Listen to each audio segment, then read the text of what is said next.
Chapter 225.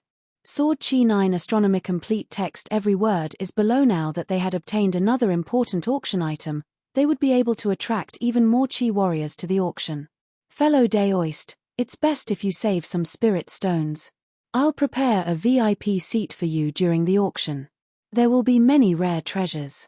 It would be a pity if you miss out on something you like because you're short of money. Li Qingshan's heart skipped a beat. What treasures will there be? Do you have a catalogue? Perhaps he would be able to find the second half of the arts of the boundless ocean.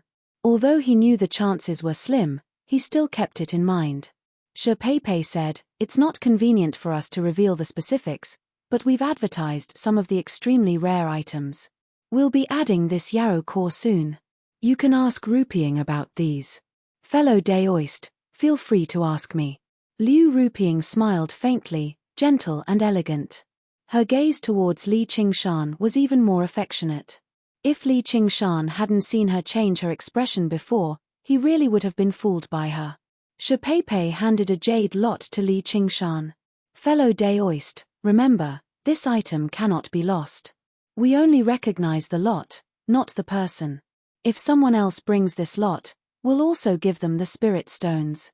Li Qingshan sank his consciousness into the jade lot, and a certificate immediately appeared. I'll take good care of it. Then he extended his hand towards Little Zhong. Little Zhong quickly placed the whale's ingestion of water into Li Qingshan's palm. A cold aura pierced his body, but it was extremely comfortable. As his true chi flowed into it, he immediately felt a connection with his blood vessels. However, there was a slight delay, as if his blood vessels were clogged with blood clots. Little Zhong said, "If you want to achieve the best effects of a high-grade spirit weapon, you need to spend some time refining it with true chi. Only then will you truly be able to use it as you wish and be invincible." Li Qingshan nodded. He didn't put it into his 100 treasures pouch, but held it in his palm.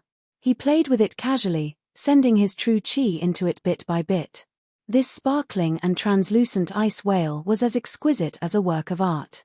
No one would have thought that it was a weapon.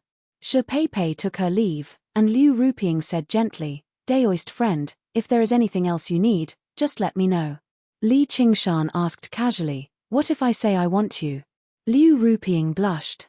"Hey, fellow Daoist, how can you talk nonsense? Besides, what's so good about me? Web Jawn when word by word take me." Little Zhong chuckled as he watched from the side. It was obvious that he was already used to such a scene. He was also extremely happy to be able to sell a high-rank spiritual weapon. He teased, "With your spending today, our Ru Ping would not be able to refuse no matter what you want her to do. Old man Zhong, if you talk nonsense again, I'll tear your mouth apart." Liu Rupiying glared at Little Zhong, but she didn't seem to be angry at all.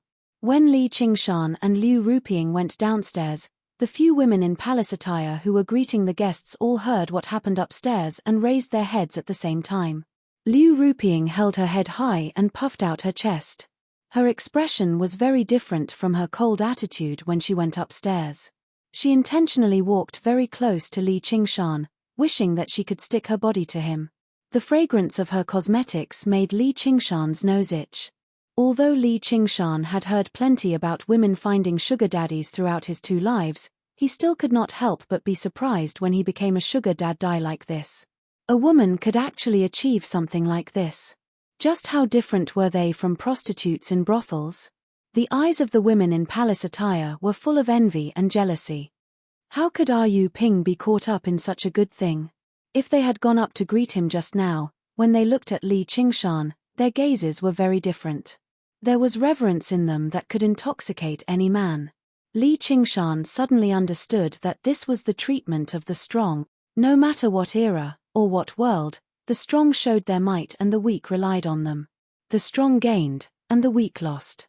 Only losers would lament the fickleness of human nature, the weak would complain about the cruelty of society, and the strong only needed to grit their teeth and become stronger. After comprehending this point, that slightly uncomfortable feeling completely disappeared. He played with the ice whale with a carefree smile on his face. In Liu Rupiying's eyes, she felt that he was even more charismatic. Of course, this was the charisma of an expert. Li Qingshan brought Liu Ruping to the tea table and pulled out a chair for her. Liu Ruping was naturally flattered and smiled in a very reserved manner. After Li Qingshan took a sip of tea, he asked about the auction. Liu Ruping naturally told him everything she knew. She told him all the auction items. Among them, there were all kinds of spiritual herbs, spiritual stones, rare and exotic beasts. There were 7 or 8 high-grade spiritual weapons alone. Liu Ruping also secretly revealed that the ultimate treasure of this auction was a supreme-grade spirit artifact. The starting price was 5,000 spirit stones, and it was estimated that it would sell for more than 10,000 spirit stones. Although Li Qingshan was tempted, he knew that this was not something he could afford.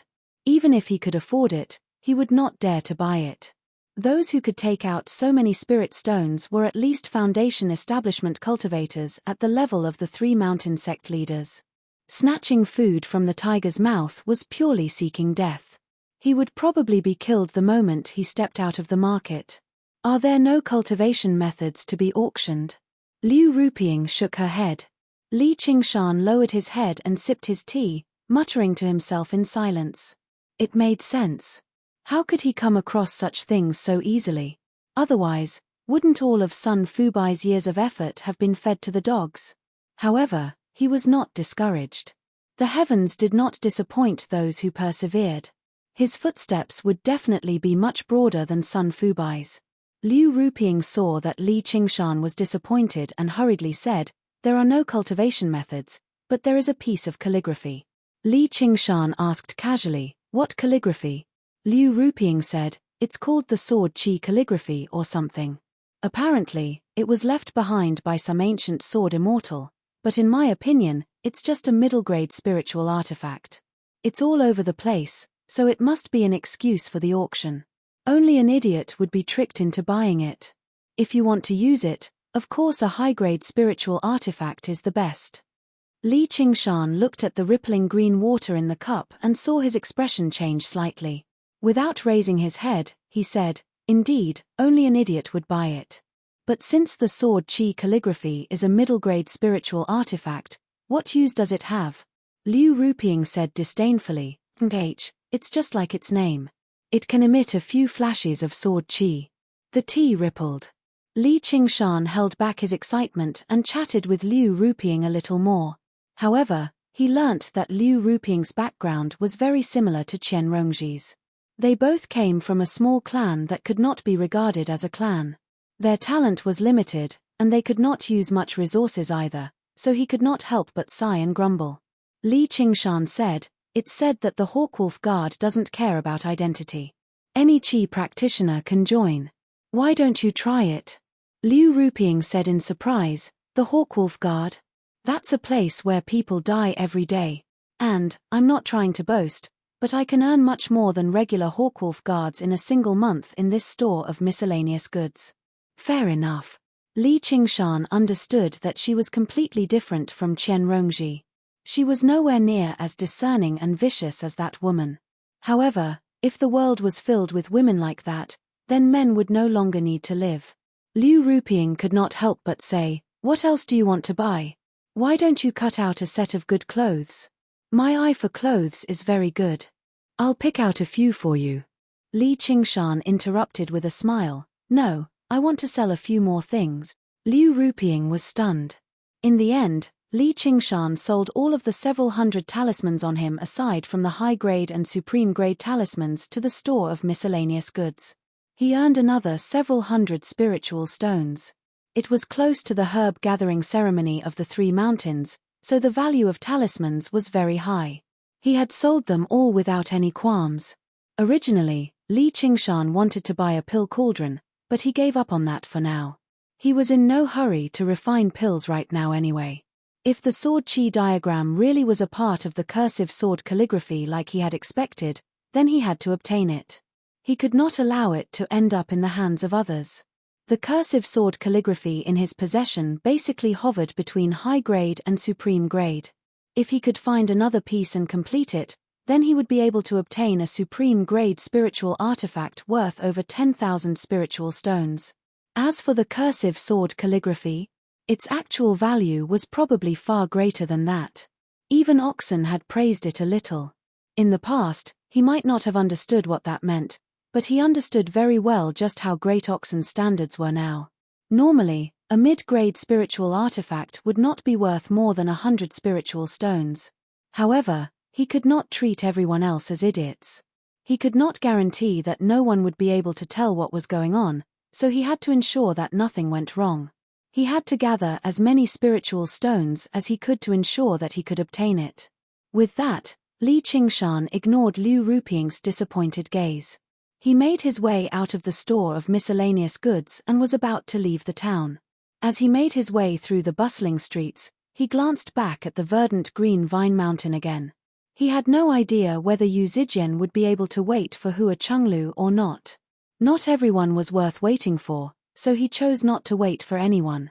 However, he also hoped that she would be able to wait for the person she wanted to wait for. He arrived at the bookstore with the bamboo basket on his back and bid farewell to Sun Fubai before returning to the inn to check out. He turned around and left the inn, but he suddenly stopped. Yu Zijian stood in the sunlight outside the inn. Her smile was even more resplendent than the sunlight. She held the hand of a girl who seemed to be rather reluctant. She was Hua Chenglu. Li Qingshan smiled in relief. This was the value of human trust, wasn't it? If you could trust others bravely, even if you were deceived 100 times, you would still be able to make true friends. Although the path he walked was a lonely, courageous path, he still admired her bravery and decisiveness. Niu Juxia, this is Chenglu. Yu Zijian basically dragged Hua Chenglu over to Li Qingshan and introduced her to him excitedly. Hua Chenglu remained as cute as ever. She clasped her hands at Li Qingshan in a graceful manner and said, "I never thought the people of the Green Vine Mountain would be so bold. Thank you for taking care of Zijian during this period of time." Fei Li looked at Li Qingshan's tall figure and wondered inside. He had no idea how Zijian knew such a strange person. Chapter 226. Li Qingshan said, "That's no problem. Zijian, since your friend has already come, I don't have to worry anymore. I still have some matters to attend to, so I'll be taking my leave first. I'll tell your father that you're already safe and sound." "That's right." Before the two of them could reply, Li Qingshan strode off, vanishing into the crowd in the blink of an eye. Hua Chenglu was young, but she was much more meticulous than Yu Zijian. If he came into too much contact with her, she would probably see through his disguise. Hua Chenglu muttered, "Zijian, that guy is so rude. Is he really helping you out of kindness? Though, his back seems a little familiar. That's because Niu Juxia is very friendly. Why would he have any ill intentions?" Yu Zijian defended Li Qingshan in a hurry. Hua Chenglu shook her head. "You're young and ignorant. Be careful, or you'll end up being sold off. You'll still have to worry about it. You're the one who's young and ignorant. Niu Juxia is a good person, so why would he harm me?" Yu Zijian widened her eyes. "Forget it. I can't persuade you otherwise." Hua Chenglu turned around and left. Yu Zijian asked in a hurry, "Oi, where are you going?" Hua Chenglu raised her chin and pointed at a nearby mountain. The Green Vine Mountain, obviously. Li Qingshan returned to the proud sword manor. Yu Shuquang was no longer there, having gone out to collect food and drink. Li Qingshan thought about how Yu Zijian would return very soon anyway, so he did not take it to heart. He ventured deep underground from the manor outside the city. He was as familiar with this area as he was with his own back garden. He knew every single demon here. Now that he had transformed into his true demon form, he didn't have to worry about any demon being blind enough to attack him. Instead, there were quite a few who were tactful enough to come out and greet him. "Leader, you're back." Li Qingshan nodded slightly sternly, maintaining his dignity as a leader. However, he thought inside, many of these guys are about to lose their lives to the demon cause in their bodies. Whose fault is that?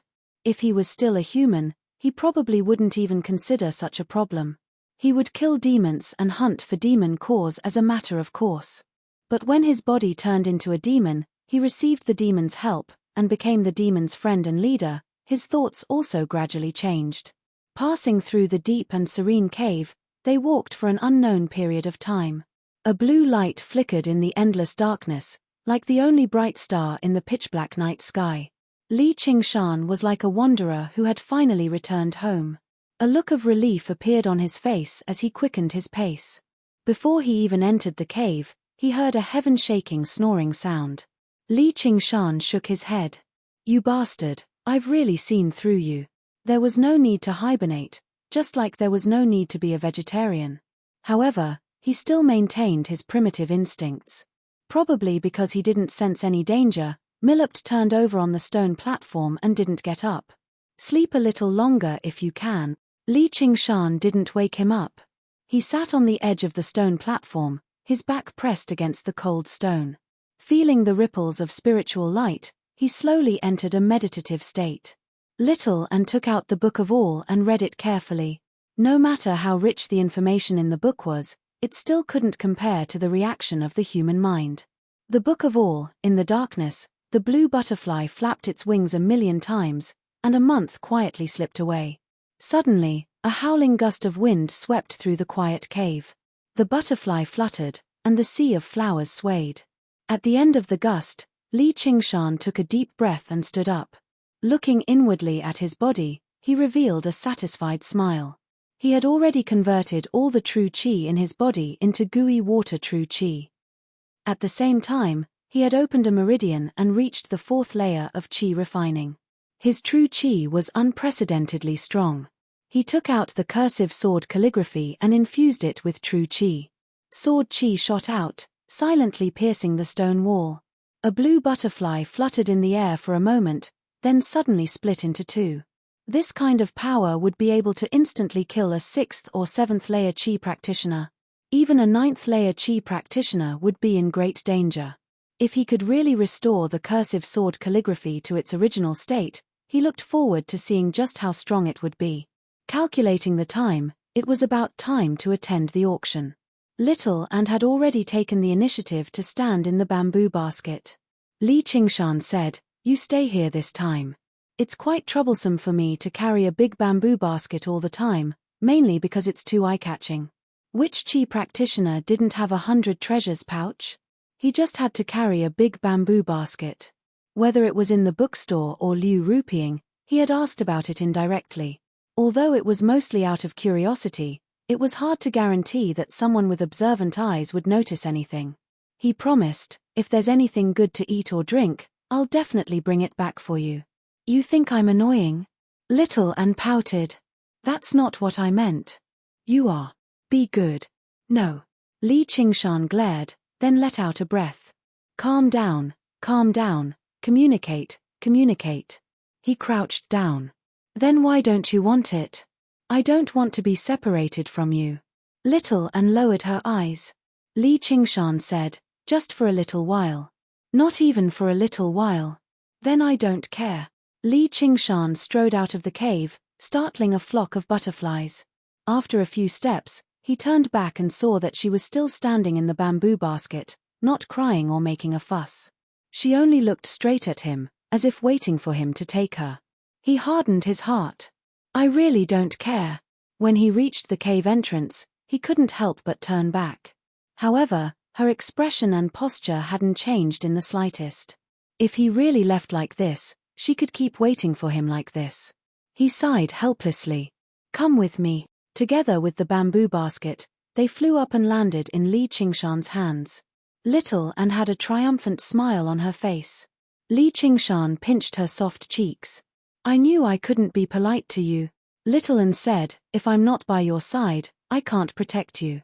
Li Qingshan was suddenly speechless. "Holy Church, leader, please save some for me." Croak, croak. A frog was so anxious that it jumped and spoke human language. "Don't talk nonsense, or I'll roast you and eat you."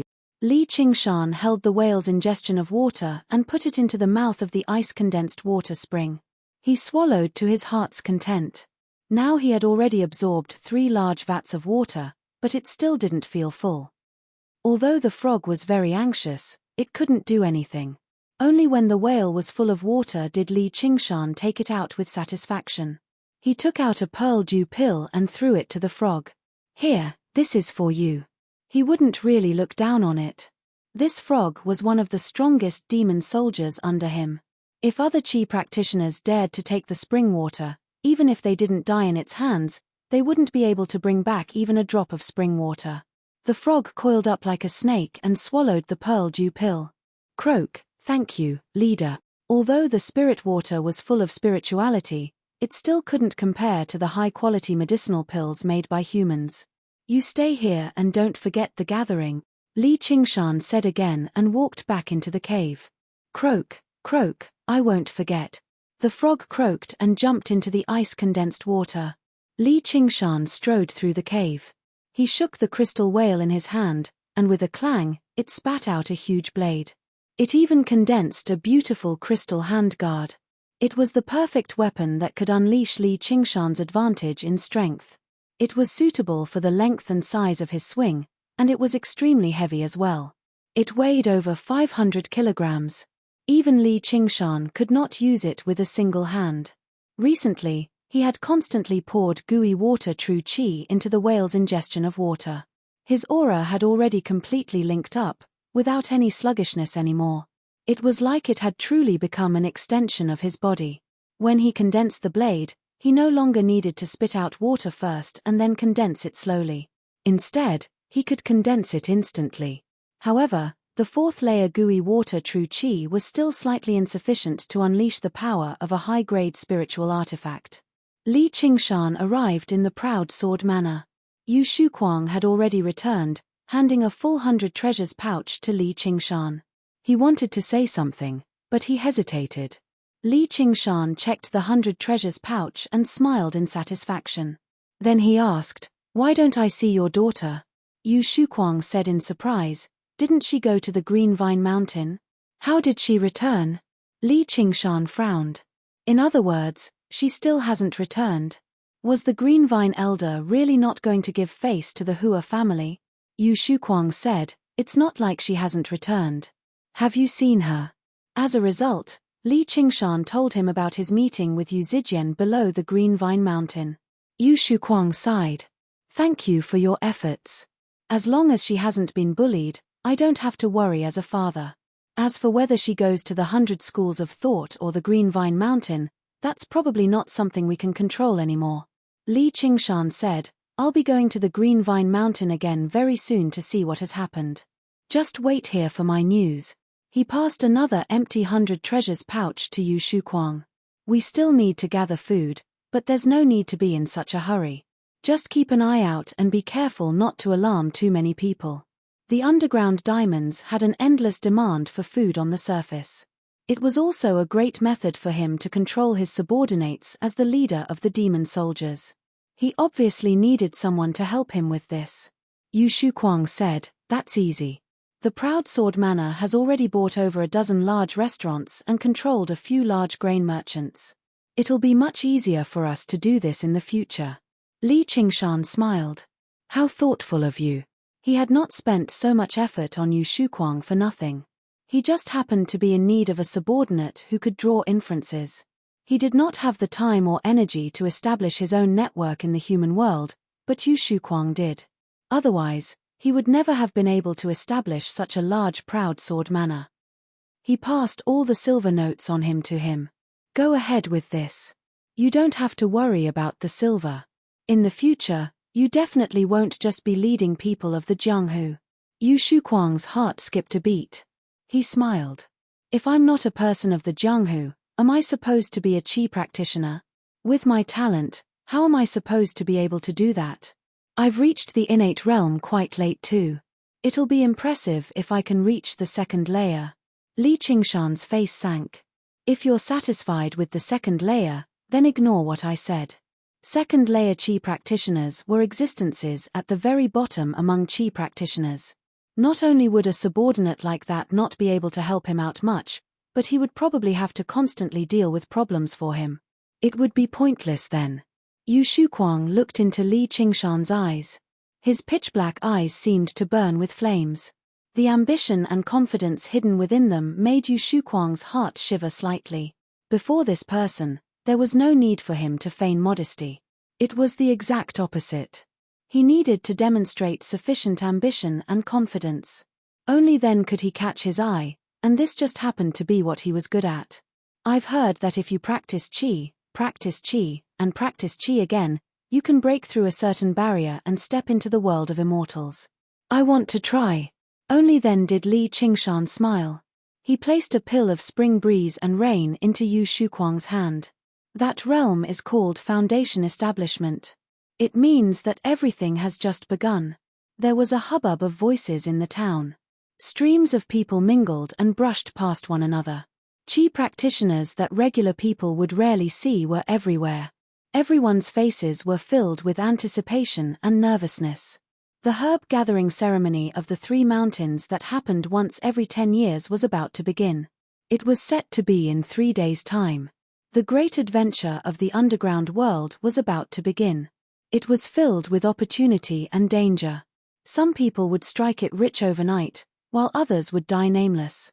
Everyone hoped that they were the former, while they hoped that everyone else was the latter. They had made sufficient preparations for this.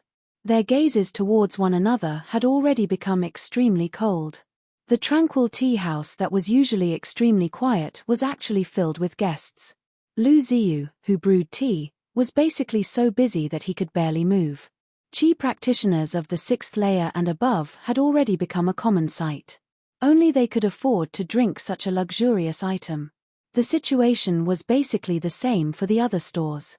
Business was extremely good. However, only the store of miscellaneous goods remained completely deserted. When people surged over there, they would be pushed away by an invisible barrier, unable to approach it at all. Unless they held an invitation, only great Qi practitioners at the 6th layer or above could directly step through the formation and enter the building under the envious and admiring gazes of the crowd. Li Qingshan had arrived extremely early. He was already seated in the VIP seats, quietly waiting for the auction to begin. Looking outside, every single compartment was shrouded in a layer of smoke, blocking any probing gazes. At this moment, Liu Ruping walked in with a smile. Li Qingshan immediately said, "You can leave. I don't need your service." Liu Ruping's smile stiffened, but she saw how determined Li Qingshan was, so she could only leave. She thought, if you're heartless, then don't blame me for being heartless. The bamboo basket opened up slightly, revealing Little An's clear, crystalline eyes. "Did you not let me come because you wanted to, Pa?" Li Qingshan pressed down on the bamboo basket. "What does a child know?" A gong resounded through the hall. Shi Pei Pei, dressed in a purple silk gown, strode onto the stage. She first bowed in all directions, expressing her gratitude for everyone's presence. Then, she introduced herself and announced the start of the auction. One item after another was auctioned. From the initial stack of low-grade spirit talismans to mid-grade spirit artifacts, the value of the items grew higher and higher, and the competition became fiercer. Li Qingshan calmly waited for the only item he wanted, the Sword Qi Scroll, to appear. The next item is the Sword Qi Scroll written by an ancient sword immortal. It can emit sword qi. Although it's only a mid-grade spirit artifact, it contains the supreme Tao of the sword. Moreover, this Sword Qi Scroll should only be a fragment. If someone can find the other fragments and put them together, it won't be as simple as a mid-grade spirit artifact. The bidding starts now. The starting price is 100 spirit stones. As the scroll of calligraphy was unfolded, Li Qingshan's pupils suddenly shrank. Yes, this was it. Although he didn't understand calligraphy, the twists and turns of the strokes contained in it were exactly the same as in the cursive sword calligraphy. After confirming one last time, he looked at Little Ann. Little Ann was proficient in calligraphy and swordsmanship, so he definitely wouldn't be wrong. As Little Ann nodded lightly, Li Qingshan smiled. Although the starting price of 80 spirit stones was slightly higher than a regular mid-grade spirit artifact, it was still auctioned as a mid-grade spirit artifact. The 1,000 spirit stones he had prepared should not be a problem. As Shi Pei Pei announced the starting price, there was a brief silence in the hall. 100 spirit stones to buy a mid-grade spirit artifact was really not worth it. Apart from a very small number of people like Li Qingshan, those who could sit in the hall were all experienced and knowledgeable Qi practitioners who had participated in countless auctions. They were already very immune to the so-called ancient sword immortals. There were so many ancient cultivators, who didn't pass down a few things. Even if this sword chi calligraphy had really shone brilliantly in the past, it was now just a mere mid-grade spirit artifact. No one dared to hope that they could find the other parts of it. Even if they found them, how could they piece them together? This item was similar to the arts of the boundless ocean. It seemed to have great potential value, but this value was really too uncertain. Most chi practitioners pursued practicality. Li Qingshan smiled slightly. Just as he was about to make his first bid, he suddenly heard an indistinct voice from a seat not far away, 200 spirit stones. The moment he made his bid, it was as if he was determined to win, directly dispelling the thoughts of many chi practitioners who wanted to make a casual bid. Shi Pei said, "All right, this fellow Daoist has made a bid of 200 spirit stones. Are there any other fellow Taoists who are willing to make a higher bid?" This sword chi calligraphy had been appraised by her and she believed it to be a rare item. That was why she intentionally set the price a little higher than a normal mid-grade spirit artifact. If a rare item couldn't be sold for its value, then she would rather it not be auctioned and wait for another day. Li Qingshan sighed lightly. As expected, he wasn't the only one who could see the value of this item. He also made a bid, 300 spirit stones. The voice passed through the fog and immediately became distorted and indistinct. It was impossible to tell whether it was a man or a woman. Shi Pei took a deep look at the private room. She believed that it was Li Qingshan's room. A smile appeared on her face. It seemed that this rare item could be sold for its proper value. As expected, after a moment of silence, the guest in the other private room made another bid, 400 spirit stones. He actually directly raised the price to 100 spirit stones. The crowd was silent at first, then became slightly noisy. 400 spirit stones was already enough to buy a slightly inferior high-grade spirit artifact. Why would someone use it to buy a mid-grade spirit artifact? Could it be that this sword chi calligraphy really had some secret? Or was it someone hired by Zijia to intentionally raise the price? Although there were many people who were tempted, no one dared to risk the spirit stones in their 100 treasures pouches. They could only silently watch the two people bidding. They were slightly surprised that the first round of bidding had already begun before the high-grade spirit artifacts appeared. Li Qingshan frowned and calmly said, 500 spirit stones. Chapter 227. Li Qingshan also heard it, but he didn't care and continued, 700 spirit stones. 800 spirit stones. Holy Hall. Li Qingshan directly said, 1,000 spirit stones. The scene fell into a momentary silence. Even for a superior grade spirit artifact, it was extremely rare for it to be worth more than 1,000 spirit stones. Could it be that the sword chi calligraphy really had such an extraordinary ability? Everyone had the same thought, but at this moment, no one dared to make a bid. If they made a bid and really spent more than 1,000 spirit stones to buy this medial-grade spirit artifact of unknown uses, then they really wouldn't be able to cry even if they wanted to. Is there anyone else who wants to continue bidding? If there isn't, this sword chi calligraphy belongs to this fellow Daoist. Shi Pei's eyes turned, and her wrinkled face was full of smiles. There was no more sound from within the thick fog. It was unknown whether it was because she felt it wasn't worth it, or because she had other plans in mind. Shi Pei said to Li Qingshan, "Fellow Daoist, the sword chi calligraphy is yours." A moment later, the sword chi calligraphy was delivered to Li Qingshan. Li Qingshan couldn't wait to open it. The strokes on the scroll were twisted, and the sword chi was fierce. It was just that it was half the size of the cursive sword calligraphy, which was why it could be considered a medial-grade spirit artifact. It seemed that when this calligraphy was separated, it wasn't equal. The problem now was, how was he going to fuse them together? Li Qingshan tried to take out the cursive sword calligraphy and stack it with the sword chi calligraphy. He shook it, but they didn't seem to have any intention of fusing, which made him slightly disappointed. But he immediately pulled himself together.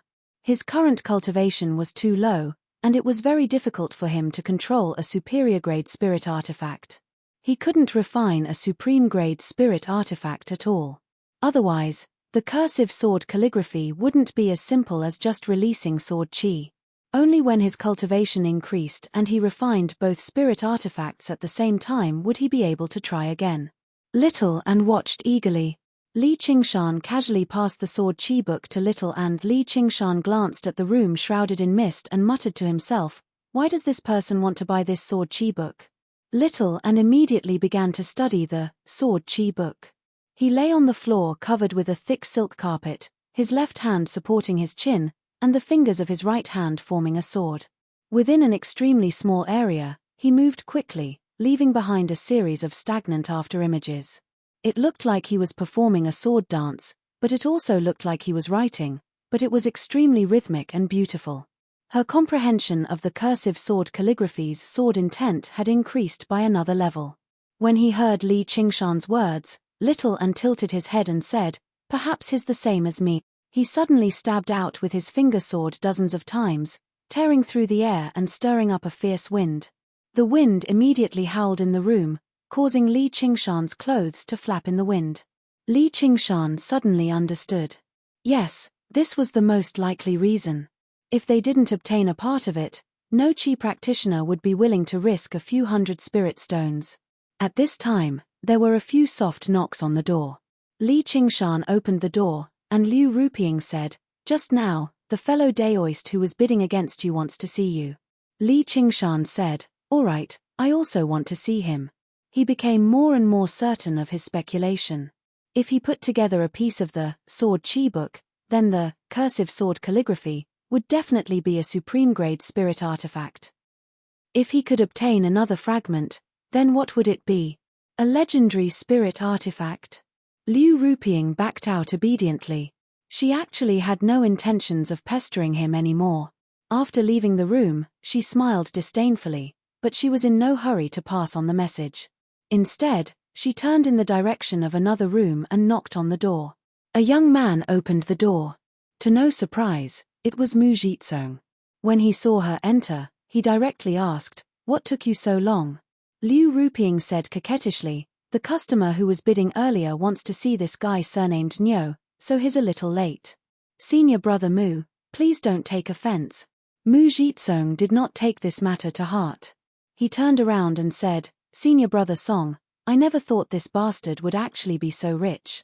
If he sells that demon core, he'll have 2,000 or 3,000 spiritual stones on him at the very least.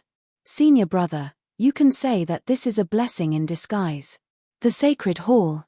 The person who sat there was actually the senior brother Song of the Pheasant's Grace Mountain, Song Ming, who had been tossed out of the wall by Li Qingshan in a single move. Liu Ruping helped him out. That's not all.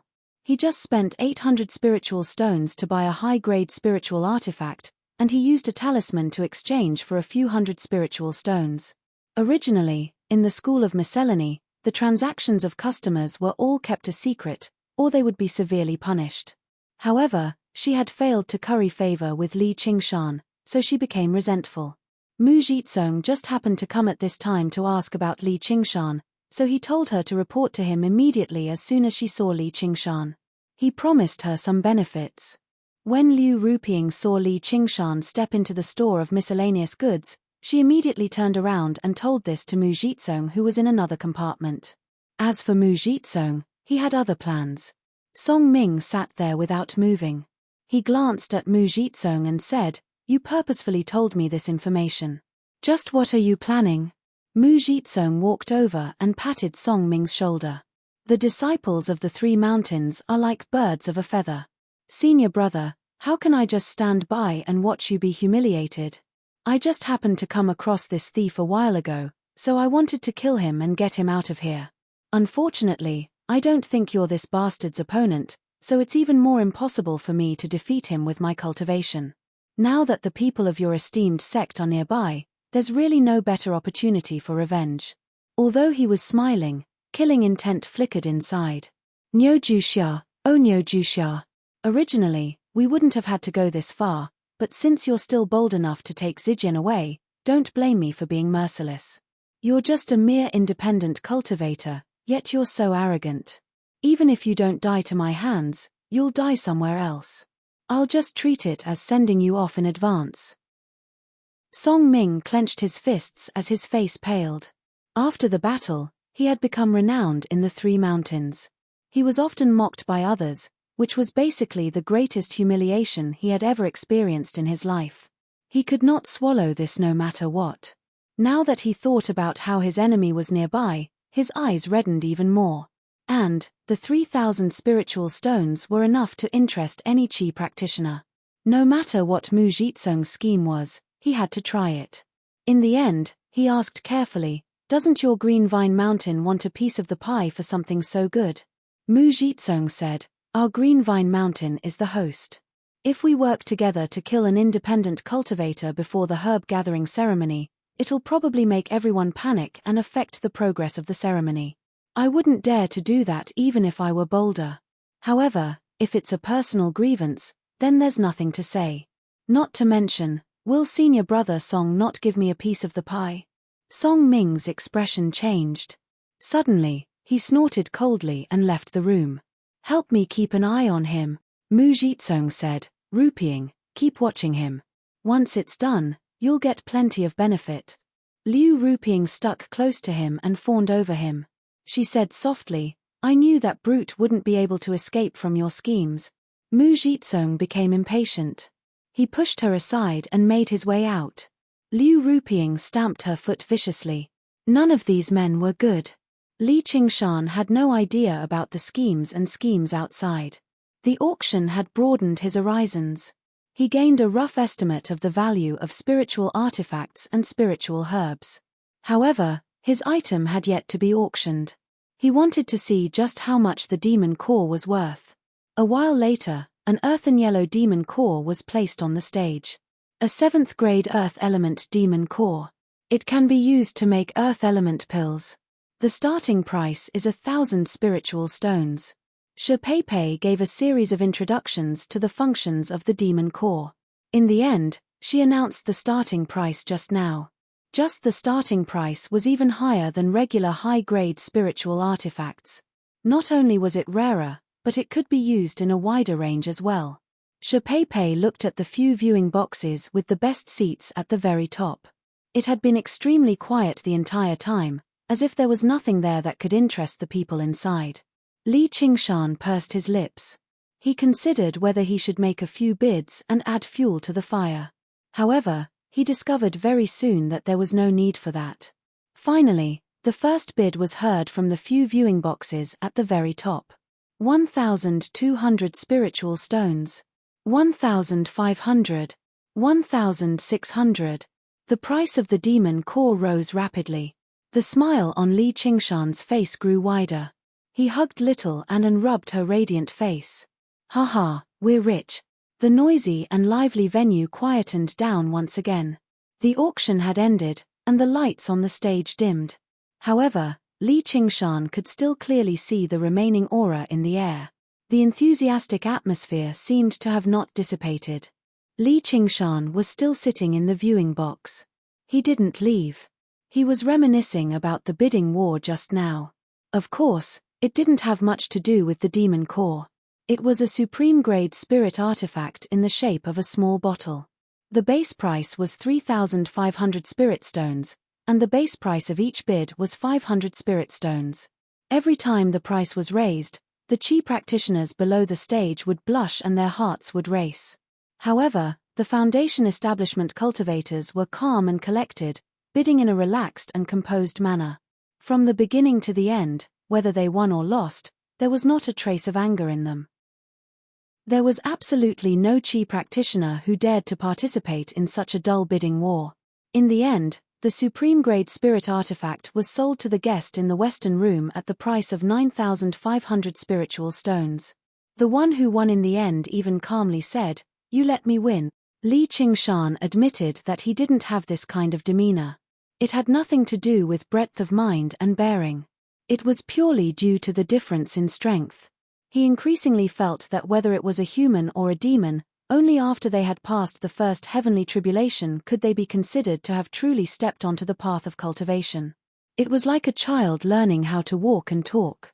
They could stagger towards their goals and express themselves.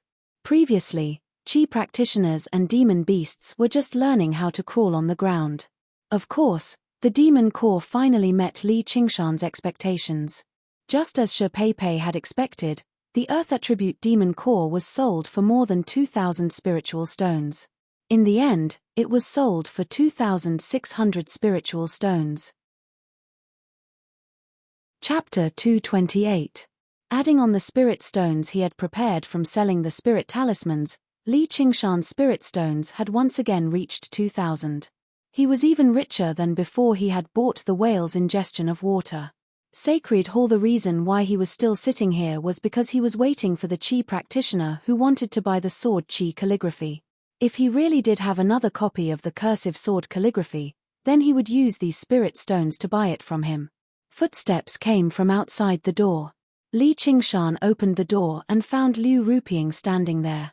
Congratulations, fellow Daoist. Not only did you sell the Yarrow core for a high price, you also obtained what you wanted. Li Qingshan glanced at the empty space behind her. Where's that person? Liu Ruping said. That fellow Daoist suddenly changed his mind. I'm sorry for making you wait. If there's nothing else you want to buy, please leave. Li Qingshan was a bit surprised. Could it be that that person didn't want the sword Qi calligraphy anymore? Or was his speculation wrong? That person had been sent by the School of Miscellany to raise the price. Liu Ruping's change in attitude made him even more suspicious. He said, "See you again," and brushed past Liu Ruping. Liu Ruping's back was facing him. Her lips opened and closed, but no sound came out. She said, "See you again." She combed her hair and said in her heart, "But I still have to thank you." All she had done was sell Li Qingshan's appearance to the Qi practitioner, and she had received 20 spiritual stones. It was rare to come across such a lucrative deal. Ever since she met this Nyo guy, she could be said to have been rolling in money. Whether it was from the School of Miscellany's rewards from his business or selling information about him to others, she had made a lot of money. However, she didn't notice that Li Qingshan had inadvertently turned around and looked at her back. His eyes flashed with a cold light. There were many people who could be vicious and merciless, but there were very few who possessed both intelligence and foresight. Qian Rongji was one, but there weren't many Qian Rongji. At the very least, she hadn't truly seen through Li Qingshan's personality. A favor of a meal must be repaid, and a grudge must be avenged. The sun shone weakly on the street, far from being able to offset the chill brought by the fierce cold wind. As long as one was a Qi practitioner, they would be able to ignore this degree of temperature change, let alone Li Qingshan's demon body. However, he felt a deep chill. It wasn't because of the temperature, but because he sensed danger. This was a keen instinct that he had gained after transforming into a fiendish demon. As his cultivation increased, it became even sharper. This sharpness was no longer a so-called sixth sense. Instead, it directly benefited from the spirit turtle's method of sea suppression. Shamans were adept at using tortoise shells for divination and foreseeing the astronomical phenomena and the future. The tortoise carried the 9 palaces and 8 trigrams on its back and possessed extraordinary spirituality. As his cultivation increased, this spirituality gradually revealed itself. Although it could not foresee the future, it could still sense evil. Li Qingshan exhaled softly. He raised his head and closed his eyes. The clamor around him disappeared without a trace. A faint feeling of being watched surfaced in his heart. Not only did the person watching over him possess extraordinary cultivation, but they were also extremely skilled at concealing their presence.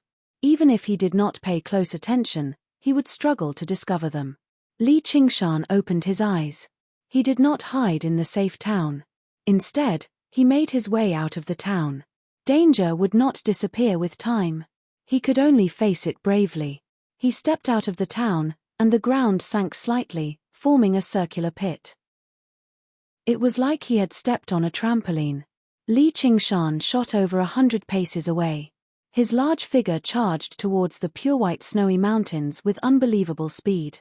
He turned around a mountain pass and vanished. The forest rushed towards him before retreating quickly. He dodged them all nimbly. If he really could not dodge them, he would directly smash through them. However, he refused to stop at all. He did not even use the spirit turtle's method of sea suppression to hide his presence. 1,000 paces away, a masked man in black stopped hiding and pursued him. Li Qingshan glanced backwards, and his eyes narrowed slightly. An 8th-layer Qi practitioner. However, that was not any danger at all. It should not have given him such a great sense of danger. Was that all? He did not stop at all. Instead, he pushed himself forward with all his might. His body leaned forward and his hands would touch the ground from time to time.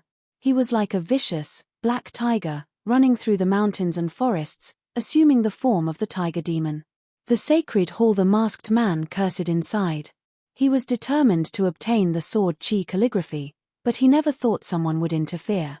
Originally, he wanted to meet with Li Qingshan and take the sword Qi calligraphy back no matter what. However, upon further thought, if he bought it, he would have to spend over 1,000 spiritual stones at the very least. That was basically cutting off his flesh. As a result, he became interested in killing and stealing. In order to avoid alerting Li Qingshan, he went as far as to spend 20 spiritual stones to buy information on Li Qingshan from Liu Ruping. However, he did not expect that kid to be so vigilant. As soon as he left the market, he ran with all his might. His speed was surprisingly fast. However, he sneered inside. If you hide in the town, I won't be bold enough to touch you, but if you run out, you'll just be digging your own grave. It won't be that easy to shake him off. He used his movement technique and true Qi revolved around him, shooting towards Li Qingshan like a black arrow. In a snow-covered valley, the surrounding trees were all withered. Like a black spear, it pierced straight into the sky. Li Qingshan seemed to have exhausted all his strength. He stood knee-deep in the snow. His body naturally emitted spiritual energy. Any Qi practitioner could tell that he was in the 4th layer of Qi practitioner, and he was very tired. Why aren't you running anymore? After a short pause, a cold and proud voice came from behind him. Li Qingshan suddenly looked back. All he saw was a masked man in black walking through the snow, emerging from the jungle. He did not leave behind a footprint in the thick snow as he stared at him coldly. Although he had pursued him for several dozen kilometers, his true Qi had basically not been depleted at all. Li Qingshan turned around and asked in shock, "Why are you chasing me?" The masked man said, "Hand over the sword Qi calligraphy." Li Qingshan frowned, "I don't know what the sword Qi calligraphy is. Information about his identity should be kept a secret." The first person he suspected was Liu Ruping. He did not know if it was the rules of the School of Miscellany, but he had become her exclusive guest. She was the one who took care of everything in the store. However, he did not dare to be completely sure. But what if it was really that woman? He did not care about being schemed against. He was not that broad-minded. The masked man said sternly, "You still dare to lie to me. If I say it's you, then it's you." As he spoke, a black cone-shaped stream of air formed in front of him and shot towards Li Qingshan's chest. Li Qingshan dodged in a sorry state and fell into the snow. He hurriedly shouted, "Wait, it's me. I'll give it to you." The masked man laughed, "At least you know what's good for you." Li Qingshan reluctantly took out the sword Qi calligraphy and asked, "Tell me, who told you that I bought the sword Qi calligraphy? Was it that woman who passed the message?"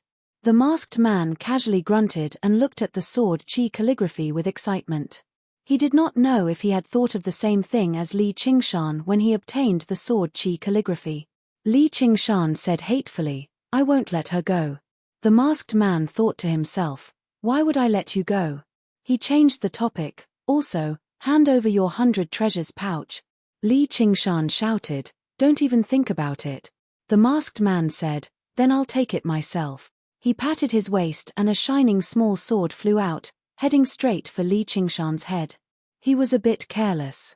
The flying sword of an 8th-layer Qi practitioner could deal with a 4th-layer Qi practitioner as easily as cutting melons and vegetables. The reason why he said so much was just to be cautious. He wanted to test if Li Qingshan had a powerful master to back him up, so he did not offend someone he could not afford to offend. After testing and confirming that Li Qingshan was indeed a normal loose cultivator, he did not hesitate to kill him. A ray of light reflected off the sunlight and dazzled the masked man's eyes, turning into a rainbow. It only took an instant. The sound of metal clashing and sparks flew everywhere. The flying sword spun and flew high into the sky. A black cloud shrouded the masked man's head. He raised his head in surprise and saw a pair of eyes filled with killing intent. Then he saw a blade, a long blade made of ice. In a daze, he seemed to see a huge black tiger pouncing towards him with an ice crystal blade in its mouth. Heaven and earth were filled with killing intent. All of this happened in the blink of an eye. Li Qingshan threw himself onto the snowy ground and quietly held the whale's ingestion of water in his hand. The ice blade formed, and the moment the flying sword was about to hit him, he swung the blade upwards and sent the flying sword flying. Without any hesitation, he threw himself forward and exerted strength in his limbs. He was like a tiger pouncing on its prey, pouncing towards the masked man. This kid hid his strength. The black-clothed masked man was worthy of being an 8th-layer Qi practitioner. In an instant, he broke free from the restraints of the killing intent. As this thought flashed through his mind, he crossed his hands several times, then raised them up. Raising fire to burn the heavens, a black energy howled and spiraled out. The blade and the black energy collided fiercely, giving off an ear-piercing sound. It was like a chainsaw cutting through metal. Ice shards flew everywhere. Li Qingshan let out a wild roar and poured all of his gooey water energy into the blade. He did not hold back at all. He gathered all of his essence, qi, and spirit into the blade and chopped down with all his might. It was like a volcano that had been suppressed for 1,000 years had finally erupted. An extremely comfortable feeling welled up in his heart. Regardless of the outcome of this strike, he already felt extremely carefree. The ice crystal blade was also extremely carefree. It broke through the black energy vortex. The masked man turned pale with fright. This was definitely not the strength a 4th-layer Qi practitioner should have. The blade cut through the protective energy, giving off a sharp whistling sound. A stream of blood splattered onto the pure white snowy ground. Following that, a strong wind swept away the snow within a radius of several feet, revealing the black frozen ground below. On the frozen ground, there was a deep blade mark. Li Qingshan held the blade and stood upright. He gently touched the frozen blood on the blade and raised his head to look at the top of the forest. The masked man covered the wound on his chest and looked down. Their eyes met. It was like an invisible blade and sword clashing in the air, fiercely colliding countless times. Chapter 229. A startling sword. The black-clothed masked man formed a sword seal. His eyes were filled with cold fury, and he no longer dared to be careless. Although he had taken advantage of his carelessness, he definitely could not face an enemy who could injure him in one strike with the same attitude as a 4th-layer Qi practitioner. However, he was not worried. If he wanted to use a close-range weapon to fight against a flying sword, it would only be possible if he had an overwhelming advantage. Otherwise, he would definitely be slaughtered. Li Qingshan also knew this. He shook the whale's ingestion of water, and the ice saber suddenly turned into an ice shield. With a series of clanging sounds, the flying sword changed directions dozens of times and hit the ice shield dozens of times. Not only did it not break the ice shield, but it also froze over, and its speed became slightly slower. The flying sword shook once again, and its speed recovered. It continuously searched for Li Qingshan's weakness like a snake or a bird. However, the whale's ingestion of water was filled with ice condensate water, and the ice shield it formed was half a foot thick. It covered most of Li Qingshan's body. Although the flying sword was extremely agile, it could not break through it in a short period of time. A high-grade spirit weapon. The black-clothed masked man's eyes became even colder and brighter. According to that woman, even the beast core was sold by him. This was actually a blessing in disguise. Killing this person would definitely reap great rewards. He took out a scroll from his 100 treasures pouch and unfurled it. The strokes on the scroll were twisted, and there was sword qi. It was another cursive sword calligraphy. Li Qingshan's hair stood on end. A strong sense of danger surged in his heart, as if a great disaster was about to befall him. Dozens of sword qi cut through the raging wind, pierced through the drifting snow, and flew toward Li Qingshan. Vertical was the fastest, and in the blink of an eye, It was right in front of Li Qingshan's eyes, and pierced deeply into the ice shield. Horizontal was the slowest, but it was majestic and contained power. It seemed to be able to cut through all life, and it left a deep mark on the ice shield, causing ice shards to fly everywhere. Skimming and suppressing drew a deadly arc as they circled around Li Qingshan's back and went straight for his unprotected back at almost the same time. But the most subtle and fatal one was a hook. It suddenly hooked into the sky, then hooked into the earth. There was no way to predict its trajectory. It suddenly hooked into the black frozen earth. Li Qingshan felt a cold murderous aura seeping out from the soles of his feet, trying to hook his life and soul. The flying sword did not stop at all. It kept searching for Li Qingshan's flaws. Li Qingshan let out a growl. The whale's ingestion of water spat out all of the ice condensate water, forming a ball of ice around him. It also formed the shape of the spirit turtle's profound shell. Piercing, smashing, slicing, and ripping. The ball of ice that was supposed to be tougher than steel was like a fragile soap bubble under the assault of the sword chi. It produced a series of cracking sounds, and cracks immediately covered the entire ball of ice. Li Qingshan was amazed. This was the first time he had witnessed the true power of the cursive sword calligraphy in the hands of someone else. The true chi of an 8th-layer chi practitioner granted the cursive sword calligraphy absolute destructive and lethal power. If Li Qingshan had not used ice condensate water but regular spring water or even spiritual water, he definitely would not have been able to block the attack. But at a closer glance, the cursive sword calligraphy in the masked man's hand paled in comparison to his own, both in terms of size and glow. It was only equivalent to a high-grade spiritual artifact. The masked man was slightly surprised. Who knew how many chi practitioners stronger than him he had killed with this sword calligraphy, yet it actually failed to breach the defenses of a puny chi practitioner today. The flying sword hovered in the air quietly. The masked man said, "Where did you get that high-grade spiritual artifact in your hand from? It can actually block my sword chi? No wonder you're so determined to obtain the sword chi calligraphy. So you really do have another fragment. It won't be so easy to kill me now." Li Qingshan shook the whale's ingestion of water, and the ball of ice once again transformed into an ice blade. There were no cracks on it, but it had consumed a lot of his true chi. He took out a spirit stone to recover his true chi. The masked man suddenly laughed loudly. Li Qingshan said, "What are you laughing at?" The masked man said, "The more good things you have, the happier I will be. Because these things will all belong to me in the end." Li Qingshan said, "Is that so? Then it looks like I have to laugh too." The masked man narrowed his eyes. "You've seen my moves just now. Do you still think you can escape death?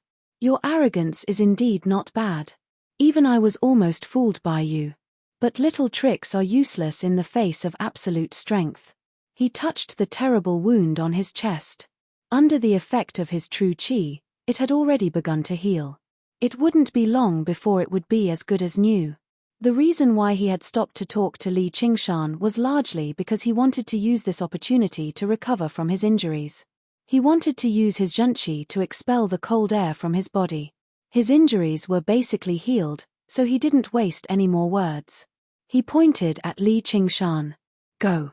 The flying sword shot towards him. Li Qingshan also used the spirit stone to recover his true chi. He didn't transform into his demon form. He couldn't release his demon aura here. The surrounding desolate mountains could be hiding many chi practitioners preparing to participate in the herb-gathering ceremony. There might be spying eyes on the distant peaks of the snowy mountains. They were here to kill demons. Once they felt the demonic aura, even Foundation establishment cultivators might be alerted. He couldn't take this risk. A normal 4th-layer chi practitioner obviously couldn't defeat an 8th-layer chi practitioner. But he wasn't just a normal 4th-layer chi practitioner. Moreover, he still had a trump card that he hadn't used yet. With a thud, the flying sword stabbed into the shield. Li Qingshan took out the low-grade spirit shield that he hadn't used for a long time and turned it into the size of a table in front of him. In his other hand, he used the whale's ingestion of water to suck in all the ice and water. He pointed it at the black-clothed masked man on the treetop. Whoosh, whoosh, whoosh, whoosh. Countless icicles shot out. The black-clothed masked man didn't care. He waved his sleeves, and a strange air current appeared dozens of feet in front of him. Although it wasn't very strong, with a light flick, all the icicles were deflected. Clang, clang, clang. The icicles shot into the dense forest. The treetop trembled, and snow fell. There was a huge sound. It was as if a group of invisible elephants had charged into the forest. The towering trees toppled one after another. The icicles shot into the tree trunks and exploded with a cold air current that froze the tree trunks. The impact directly snapped many of the giant trees in half. It could be seen that the power of this move wasn't weak. If it was used to deal with a 6th layer chi practitioner, it would be a terrifying killing move. However, it was far from enough to deal with an 8th layer chi practitioner. Every time a meridian was opened, the true chi would multiply. This black-clothed masked man didn't just have powerful true chi, he also had exquisite techniques. The black-clothed masked man seemed to be a bit impatient. However, he only controlled the flying sword to attack. He wasn't willing to take a step closer to Li Qingshan. Instead, he was constantly on guard against him. He had a deep understanding of the terror of body refiners. He definitely wouldn't give him any chance to attack. He focused all his attention on the flying sword. The flying sword's speed became faster and faster. The sword's body was long gone. Only countless sword lights could be seen. They interweaved around Li Qingshan, forming a sword net. A series of ringing sounds rang out. Li Qingshan brandished the shield to defend himself. Every time the sword light streaked past, it would leave a deep cut on the shield. In the blink of an eye, the shield was covered in scars. The spiritual chi around it had dimmed to the extreme. It was already on the verge of collapse. Li Qingshan stood in place, unable to move. He knew very well that if he moved, he would reveal an opening, giving the flying sword an opportunity to attack. Moreover, even if he could get close and engage in close combat, he wouldn't be able to gain any advantage over an 8th layer chi practitioner. But if he didn't move, wouldn't it be even more impossible for him to win? He was like a wild beast crawling in the grass, silently waiting for an opportunity to appear. It was fine if he didn't move, but once he did, he would definitely kill. However, the sword net pressed closer and closer. The longer he waited, the smaller the chance he had. He decided that if there wasn't an opportunity, he would create one himself. He suddenly raised the shield in his hand and knocked the flying sword back several meters. However, this move also left his chest wide open. A hint of ridicule appeared in the black-clothed masked man's eyes. The flying sword shot out at an even faster speed. With a whoosh, the cursive sword calligraphy unfurled and blocked in front of Li Qingshan's chest. Dozens of sharp sword chi rushed out. The flying sword collided with a vertical one and was immediately sent flying by a horizontal one. It was completely unable to block this wave of sword chi. The black-clothed masked man's heart trembled. He looked at the sword chi book that was even bigger than his own and revealed a look of shock. Then, he really wanted to laugh out loud. I didn't think that the reason why this brat is willing to spend so much money to buy the sword chi book is because he has another fragment. If it was an ordinary 8th layer chi practitioner, their life would probably be in danger when faced with this sudden wave of sword chi. However, it was nothing to him. He shook the sword calligraphy in his hand again. His true chi was many times denser than Li Qingshan's, so he could use the sword calligraphy much more freely. He didn't have to worry about using it once and exhausting all his true chi. The two waves of sword chi collided in the air, but they didn't clash fiercely or cancel each other out. Instead, they directly fused into one, condensing into an ink-like black liquid that changed its shape in an instant. Both Li Qingshan and the black-clothed masked man revealed looks of ecstasy. This scene proved that the two styles of calligraphy were made by the same hand and that there was a possibility of them fusing together. However, this scene only lasted for an instant.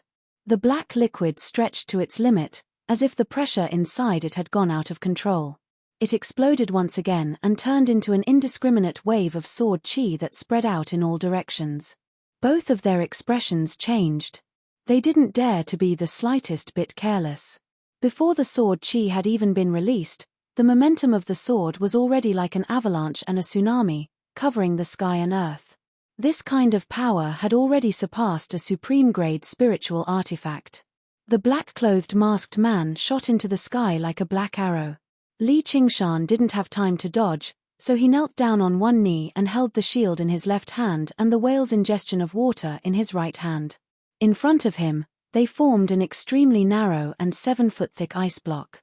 The sword wheel flashed, and all the ice and snow within a radius of 100 feet disappeared.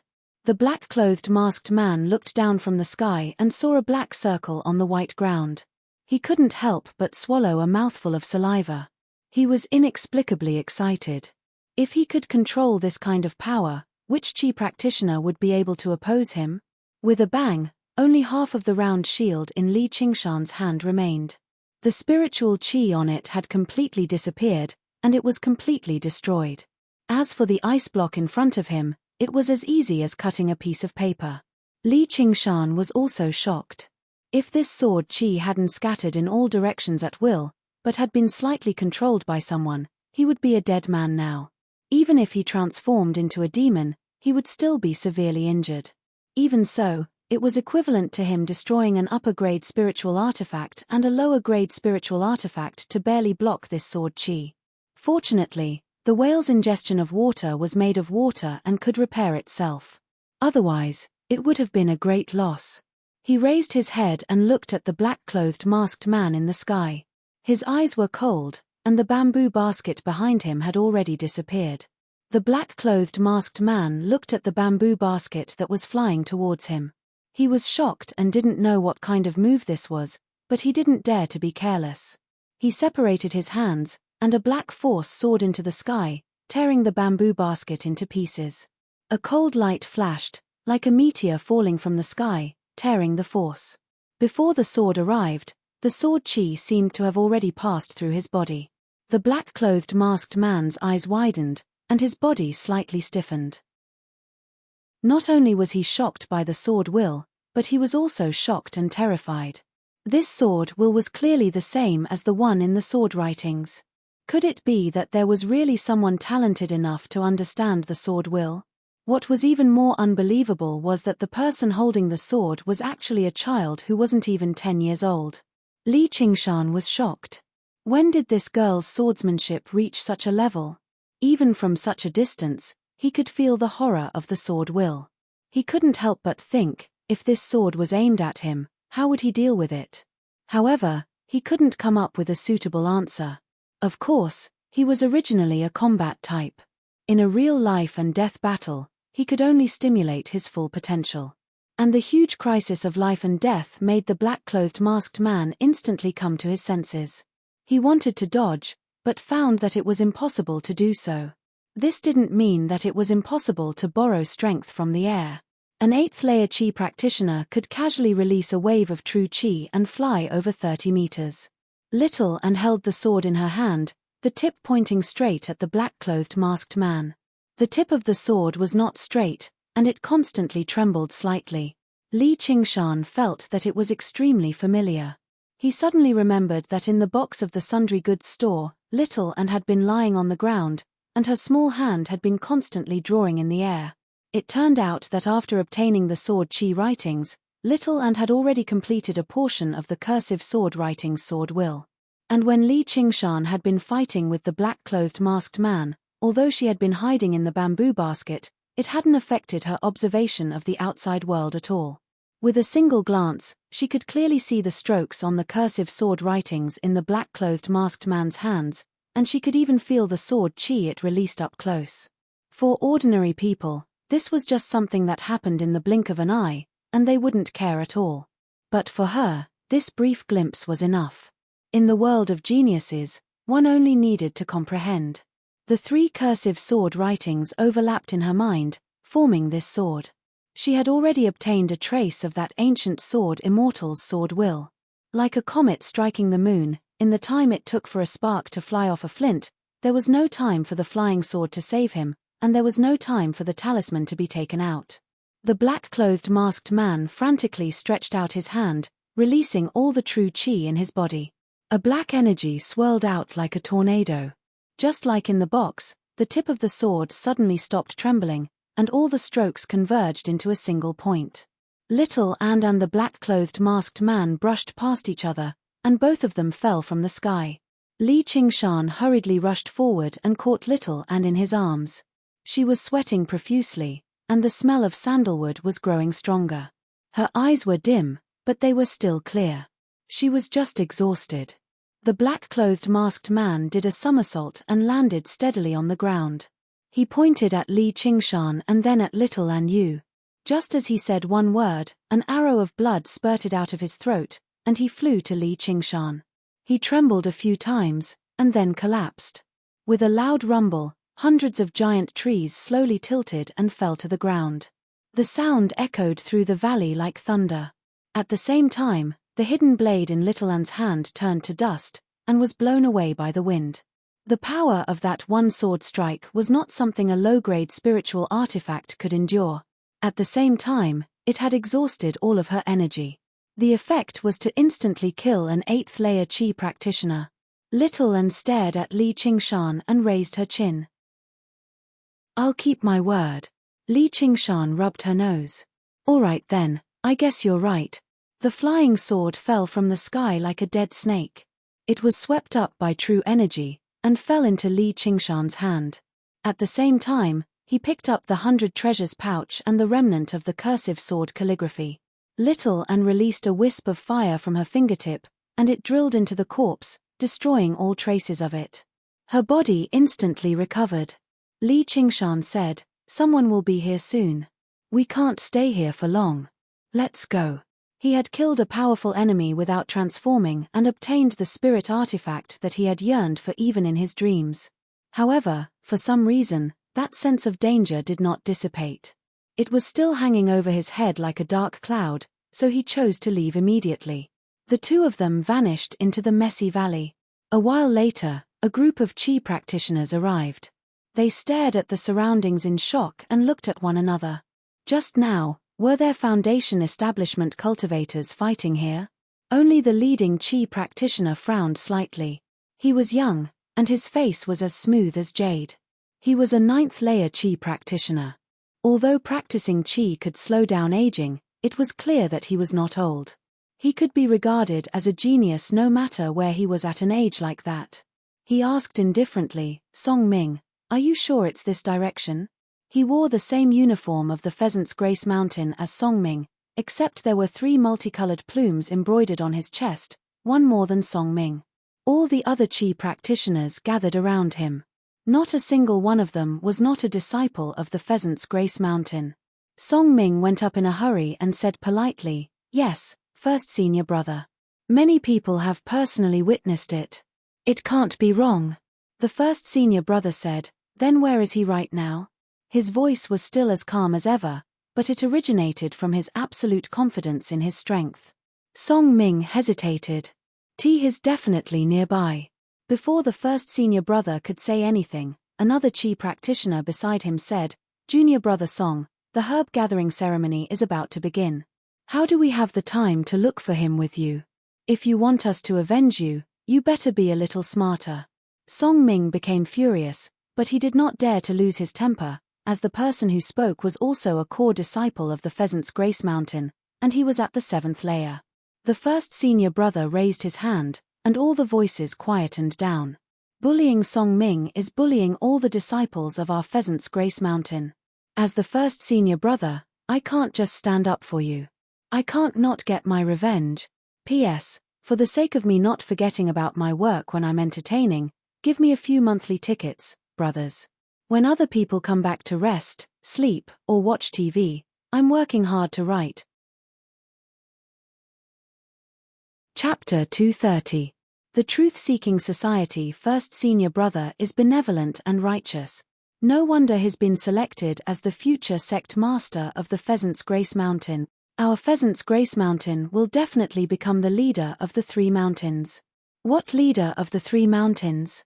With First Senior Brother's talent, condensing a golden core and making the Pheasant's Grace Mountain a medium-sized sect will be a piece of cake. Song Ming also said in a hurry, "Thank you, First Senior Brother. However, He understood very well that if it were not for the several thousand spiritual stones worth of 100 treasures pouches, why would the arrogant first senior brother be so loyal? He would not even have time for cultivation. The snow began to fall again.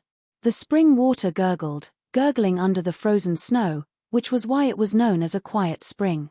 Surrounded by the snowy mountains, there was a small valley with many exquisite thatched cottages. It looked like a paradise. A few Qi practitioners in loose clothes walked around the valley, chatting and drinking with each other in a carefree manner. It was a happy scene. All of a sudden, everyone turned around and saw a tall figure walking out of the forest. His steps were heavy and majestic, and he didn't have the slightest elegance of a Qi practitioner. Instead, he was like a ferocious beast that had walked out of the forest. "Who are you?"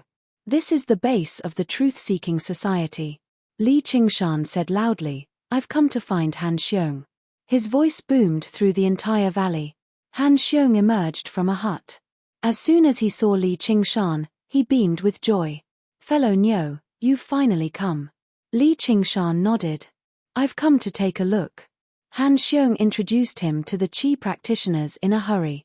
When everyone heard that he was the renowned Niu Juxia, they all praised him. They looked at one another and smiled. Afterwards, they led Li Qingshan into the largest hut. The hut had a wooden floor. Everyone sat on the ground, with a charcoal fire at the center. Food and alcohol were currently being cooked. The fragrance filled the entire room. Even Li Qingshan's nerves eased up slightly when he found a place like this in the snowy weather. Han Xiong said, "Please wait a moment, fellow Daoist. I will invite our president over." A while later, even more Qi practitioners surged in. There were around 20 of them now. The Qi practitioners conversed with Li Qingshan all at once. They were all very enthusiastic. 2 female cultivators even served him a bowl of hot alcohol and a bowl of meat soup. Li Qingshan sniffed and praised, "Good wine." He drank the wine and ate the meat, but did not say anything else. Seeing that he didn't want to talk much, the Qi practitioners didn't force him either. They started chatting among themselves, mostly about the herb gathering ceremony. As it turned out, they were planning to form a small team and enter the underground together. However, their eyes never left Li Qingshan. Li Qingshan, however, seemed to be unaware of anything. He sat like a stone statue in front of the stove, allowing the flickering flames to reflect his figure on the wall. After a while, Han Xiong returned with an old man. The old man was as skinny as a monkey, wearing a loose Daoist robe that looked like it was stolen. Han Xiong had to bend over to speak into his ear. However, the group of wandering cultivators seemed to be very respectful towards him. When they saw him, they all called out, "President." Li Qingshan looked back as well.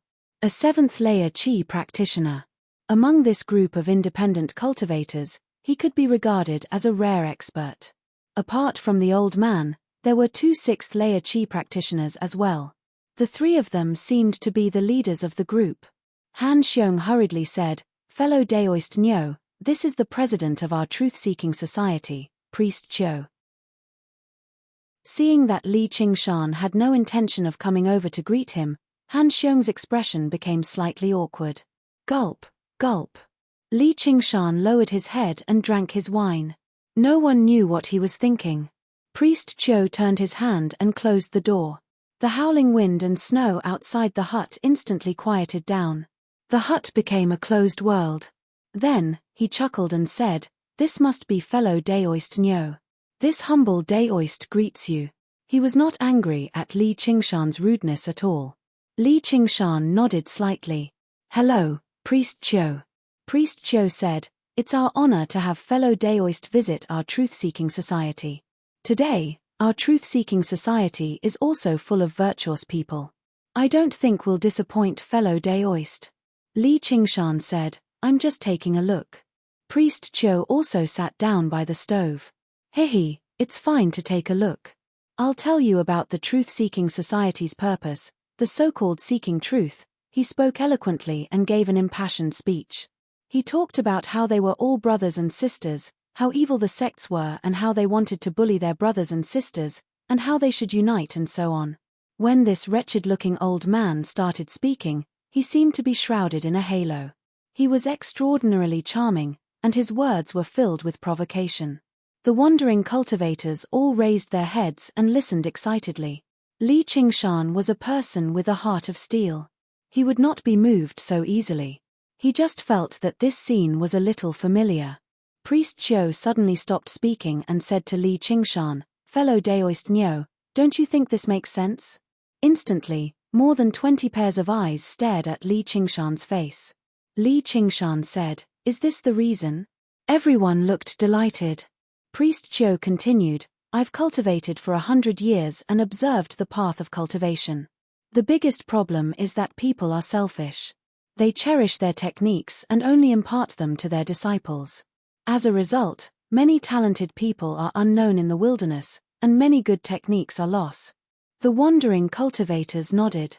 They were such talented people, but they all became wandering cultivators because they did not receive the inheritance. If we can break the prejudice of the sects and families and exchange our techniques and knowledge throughout the cultivation world, so that every senior can be the teacher of the younger generation, how can the cultivation world not prosper? There will also be less fighting and killing. In less than 100 years, the number and quality of cultivators will increase by 100 times. How hard will it be to kill all the demons in the world? This grand blueprint made all the itinerant cultivators very excited. Li Qingshan was also slightly surprised. He had thought that this was just an alliance of the wandering cultivators. He did not expect them to have such a grand goal. Moreover, it was a dream. If they could realize it, they would not be far from the great harmony of the world. Priest Qiu said solemnly, "Of course it will not be easy, but as long as we work hard, there will be hope. The truth-seeking society is the hope of the world's cultivation." Then, it was time for the wandering cultivators to communicate. A man stood up and said, "I was originally at the second stage of Qi training. Ever since I joined the truth-seeking society and communicated with fellow Taoists, I have benefited a lot. I recently broke through and reached the third stage of Qi training." There was a round of cheers. The other cultivators also stood up and spoke. After each person finished speaking, there was a round of cheers. The house was immersed in the enthusiastic atmosphere. Finally, it was Li Qingshan's turn. Li Qingshan shook his head, indicating that he had nothing to say. The wandering cultivators did not let it go. They urged him in unison, "Speak, speak, speak, speak." Li Qingshan frowned slightly. Priest Qiu raised his hand and the urging stopped immediately. "Since fellow Daoist Niu is unwilling to speak, I will say a few words. Whether it is for the development of the cultivation community as a whole or for an individual to improve, the most important thing is to break this selfishness." Priest Qiu extended a fist towards Li Qingshan and then loosened it. "Open your fist and you will be able to hold more things. If you can show kindness to others, they will reciprocate. The most basic saying is, you can only gain if you give up." Priest Qiu clapped his hands. "Now it is time to share. Everyone, take out your things. Fellow Niu, if you need anything, just say the word." The wandering cultivators followed the previous order and took out the things in their 100 treasures pouches to share. It was either spirit herbs or spirit pellets. When it was a female wandering cultivator's turn, she suddenly took off her clothes and revealed her firm chest. She wanted to share her body. If anyone needed it, they could go to her room to find her. This made Li Qingshan dumbfounded. The female cultivator saw Li Qingshan's expression and said proudly, "We are all brothers and sisters. In this lonely world, we should comfort each other. My body can satisfy everyone and I can also obtain happiness. Why not?" After winning the praise of the crowd, she puffed her chest even higher. It was as if there was a more noble spirit that replaced the vulgar concept of chastity. It made her whole person sublimate like a saint. Li Qingshan grinned and did not say anything. He only felt that the things he saw today were really strange. The entire sharing process was carried out in an extremely harmonious atmosphere. There were no arguments, no quarrels, and the atmosphere was harmonious. Sometimes, when 2 or 3 Qi practitioners valued the same thing, they would immediately give it to each other. Even blood brothers would not be so friendly. In both of Li Qingshan's lives, he had never seen so many friendly, humble, and kind people. Everyone's faces were brimming with happiness. In this lonely cultivation world, it was simply too good to be able to be so kind and warm to each other. Finally, it was Li Qingshan's turn. Li Qingshan, who had been silent since the beginning, said again, "I have nothing to share." As if a bucket of cold water had been poured on this warmth and happiness, everyone's expression changed. More than 20 pairs of eyes stared coldly at him. Priest Cho said, "Don't forget what I said. You can only gain by giving up. Only when you give your heart to someone else will they give their heart to you." Han Xiong said, "Fellow Nyo, didn't you buy the gooey water condensing chi method and the Book of All? There is no loss in sharing them, right?" The eyes of all the itinerant cultivators lit up. The gooey water condensing chi method was a holy item for itinerant cultivators who cultivated gooey water true chi, and the Book of All could be said to be commonly needed by all itinerant cultivators. However, these two books were too expensive. Generally, no itinerant cultivator could afford them. Li Qingshan shook his head firmly. "I don't want to share them." He had spent 200 spirit stones to buy these two books. There was no reason to give them to others for free. If all the books in the world could be shared like this, then Sun Fubai's shop would have long been closed.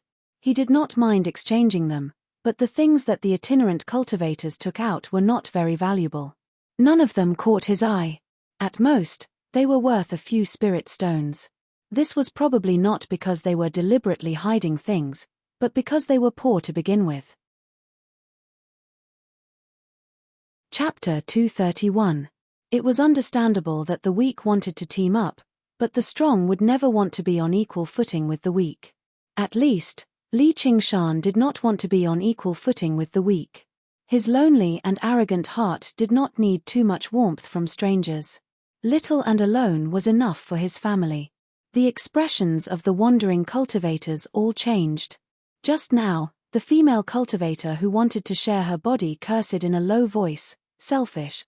All the wandering cultivators followed suit, "Selfish, selfish, selfish." The sound waves surged like the tide, surrounding Li Qingshan. In the rising flames, the shadows on the wall twisted like evil spirits about to pounce on people. Li Qingshan picked up the iron rod and poked at the fire. He asked, "Did you add something to the fire?" Priest Cho was slightly shocked. "I don't know what you're talking about." Li Qingshan said, "Your voice is also very unique. It reminds me of some old things. The buildings in Jiaping City, the singing, the dancing, and the incense. After that experience, if he fell for it a second time, he would be an idiot." Priest Cho lowered his head. "Join our truth-seeking society, and I can make you vice president." The two sixth-layer Qi practitioners wanted to say something, but Priest Cho stopped them with a look. "Oh." Li Qingshan smiled. "I can join, but I want to ask, during the herb-gathering ceremony of the Three Mountains, will you also go underground?" Priest Cho smiled. "I'm already too old." St. Hall. Han Xiong said, "The president is our father, the hope of the cultivation world. How can he go to such a dangerous place? We will find the spirit herbs and bring them back to share." He was originally a smart and capable person, but at this moment, there was a kind of fanaticism in his eyes. What he said was met with agreement. Li Qingshan's heart was like a mirror. The strongest did not go underground, but waited for the weak to take the risk to gather the herbs and bring them back to the strong. How was this a relationship between father and son? It was clearly a relationship between master and slave. Priest Chiu used the truth-seeking society to enslave all the rogue cultivators here. What was even more terrifying was that these rogue cultivators were willing to do it. They were like fanatical believers who had been completely brainwashed. This was not something that could be done in a short period of time. Under the gaze of the Qi practitioners, Li Qingshan shook his head and said, "You and I are not on the same path." Priest Chiu said sinisterly, "Selfish people don't have the right to live in this world." The killing intent condensed to the point that it was almost tangible. The flame dimmed bit by bit and was finally extinguished. Among the 20-odd Qi practitioners, there were strong ones and weak ones. However, it really was just as they said, they were siblings. Their true energies tangled about, all of it gathering on their father Daoist Cho's body. Daoist Cho's true energy continued to climb, easily breaking through the 8th level to the 9th, then the 10th. The terrifying true energy surpassed Li Qingshan's understanding of Qi practitioners, and it came crashing down on him like a tsunami. Holy Church, this seemed to be some kind of mystical joint attack technique. No wonder they dared to oppress Li Qingshan even though they knew that he could defeat a 6th-level Qi practitioner in one move. Li Qingshan felt like he was a straw hut by the seaside that was about to be crushed by the tsunami. He rubbed his forehead. Was this how it felt? Priest Cho said, "Look at how strong I am. If you continue to be stubborn and refuse to let go of your selfishness, only death awaits you. Open your heart and join us. Become one with the big family, and you will receive the big family's protection." As he said this, the 20-odd rogue cultivators also spoke in unison. Their thunderous voices rolled in the small hut, as if they wanted to crush all dissidents. The walls of the hut were flashing with runes and some kind of formation. It was like an iron fortress. Li Qingshan felt like he was trapped in a cage with a monster. Li Qingshan propped himself up and knelt on one knee. He held the whale's ingestion of water in his hand and shook his head. "Is that all? Kill!" Priest Cho roared. The Qi practitioners pounced forward as if they had gone mad. Spells, spirit talismans, spirit tools, and all kinds of colorful lights rushed toward Li Qingshan. Boom boom boom boom. Sparks and lightning shot everywhere. The violent air currents blew the extinguished ashes high into the air. By the time the dust had dispersed, an ice ball had formed where Li Qingshan was. Li Qingshan curled up, hiding in the ball. He was completely unscathed. Priest Chiu raised his hand, and the surging true qi condensed into a huge hand that grabbed the ice crystal ball. Crack, crack. The ice crystal ball was covered in cracks. Even the profound ice formed by the ice condensate water could not withstand the terrifying power of over 20 qi practitioners. The ice crystal ball shattered, and the true qi hand grabbed Li Qingshan and pressed him to the ground. Li Qingshan spat out a mouthful of blood and asked, "You didn't plan to let me go from the beginning, did you? Originally, I wanted to control you so that I could use your power while taking your things. I never thought you'd actually be so insensible. Do you have anything else you want to say now?" Priest Chiu walked over and looked at the immobilized Li Qingshan. He was complacent like a victor. Li Qingshan said indifferently, "Is that all you've got?" Priest Chiu said angrily, "Die." In the snow forest beside the valley, Little Ann squatted unhappily and used a branch to draw on the snow. Because she did not have a bamboo basket, Li Qingshan told her to wait here. However, ever since Li Qingshan entered the small house, all sounds and auras had been cut off. This made her feel slightly uneasy. Suddenly, this feeling of uneasiness grew stronger for no reason at all. Little Ann suddenly stood up and stared at the small house in the distance. After a moment of hesitation, she was about to walk towards the small house. However, she suddenly seemed to sense something and shrank back. She sharply observed her surroundings, and 2 prayer beads fell from her wide sleeves. They rolled and turned into 2 tiny skulls. One flew into the sky, and the other flew close to the ground. Fiery light flickered in her eyes, and her vision instantly became extremely wide. She could see the entire valley, and she could see every blade of grass and tree on the ground in great detail. Great beauty and white bones, seeing through illusions. She immediately saw a dozen or so Qi practitioners stealthily approaching from all directions. They had all used high-grade concealment arts, and their figures were almost transparent. In this world of white snow, even those with extremely good eyesight would find it difficult to find their traces.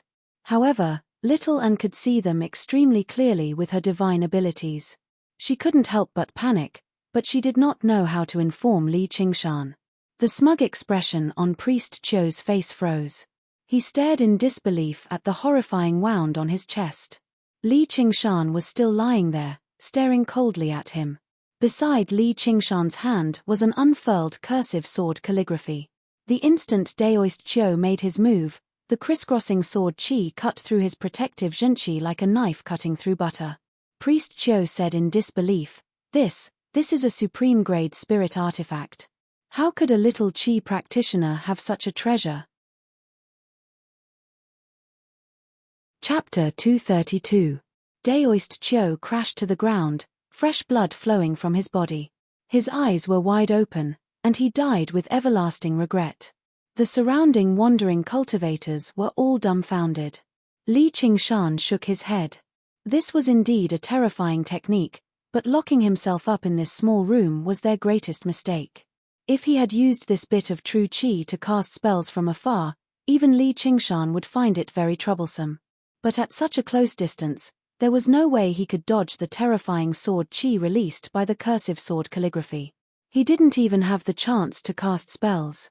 And Daoist Chio was still a 7th layer qi practitioner, not a 10th layer qi practitioner. His reaction speed was still slightly inferior to that of the black-clothed masked man just now. And how could his unrefined protective true qi block the sword qi? President!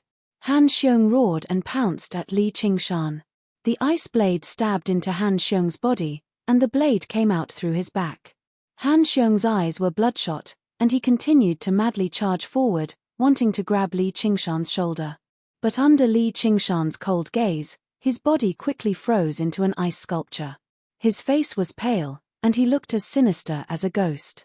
Li Qingshan twisted the blade's hilt, and the ice sculpture shattered, splattering all over the ground. Han Xiong's dismembered corpse covered the entire small room. The ice blade suddenly disappeared, and reappeared behind Li Qingshan. It cut off the head of a wandering cultivator who was holding a long sword and about to stab Li Qingshan. At this moment, a sharp whistle tore through the air. Following Daoist Chio's death, all the wandering cultivators fell into a frenzy of rage. They no longer feared death. Li Qingshan was their father's murderer. Dozens of hands reached out, and dozens of eyes glared angrily. The small room seemed to spin, and Li Qingshan stood in the center, feeling slightly dizzy. Was this what it felt like? Before he could even think, the ice blade danced in a blue and white blur. 7 hands were sent flying and 4 legs were severed. A young man was sliced in half. Just now, the rogue cultivator who wanted to share his body was sliced in half at the waist.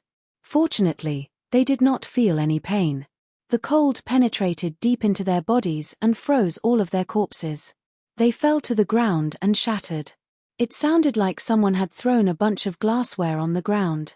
From life to death, it only took an instant. The moment he landed, he turned into ice dust. A flying sword pierced through the net of blades and went straight for Li Qingshan's temple. Without turning his head, Li Qingshan raised his hand and pinched the flying sword. The flying sword trembled like a small snake, but it could not break free. Li Qingshan tilted his head and met the eyes of the 6th layer qi practitioner. With a casual toss of his hand, the flying sword shot out uncontrollably and embedded itself deeply into the wooden door, the tail of the sword trembling incessantly. The other 6th layer qi practitioner sprawled on the ground in panic. Just now, he wanted to activate the formation and escape. If not for his quick reaction, he would have been pierced through the head. The 2 of them were the core members of the Truth-Seeking Society. Perhaps it was because they were strong enough that they were not as controlled. They were not as crazy as normal rogue cultivators. As soon as Priest Chio died, they rushed forward without a care. One wanted to sneak an attack, the other wanted to escape. Li Qingshan's left hand also held the hilt of his blade. Now he held it with both hands, the tip of the blade pointing behind him as he crouched down slightly. Li Qingshan's figure disappeared. The cold wind swept up the ice dust like an angry ice dragon, charging towards the 6th layer qi practitioner who wanted to sneak an attack. All the rogue cultivators who blocked the path of the ice dragon were crushed and turned into a part of the ice dust. The 6th layer qi practitioner was shocked. He reacted quickly and took out a high-grade scarlet fire talisman to activate it. He shouted, "Die!" The 6th layer qi practitioner at the door shouted, "No." The scarlet fire talisman had already spat out flames that resembled the breath of a fire dragon. The ice dragon and fire dragon collided. Boom! A loud explosion shook the entire valley. Sacred Hall, the roof of the secluded hut in the valley, was lifted several feet high by the shockwave and shattered into pieces in the air. A puff of white smoke rose from the hut. Because of the array, the hut still maintained its original structure, but it was charred black everywhere. The dozen or so figures who had quietly gathered around hurriedly crouched down and looked at the little house not far away in shock, not knowing what had happened. Little and let out a sigh of relief. He had already sensed Li Qingshan's aura. The whale's ingestion of water blade in Li Qingshan's hand had turned into a strange shape. The edge of the blade extended in all directions, forming a huge ball of ice that covered Li Qingshan. Although it was very thin, it was enough to block the explosion of the scarlet fire talisman. The long and narrow edge of the blade had already pinned the sixth-layer Qi practitioner to the charred wall. This whale's ingestion of water blade was extremely useful to him. With his ability to react in battle, he was able to make full use of the blade's transformations. However, because he was only at the fourth layer of Qi refining, he still couldn't completely control this high-grade spiritual weapon. If it weren't for the fact that he cultivated gooey water true Qi and that his true Qi was extremely pure, he wouldn't have been able to display such power. Li Qingshan pulled out the blade, and the Qi practitioner slid down from the wall and landed on the ground with a bang. Li Qingshan turned around. The only living person left in the room was the sixth-layer Qi practitioner at the door, but he was also heavily injured. The wooden door he had wanted to open had already been blown open, and the formation had completely dissipated. He crawled out with difficulty. The other wandering cultivators had all been turned into charred corpses in the explosion. It was just like how using a lightning summoning talisman in a thunderstorm would have an extremely strong effect. The small hut sealed off with formations completely restricted the power of the scarlet fire talisman to the cramped space, constantly condensing and compressing it. Even sixth-layer Qi practitioners would be heavily injured if they did not possess a defensive spiritual artifact. Li Qingshan walked over slowly with his blade in hand. The Qi practitioner looked back in fear, doing everything he could to mobilize the remaining true Qi in his body. Don't kill me. I was forced to do this. However, Li Qingshan did not hesitate at all. He was expressionless, but there was a hint of confusion in his eyes, as if he was thinking about something he did not understand. He arrived before the Qi practitioner and raised his blade. Stop. The Hawkwolf Guard will handle this. Over a dozen people leapt out from the snowy ground and drew their blades with a series of swishes. The wind-entwining blades shone brightly under the sunlight as they pointed them directly at Li Qingshan. 9 wolf-fang flying blades hovered in the air, ready to strike. The invisibility technique had lost its effect, revealing their black uniforms of the Hawkwolf Guard. Every single one of them was a commander. The man in the lead was dressed in scarlet clothes, but he was a scarlet wolf. He did not carry a blade. Instead, thin chains wrapped around him, flickering with light. Ah! With a short, miserable shriek, Li Qingshan raised his blade and swung it down. The Qi practitioner's head rolled down the stairs of the hut. How dare you! The man in scarlet clothes became furious. The chains in his hands immediately thickened and lengthened, reaching straight out with a clatter. The tip of the chains turned into a snake's head, biting towards Li Qingshan. Li Qingshan tilted his head slightly and dodged the snake's head, but the chains suddenly twisted in the air. They circled around a few times before tightening suddenly, wrapping around Li Qingshan. The snake's head bit firmly into Li Qingshan's shoulder. Li Qingshan's gooey water true Qi immediately seemed to freeze, unable to circulate at all. The man in scarlet clothes rejoiced inside, and a sneer appeared on his lips. His python constrictor chain was a high-grade spiritual artifact he had obtained after carrying out who knew how many missions and how much contribution he had obtained. It could twist and turn at will, making it much more useful than regular flying swords. Once it entangled an enemy, it could seal off their true Qi. Qi practitioners without true Qi would obviously be unable to put up any resistance. Who knew how many criminals he had captured with this spiritual artifact? The other Hawkwolf commanders all relaxed. Only a beautiful woman among them furrowed her brows slightly. She wore the uniform of a Black Wolf commander, and she was only at the 5th layer. She could basically be regarded as one of the weakest among these people. However, she glanced at the tall, sturdy man before looking at the ruins behind him. Her face was filled with doubt. According to the tip-off, the remnant of the White Lotus sect, Chio Ruelio, should be there. There should be several dozen independent cultivators around him as well. Chiu Ruelio was only at the 7th layer, yet he was able to make the Scarlet Wolf Guard in the prefectural city send a Scarlet Wolf and mobilize all the commanders in the nearby Hawkwolf Guard to assist him. Although the White Lotus sect was the mortal enemy of all the Hawkwolf Guards in the Rui Commandery, Chiu Ruelio was not easy to deal with since the higher-ups had mobilized so much. Now, all of these people seemed to be dead. They had died to this man's hands. However, he clearly noticed that even when the chains wrapped around the man, he did not panic at all. "Get over here."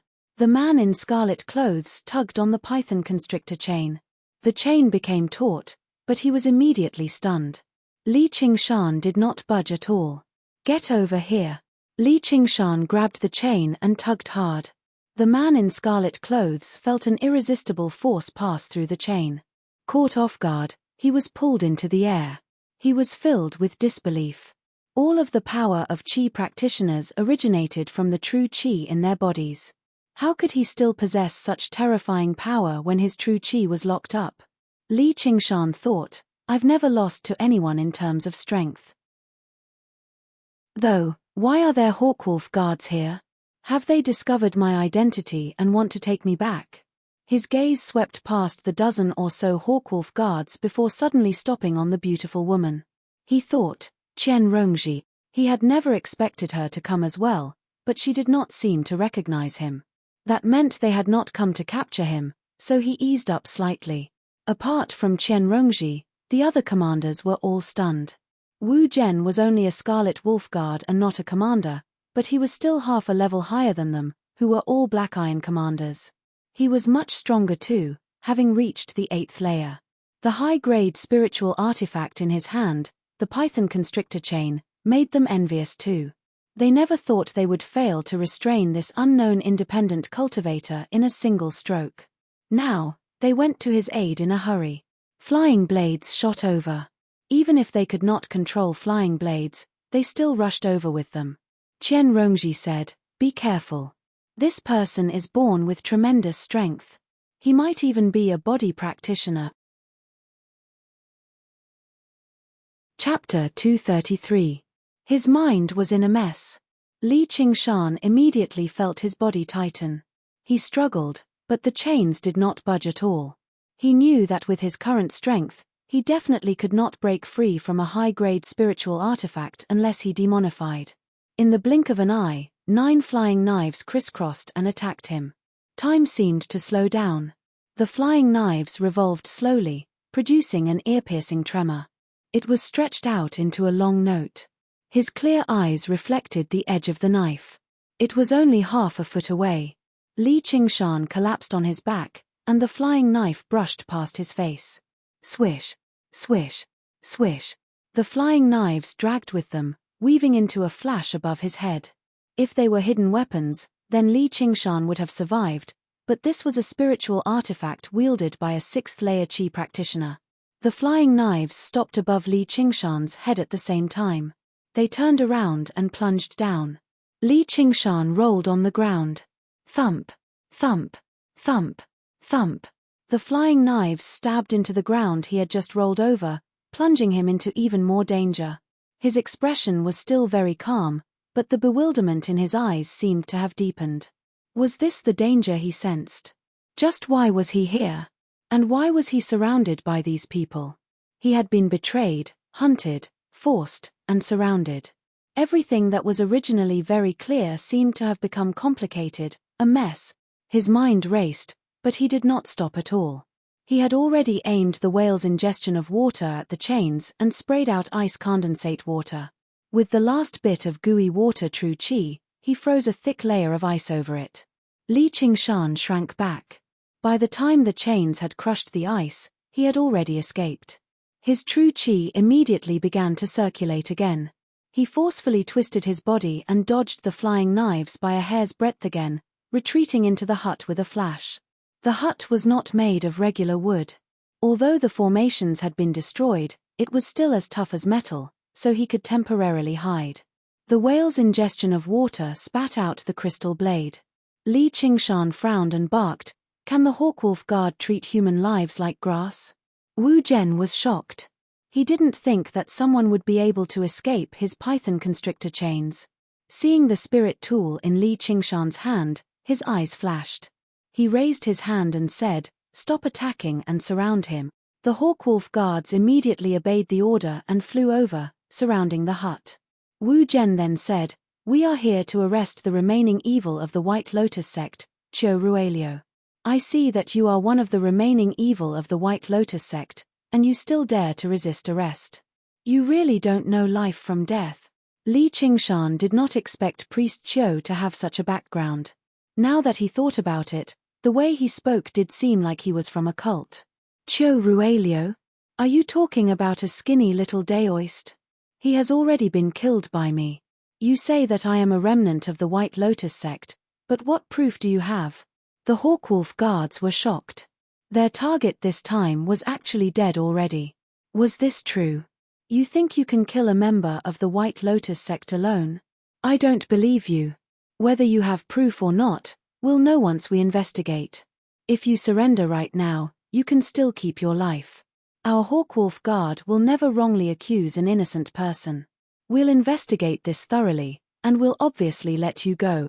Wu Zhen said that he didn't believe it, yet he was slightly convinced in his heart. Merely this was something that an ordinary Qi practitioner wasn't capable of escaping from their encirclement. It would obviously be for the best if he could outsmart an enemy like that. He would use the authority of the Hawkwolf guard to frighten him first, and once he was captured, he would be at their mercy. Who knew how many times he had done something like this already? Li Qingshan said, "What a joke. We're all Qi practitioners, so why would we entrust our lives to others?" Wu Zhen sneered. "Then there's nothing else to say. Get him." He refused to believe that they could not capture him with so many people. "Hold on." Wu Zhen turned around with a frown. Only when he saw that it was Chen Rongji did his expression ease up slightly. "Rongji, what do you have to say for yourself?" "Sir, isn't our Nighthawk nearby? We can just get him to identify him. That way, if we get the wrong person, it'll be bad," Chen Rongji said with some worry. Wu Zhen frowned heavily. Women would always be women. They were still too soft-hearted. This person was clearly quite wealthy. If they captured him first and asked him about his origins, then if he did not come from any powerful sect, they could just kill him in the truth-seeking society. Wouldn't that be even better? However, he obviously could not say something like that in front of so many commanders, so he sank into thought. "Senior brother, Rongji is right. Let's get to the bottom of this. We can't let a good person fall for us," said a young man with a square face beside Chen Rongji. Only then did Wu Zhen finally nod. "All right. Send the signal and get him to come over." The square-faced young man was the newest Black Hawk commander of Jiaping City. Just like Wu Zhen, he came from the 100 schools of thought, which was why he referred to him as senior brother. Compared to the other Black Hawk commanders, he was much younger. His talent could be regarded as extraordinary, so increasing his cultivation by a few more layers would not be difficult. After a few years of training below, he would obviously be transferred back to the Clear River Prefecture and promoted to Scarlet Copper. Coupled with their many years of friendship, Wu Zhen obviously valued his opinion a lot more. He would not refute it so easily. Before long, a Black Wolf guard emerged from the forest. He bowed in all directions. "I'm Ju Pei. Greetings to everyone." The square-faced young man said, "Ju Pei, do you recognize this person? That burly man over there, come out and let him recognize you." Li Qingshan found the voice familiar, but he was unable to recall where he had heard it before. He arrived at the entrance in a flash and met the Black Wolf guard's eyes. The two of them said at the same time, "Ju Wei, Niu Juxia." This Ju Pei was the Qi practitioner Ju Wei who did not like to talk much by Han Xiong's side when he first met him. He never thought he would actually be a Nighthawk. The so-called Nighthawk was a hawk that never saw the light of day. It was an extremely special position within the Hawkwolf Guard. They would infiltrate various organizations with different identities and gather information. An information network in the world of mortals could be established by bribing some people of the Jianghu. However, establishing a network like that in the world of cultivation required cultivators. Because this job was very arduous, Not only was it shameful, but it could even easily endanger one's life. Regardless of their cultivation, they were all known as hawks. Li Qingshan had only heard a rough introduction when he joined the Hawkwolf Guard. This was the first time he had seen someone like this. Ju Wei, or Ju Pei, immediately reported what had happened in the bookstore and restaurant that day, proving that Li Qingshan had indeed been tricked and was not a member of the truth-seeking society. With that, he stood to one side with his head lowered. He only glanced at Li Qingshan in surprise. He never thought he would actually destroy the entire truth-seeking society alone. Priest Qiu had basically dug his own grave. Only now did everyone understand the whole story. They looked at one another and waited for Wu Zhen's decision. The square-faced young man sighed. Fortunately, Rongji reminded me. I didn't kill the wrong person. Qian Rongji said politely, "You're too kind, Commander." Chapter 234. However, what Qian Rongji thought was that this commander had just graduated from the 100 schools of thought, so he sure was naive. He actually took the laws of Great Xia seriously. All laws were for people to use. There was no reason not to slaughter a fat sheep. The sacred church. The reason why she had played the good guy this time was because she was afraid the fat sheep would turn into a vicious tiger. From the first moment she saw him, she found Li Qingshan familiar. If it were Yu Zijian or Hua Chenglu, then he would just be familiar. She would not think too much about it. It was exactly because Li Qingshan's colossal figure was just too shocking that people would misunderstand him instead. She felt like she would never forget this person if she had seen him before. However, Qian Rongji's thoughts were much deeper and meticulous. Although Li Qingshan's appearance had changed drastically, the impression he had left on her was just far too deep. This impression was no longer limited to just his appearance. The changes in his expression, the way he spoke, and his attitude towards the enemy all matched up with the man in her heart. Coupled with the gaze that had stopped on her face, she concluded very soon that there was a 70 to 80% chance that this person was Li Qingshan. After reaching this conclusion, how could she allow the Hawkwolf Guard to continue arguing with Li Qingshan? Li Qingshan possessed the strength to kill 2 9th-layer Qi practitioners. Now that a few months had passed, who knew just how powerful he had become? The reason why she had held back was because she did not want anyone to see her trump card. If she really forced him to reveal his trump card, then probably everyone present would be silenced. She did not believe she possessed any special status in his heart. However, Wu Zhen was rather displeased. That would mean he would lose out, and he would not be able to recover the dignity he had lost just now. As a Scarlet Wolf Guard, he was not bold enough to distort the truth before so many people. Otherwise, if someone reported him, he would not be able to escape the punishment of the law either. He said to Ju Pei rather reluctantly, "You've done very well. Once we return, you'll definitely receive a share of merit." Ju Pei said, "I don't ask for any merit.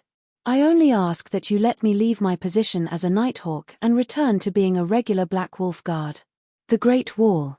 Wu Zhen waved his hand impatiently. "Okay, I got it. I will report it to the higher-ups." Then he said to Li Qingshan, "You can go now." Li Qingshan used his true qi to gather all of the 100 treasures pouches into his hand. Wu Zhen glared at him. "Leave it behind." With a point of his finger, the iron chains stretched out like a python and coiled around the small house. They shook their heads and clattered loudly, as if they wanted to devour someone. The other Hawkwolf commanders were hostile as well. They had not come out to carry out their missions just to enforce the laws of Great Xia. The spoils of battle on their enemies were an extremely important source of income. How could they just watch someone else dip their fingers in it? Li Qingshan insisted, "These are my spoils of war." Wu Zhen said, "These are the spoils of the White Lotus sect. There might be information on the remnants of the White Lotus sect in there. I'd advise you to hand them over, or I'll charge you with the crime of harboring stolen good." Li Qingshan smiled furiously. "I've completed your mission for you, yet you're not thanking me. Instead, you're trying to frame me." Wu Zhen said, "Do you think you're worthy of being framed by us? If you're smart, you'd better piss off, or don't blame us for being merciless." The other commanders cooperated, sending their flying blades flying over once again. Li Qingshan felt like something was surging in his chest. It was something he had always suppressed at the very bottom of his heart. It was roaring and bellowing, wanting to break out of its cocoon. There should be a limit to how reckless you can be. I don't want to die with you idiots. Qian Rongji lowered her head and frowned. She cursed in her heart, but she didn't say anything. Her words carried little weight, and it would be pointless to say anything. Instead, she would offend a large group of colleagues for no reason. Anyway, if it really came to that, she had a way to escape. The square-faced youth said, "Senior, this is a little inappropriate." He then said to Li Qingshan, "Hey, man, just leave Qiu Ruelio's 100 treasures pouch. The information about the White Lotus sect in there is very important. Even if you get it, it won't do you any good." And Shang, you, sigh. Wu Zhen sighed helplessly. If other commanders dared to act on their own, he would have been furious. However, Fang Shang was very familiar with him from the 100 schools of thought. They had been classmates for many years, and what he said was reasonable, so Wu Zhen couldn't do anything. When he first came out of the 100 schools of thought, he was influenced by the legalists for many years. His thoughts were also about upholding justice and protecting the dignity of Great Shia's laws. However, only after experiencing some worldly affairs could he understand that the spirit and the laws were not as important as the spiritual pills and spiritual weapons in the 100 treasures pouch. Forget it, I guess that group of small rogue cultivators didn't have anything decent in their hands. Li Qingshan hesitated slightly. He weighed the pros and cons in his heart. The truly valuable things were probably all plundered by Priest Qiu. If he turned hostile, he would turn into a demon and kill everyone in front of him. He couldn't let anyone escape. This included Nighthawk Ju Pei, the square-faced youth, and Qian Rongji. A voice in his heart said hesitantly, "Do I really have to kill them all?" Immediately, another ferocious voice roared, "Kill them all! Kill them all!" His expression kept changing, and his body actually trembled slightly. He understood what it meant to be in a battle between heaven and man.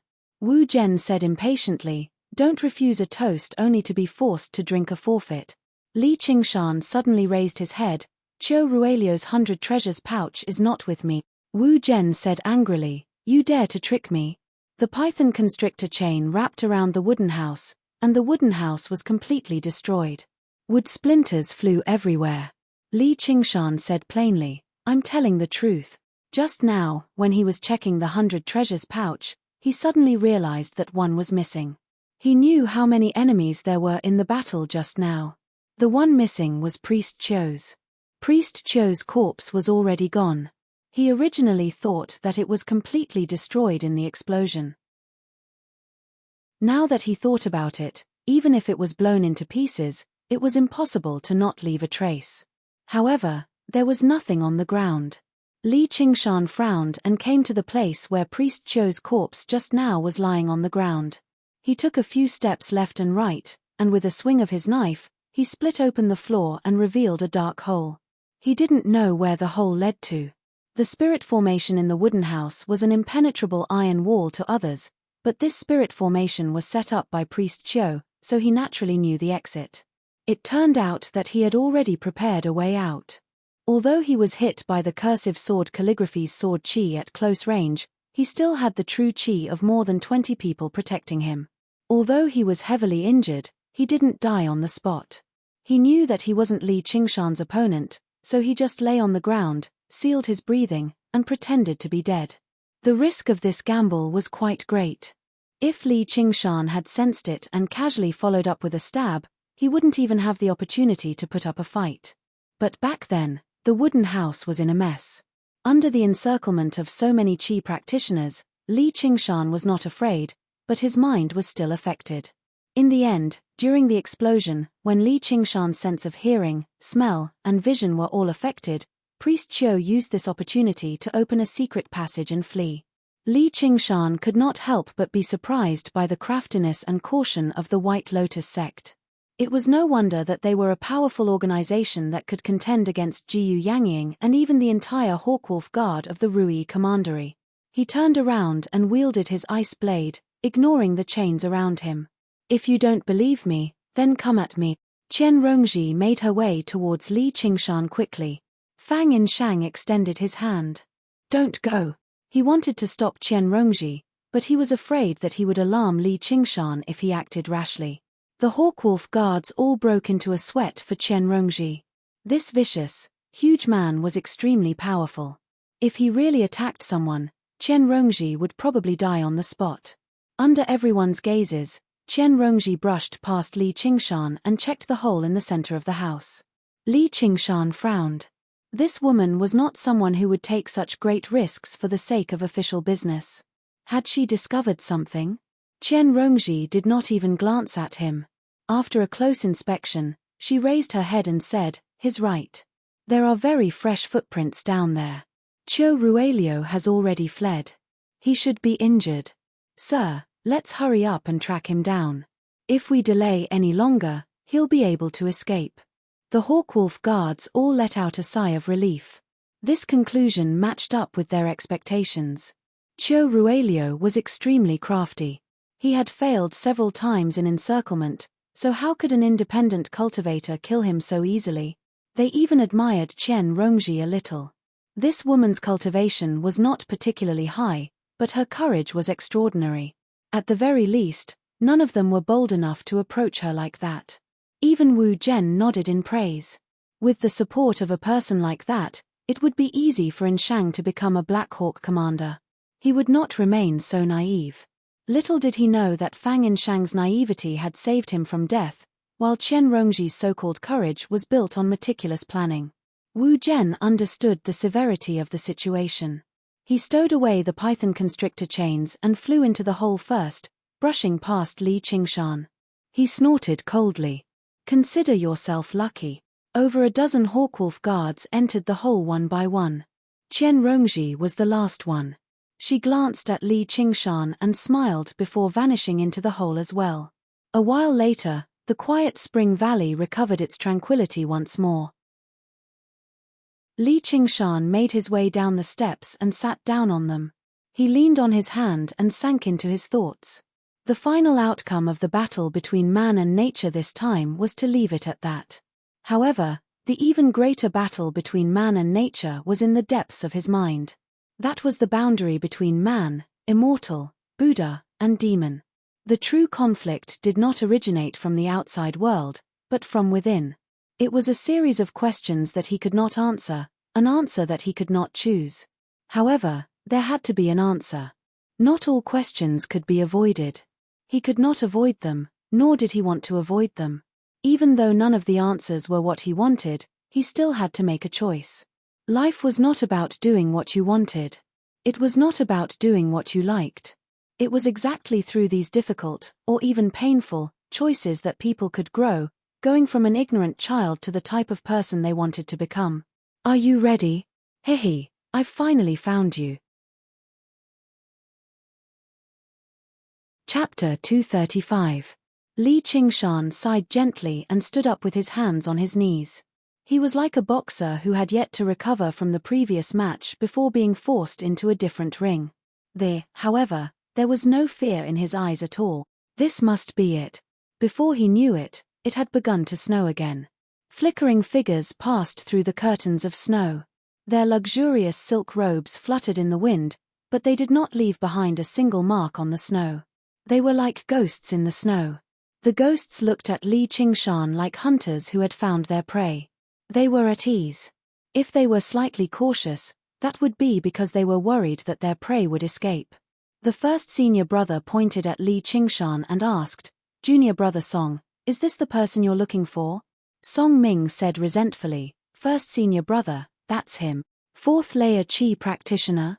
The first senior brother curled his lip in great disdain.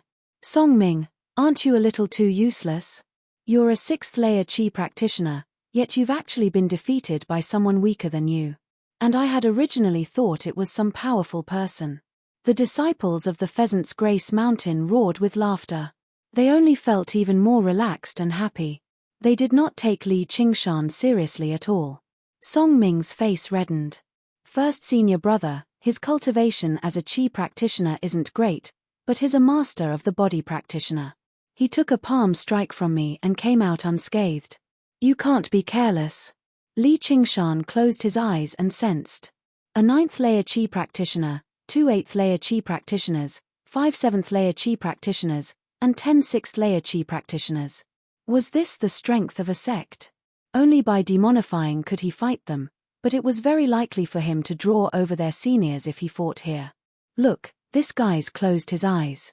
Is he resigned to his fate? A disciple of the Pheasant's Grace Mountain smiled. Before he had even finished speaking, a thick mist rose up, surging like waves. Li Qingshan turned around and vanished into the mist. Oh no, it's a mist talisman. He's trying to escape. Song Ming cried out. As if someone had plucked the clouds from the sky, the mist rapidly filled the entire valley. The pure white mist was extremely thick, where one could not even see their own fingers. It contained water spiritual qi, such that even the vision of qi practitioners was greatly affected. Eldest senior brother snorted coldly, insignificant trick. With a flick of his sleeves, a spell was cast, and a strong gust of wind blew, clearing away the fog. The valley was filled with the howling of the wind, causing everyone's clothes to flutter loudly. Li Qingshan's figure suddenly appeared. He had already rushed to the hillside in the distance and was fleeing at an extremely fast speed. Since he couldn't fight, he could only flee. Eldest senior brother's wild wind technique is really powerful. You're too naive to think that you can escape with such a small trick. The disciples of the Pheasant's Grace Mountain praised him. They did not slow down at all. Their sleeves fluttered in the wind as they chased after Li Qingshan. Back then, when Song Ming flew into the proud sword manner, he could already be considered to be extremely confident. However, there were at least a dozen people here who were even stronger than him. Every time they flew, they would cover a distance of 100 zhong. Pride appeared on the eldest senior brother's face. Only after all his junior brothers had set off did he shake his sleeves and take off. He caught up to everyone even though he had set off later. He took the lead and rapidly closed the distance between him and Li Qingshan. Li Qingshan used the tiger demon climbs the mountain and leapt onto the top of the mountain. Hearing the whistling, he suddenly looked back. The eldest senior brother reached an even higher altitude than the top of the mountain and bellowed out, "Peck of the golden pheasant." His right hand formed the shape of a pheasant's head, and he pecked at Li Qingshan from afar. He was like a golden pheasant pecking at a bug on the ground. He did it with indescribable ease, as if it was nothing at all. However, Li Qingshan felt like he was facing a great disaster, because he was playing the role of this bug. A huge, golden beak pierced through the air. He had already used the greatest technique of the Pheasant's Grace Mountain. The disciples of the Pheasant's Grace Mountain all sighed in amazement inside. Although this technique was taught to all inner disciples, how could it compare to the ingenuity of the first senior brothers? They had never thought the first senior brother would use such a powerful technique right off the bat. The kid was dead for sure. The sacred Hall Li Qingshan felt like no matter how he dodged, he would not be able to avoid this gentle peck. He raised his right hand, and the whale's mouth sucked in light before suddenly spitting out a fist-sized, transparent ball of water. Boom! The gooey water lightning collided with the pheasant beak in the air. A ring of light erupted, and the wild wind crushed the forest, forming a scene of wheat. The first senior brother blurted out, "Gooey water lightning." His true qi surged and dispersed the incoming wave of air, but he also slowed down slightly. How could a mere 4th layer qi practitioner use the gooey water lightning? Suddenly, he noticed the spiritual artifact in Li Qingshan's hand and came to a realization. High-grade spiritual artifact. Song Ming was right. This kid really was extremely wealthy. He was a great prey worth hunting. However, the disciples on the ground were not as relaxed as him. A few of them were blown backwards by the wild wind with insufficient cultivation. They could only swallow the words of flattery they were about to utter. Their faces were filled with shock. How could a 4th layer qi practitioner block the first senior brother's peck of the golden pheasant? Only Song Ming called out, "I told you. This guy isn't easy to deal with." He actually felt a sense of elation. Instead, he hoped Li Qingshan could use a few more powerful moves and last a little longer against his first senior brother. That would prove that he was not useless back then. Instead, the enemy was just too powerful. Li Qingshan used this time to leap off the top of the mountain. His head was below his feet, and the world was flipped upside down. Cold wind whistled past his face. He took out the underground mental map and unfurled it with both hands, reading it in the air. The nearest entrance to the underground cave was only 30 li away, under a mountain peak. If it was on the plains, the 30 li distance would only be a matter of time, but in the mountains, every few li meant that they had to cross a mountain. Although this was still a remnant of the boundless mountains and had not truly entered the depths, the mountains were tall and majestic. They could not be measured with common sense. Any one of these mountains could be regarded as a famed mountain on earth from Li Qingshan's past life. Even with the tiger demon climbs the mountains, Li Qingshan's speed was greatly affected. He casually stuck a mid-grade swift breeze talisman on himself, which made him move slightly faster. The withered trees seemed to be slamming towards him, but even with that, he was unable to widen the distance between them. Every time he looked back, the 9th layer Qi practitioner would get a little closer. However, he was not worried. What he was thinking about was not just running away. The first senior brother was extremely surprised as well. A 4th layer Qi practitioner could actually erupt with such speed. He used the golden pheasant flaps its wings and spent most of the time gliding through the air, unaffected by the terrain, yet he was still unable to catch up immediately. This independent cultivator really was not easy to deal with. The two of them crossed over the mountains and gradually pulled away from the disciples behind them. The killing intent in Li Qingshan's eyes became heavier and heavier. He casually tossed down a spiritual stone that had run out of spiritual qi before grabbing another one to quickly replenish his true qi. He had already taken out the cursive sword calligraphy and placed it in his bosom. He could take it out at any time and kill his opponent. Li Qingshan turned around and glanced at the first senior brother who was less than 300 meters away from him. However, he looked past the first senior brother, gazing at the even higher sky. The sky had already darkened, and snow filled the air. Apart from him, no one noticed a rapidly flashing red star high up in the sky. Little and stood on a huge skull, dragging a scarlet tail of flames behind him as he passed through the snowstorm. His robes and long hair fluttered in the wind as red light flickered in his eyes. His gaze pierced through the snowstorm, gazing at the mountains. A snowy night like this, a mountainous terrain like this, and a scene like this all seemed familiar. Unknowingly, a year had already passed. However, this time, she would not be as weak as before. She would not have to watch helplessly as he left by himself in despair. This time, she would definitely help him. All she had to do was wait for him to give the signal to attack. Li Qingshan thought to himself, a little further, a little further. The first senior brother had no idea that he had already fallen into a trap where the world intersected. The roles of hunter and prey had silently swapped. He had never imagined that a mere 4th layer Qi practitioner could harm him at all. Once again, Li Qingshan climbed to the peak of a tall mountain. The first senior brother took this opportunity to close the distance between them to within 300 feet. A look of joy appeared on his face as he raised his right hand. A golden light shot out, piercing through the snowstorm and leaving a straight golden line in its wake. Li Qingshan sensed the danger. He did not have time to turn around, so he held the ice blade behind him. With a ding, the golden light pierced deeply into the ice blade. Li Qingshan's perlicue trembled violently. Just now, he could clearly see that the golden light was a golden feather. The mystic ice that was frozen by the ice condensate water was as hard as a top-grade spiritual weapon. Yet, it was pierced by this tiny feather. Its power was even greater than Grandma Shimon's red thread needle. Protective qi and spells would be as fragile as a piece of paper.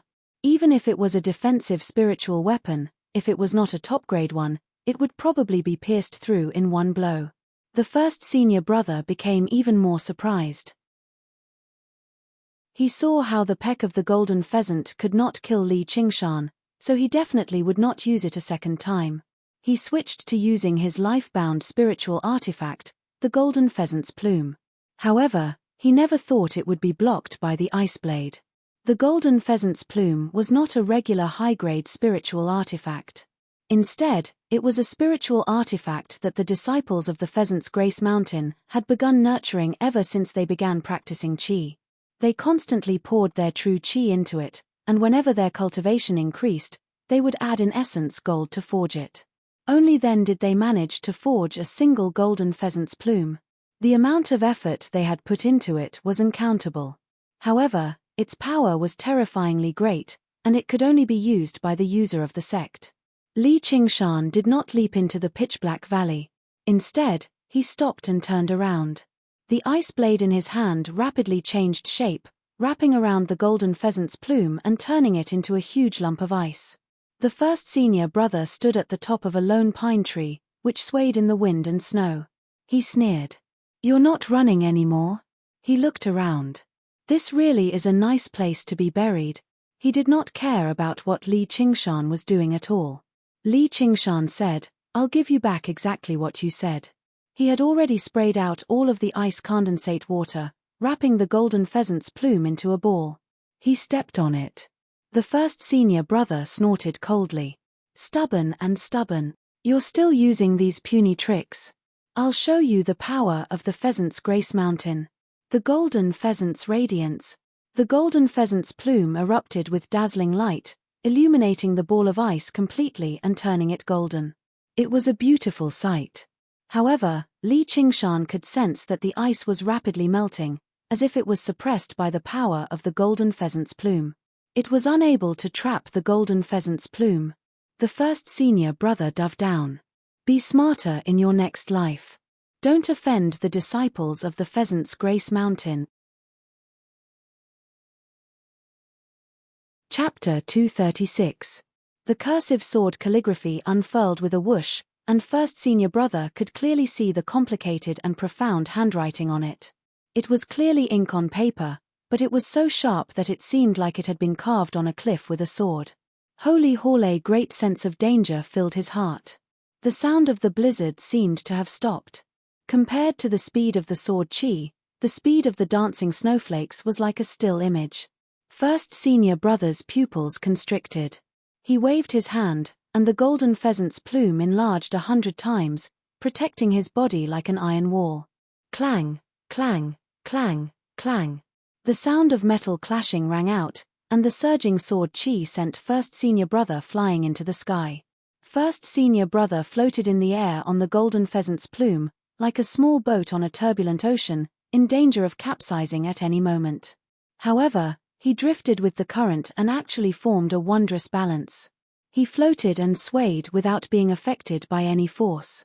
Not only was the golden pheasant's plume capable of both offense and defense, but its defensive method was also the most natural and unrestrained that Li Qingshan had ever seen. A sect that could form its own style indeed couldn't be underestimated. The gooey water true qi in Li Qingshan's body surged madly into the cursive sword calligraphy, activating the strokes of sword qi. At the same time, he held a spirit stone in one hand and continuously replenished his spirit qi. In the blink of an eye, 3 spirit stones had been thrown at Li Qingshan's feet. A supreme-grade spiritual artifact. You actually have a supreme-grade spiritual artifact. First senior brother stood on the golden pheasant's plume and shouted in the wind and snow. He suddenly laughed wildly. "Ha ha, I didn't think I would have this kind of luck. Kid, with your strength, you still can't unleash the power of a supreme-grade spiritual artifact. Falling into your hands is like casting pearls before swine. Obediently hand it over. I'm the favored child of the heavens. I'll step on your corpse to reach a higher realm." If a high-grade spirit artifact could make every qi practitioner's heart race with envy, then a supreme-grade spirit artifact could make all qi practitioners go crazy. It was a treasure that even foundation establishment cultivators would fight for with all their might. Li Qingshan's mouth opened and closed slightly. His voice was swallowed by the wind, but first senior brother could read his lips. Die. 2 giant skulls spiraled down from the sky, breaking through the wind and letting out shrill screams. It was as if 100 ghosts were crying at night, shaking one's soul. "What is that?" Eldest senior brother's expression changed drastically. He used the golden pheasant's plume to fly through the wind and snow. He actually borrowed the force of the sword chi to turn a few times without any warning, drawing out a twisted golden trajectory and avoiding the skull's attack. Peng, peng, peng. He broke through the air barrier and quickly fell down the pitch-black cliff. He thought to himself, "Not good, I've fallen into this brat's trap." The screeching sound followed him like a shadow. Eldest senior brother looked around and saw two skulls chasing after him, one on the left and one on the right. The blood flames in their eye sockets flickered and their teeth chattered loudly. They couldn't wait to tear his flesh apart. From afar, one could only see a golden line and two slightly thinner red lines falling straight down into the bottomless abyss. The golden thread's trajectory was extremely erratic, and the two red threads kept circling around it, locking down the golden thread's escape route. At this moment, two red lines suddenly cut into the golden line's trajectory. The two skulls lunged towards the first senior brother. The first senior brother snorted coldly. Puny tricks. He raised his hands at the same time and swung them outwards. Two golden beaks pecked the foreheads of the skulls viciously. With two thumps, he sent the two skulls flying. However, at the last moment, they opened their mouths, and two figures appeared in the roaring flames. One was tall, while the other was petite. They were Li Qingshan and Little Anne. They leapt out of the skulls at the same time. Li Qingshan held the cursive sword of the 9 heavens as he charged towards the first senior brother. The first senior brother felt like the entire world was being ripped apart by the crisscrossing sword chi. Panic and fear finally appeared in his eyes for the first time. He reached for the 100 treasures pouch on his waist. His movements were extremely fast, but compared to the speed of the sword chi, it was so sluggish. He had never thought that he would need to waste talismans and spiritual stones against a 4th-layer chi practitioner, so he had not made any preparations at all. "I'm a genius, the future sect master of the Pheasant's Grace Mountain. My future is limitless. I can't die here." That thought flashed through the first senior brother's head. The sword chi vanished with a flash. The first senior brother lowered his head and looked at himself. He laughed aloud. "I'm not dead. I won't." His words came to a halt, and his chin fell down, revealing many crisscrossing bloody marks. The marks shifted and staggered. With a soft thump, a bloody mist erupted in the air. Pieces of his corpse rained down from the sky, but before they could even land, they were incinerated by the flames. Having lost control, the golden pheasant's plume returned to its original size, drifting away in the wind. Li Qingshan and Little Anne landed on the ground at the same time. Little Anne grabbed the golden pheasant's plume, while Li Qingshan opened his hand. There was 100 treasures pouch in it. The two of them smiled at each other. An indescribable feeling of tacit understanding rose up in their hearts. Li Qingshan shoved the talisman between his fingers back into his belt. This was a supreme-grade talisman he had obtained from Grandma Shimon. He had no idea what it was used for. He followed the trajectory on the talisman and checked the Book of All, but he did not find any corresponding information. Low and mid-grade talismans did, however, have a very complete record. Clearly, the value of a supreme-grade talisman like this was not something the Book of All could record. However, he did not buy the book for nothing. Little Anne deduced that this talisman should be a fire element offensive talisman through looking at the patterns of the other talismans. Among the 5 elements, fire could be regarded as one of the best. The power of a supreme-grade talisman went without saying. Li Qingshan planned to immediately activate the supreme-grade talisman and kill the first senior brother if he and Little Anne still could not kill him even when they worked together. If he failed again, he would kill the first senior brother even if it meant leaving behind traces of demon chi and turning into a demon. Before the battle had even begun, he was already completely confident in victory. "The people behind us are catching up." Little Anne licked his lips with the tip of his tongue. The flesh and blood of a 9th-layer chi practitioner was far more delicious than that of an ordinary person. "I'll send them all to heaven." A red light flashed in Li Qingshan's eyes. After 3 consecutive battles, his bloodlust and killing intent had been completely stimulated. His fatigue had long since disappeared without a trace. Even the confused thoughts and the intense battle between heaven and man no longer existed. He only needed to kill more. When faced with a choice between life and death, there was no need to waste time choosing. He wanted to live and kill all his enemies. It was that simple. Li Qingshan and Little An did not even exchange a glance. They quickly disappeared into the pitch-black valley, forming a stalemate and quietly waiting for their prey to take the bait. Li Qingshan buried his body in the snow and held his breath in concentration. The second wave should be 2 8th-layer Qi practitioners. Since he couldn't turn into a demon, it would not be easy to deal with them either. If the two of them cooperated well, they might be even more difficult to deal with than the 9th-layer Qi practitioner just now. He had to launch a sneak attack at the first moment. Once he killed one of them, the other would be easy to deal with. After this wave, the rest would be easy to deal with.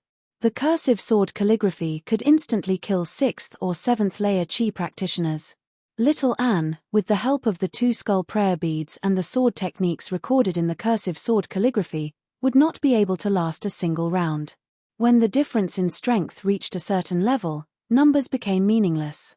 He was also completely confident in this battle, but for some reason, the unease in his heart did not relax. Instead, it grew stronger and stronger. His heart beat faster and faster. Not good, let's go. Li Qingshan jumped out of the snow and called out to Little An. Then, he immediately sprinted towards the underground cave that he had predetermined.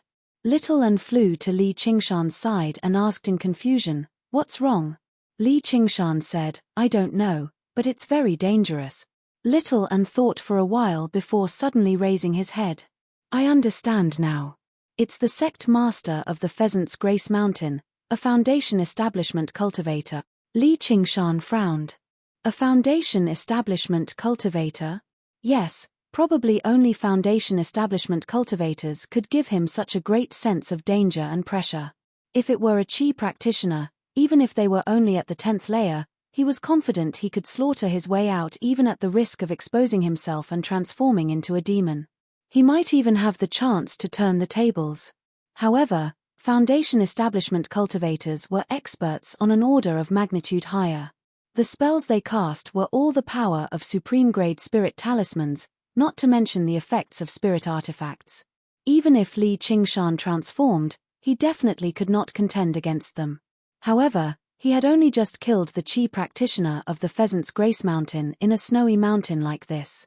He did not even have the opportunity to call for reinforcements, so how did he alert the attention of a Foundation establishment cultivator? Little An could see Li Qingshan's doubts. She explained, "The book of all records that the core disciples of sects often have life lamps. The life lamps are in the hands of the sect master. If a disciple dies, the life lamp that belongs to them will be extinguished, and the location will be indicated." It went without saying that 9th-layer Qi practitioners would definitely be the core figures among the core figures in sects. Li Qingshan still had no idea that his first senior brother was the future sect master of the Pheasant's Grace Mountain. A while ago, at the top of the Green Vine Mountain 50 kilometers away, 3 old men sat before one another, discussing the herb-gathering ceremony of the 3 mountains. They were the supreme rulers of the 3 mountains, the sect masters of the Green Vine Mountain, Pheasant's Grace Mountain, and Burial Mound Mountain. They were collectively known as the 3 elders. The Green Vine elder was the host, sitting in the seat of honor. He was dressed in green clothes, and his hair and beard curled down his face. Basically only a pair of clear eyes remained. To the left of the Green Vine elder sat an old man in gray robes. His eyes were white, and his face was expressionless as if even his face was gray. He gave off a faint aura of corpses. His eyes would swivel from time to time, but they did not show any signs of life at all. If regular people saw him, they would probably treat him as a corpse. Even the swiveling of his eyes would be treated as a fake corpse. He was the sect master of the Burial Mound Mountain, the Lone Grave Elder. To the right of the Green Vine Elder was an old man in luxurious, golden robes. He was obviously the sect master of the Pheasant's Grace Mountain, the Golden Pheasant Elder.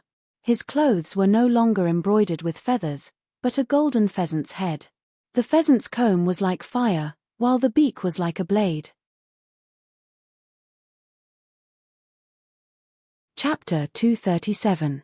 A map was placed on the table before the 3 of them. It glowed with light. It formed a three-dimensional image in the air. It was an underground mental map, much larger than Li Qingshan's. This underground mental map was what the disciples of the Three Mountains had come up with over all these years. They had sacrificed countless lives to determine a relatively safe region. It was Milupt's territory. The golden pheasant elder pointed at a corner of the map with his skinny, claw-like hand. The disciples of our Pheasant's Grace Mountain will enter the cave from here. This was the safest path. There were a few spiritual lands with spiritual herbs along the way, and they were all extremely valuable. The green vine elder stared at it for quite a while before shaking his head slowly. That won't do. Yes. The lone grave elder nodded quickly before returning to his half-dead state. The golden pheasant elder stood up impatiently. I just can't stand you two acting like this.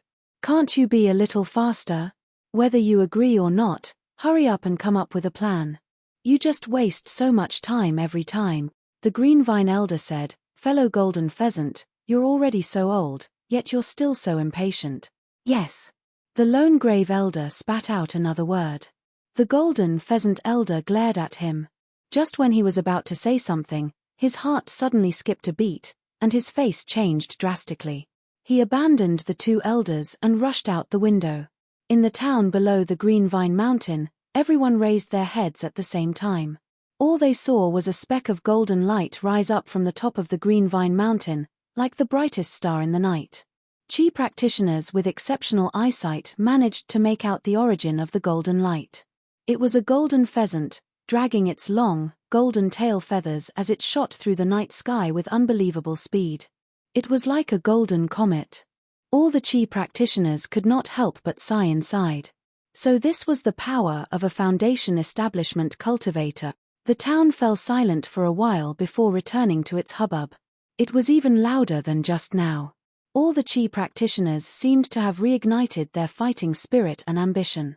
They had no idea why a foundation establishment cultivator who had always kept a low profile would suddenly rush out of the Green Vine Mountain.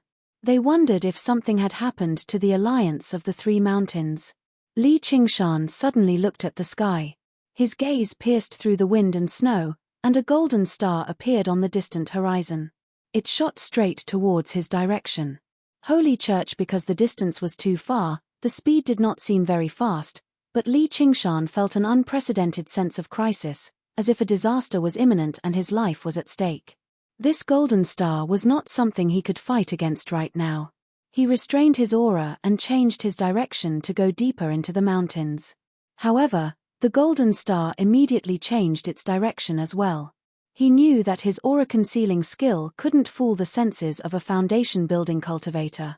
He no longer hid his tracks and used an acceleration talisman to run toward the entrance of the underground cave with all his might. This scene overlapped with that snowy night from a year ago. It was shockingly similar. Unknowingly, it was as if a reincarnation had passed and he had returned once more.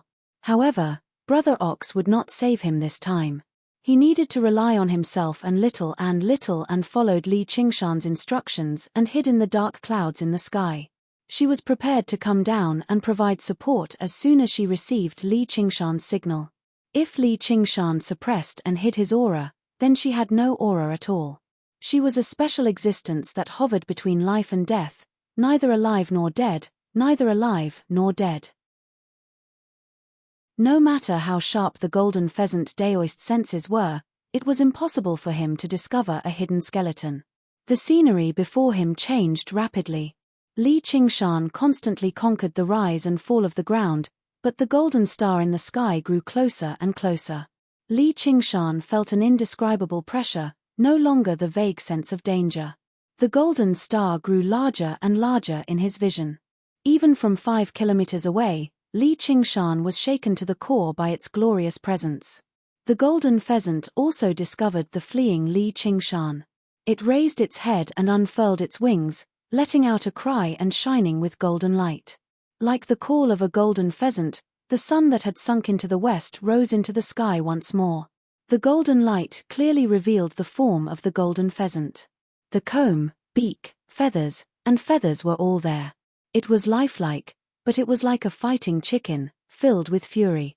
The golden pheasant elder's eyes widened like a fighting chicken as his hair and beard bristled.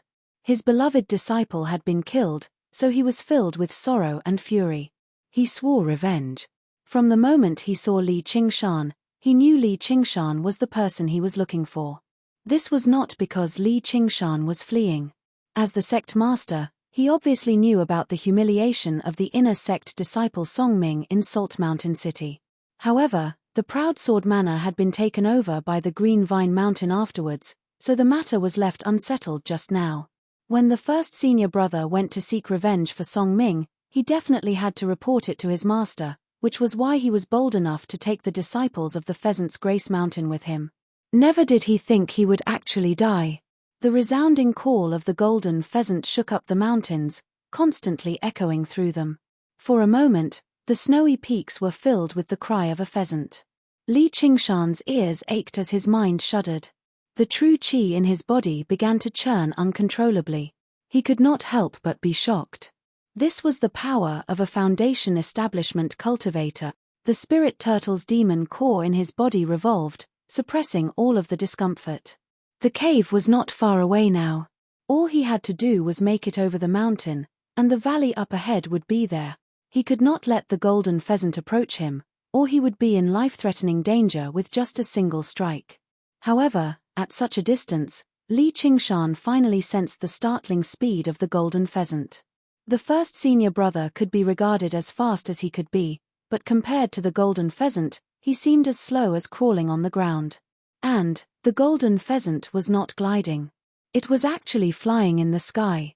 As soon as Li Qingshan reached the waist of the mountain, the golden pheasant was already 1.5 kilometers away. With a twist of his foot, he forcefully changed directions and lunged towards the other side of the mountain. The golden pheasant spread its wings and several dozen golden feathers fell off, shooting over like lightning. They were like rays of light from the sun. Every single one of them was even swifter and more vicious than the spiritual artifact controlled by the first senior brother. Li Qingshan had been expecting this move long ago. He would move left at times, right at other times, pause at times, or even head down at times. As a result, his movements became completely irregular. The whale's ingestion of water no longer spat out a weapon, but a huge ice shield that could protect him. Even with that, he was still worried, so he stuck a high-grade golden armor talisman on himself. However, as soon as he did that, his eyes became filled with golden light.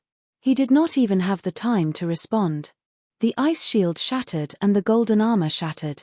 As if he had been struck by lightning, Li Qingshan shuddered all over. A small hole appeared in his chest, and a golden light pierced through him. His tough skin, which could withstand the slashes of spirit artifacts, did not have much of an effect. The golden feather pierced through 3 layers of his defenses and pierced deeply into the mountain rocks. The golden pheasant elder frowned instead. With his cultivation at Foundation Establishment, he actually failed to kill a puny Qi practitioner in a single strike. No one would believe him even if he said it. The golden pheasant's feather should have pierced through Li Qingshan's heart. The defenses Li Qingshan had cast down were not useless. It gave him a split second to react. At the last moment, he forcefully twisted his body, and only then did he avoid the attack.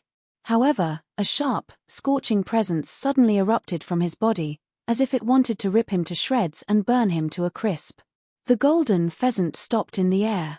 The golden pheasant elder was in no hurry to pursue him. Even if it had failed to pierce through his chest, the spiritual energy within it was enough to kill him. Instead, he felt rather regretful. In his anger, he did not hold back. He should have captured him, interrogated him about his origins, and then tortured him to death. Little An's face stiffened. Li Qingshan had never sent out a signal. The golden pheasant elder had struck out with lightning speed, so Li Qingshan did not have the opportunity to send out a signal. He probably did not want her to take the risk either. Flames of fury burned in her eye sockets. She was about to lunge over without any regard.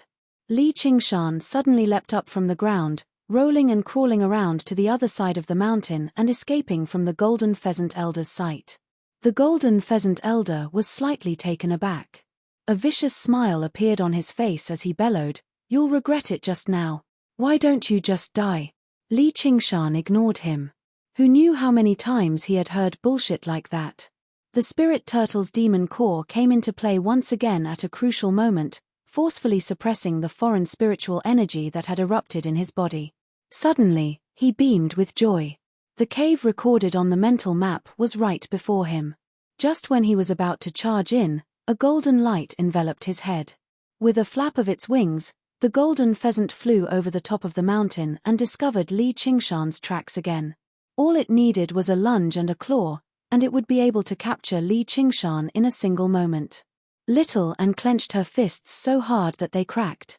It took her tremendous willpower to remain in the air. If she lost her patience and appeared casually, not only would she be unable to help Li Qingshan, but it would be very likely for her to end his chance of survival instead. If she slipped up and was captured, Li Qingshan definitely would not be able to escape alone. Before absolute power, it was pointless for the weak to work together.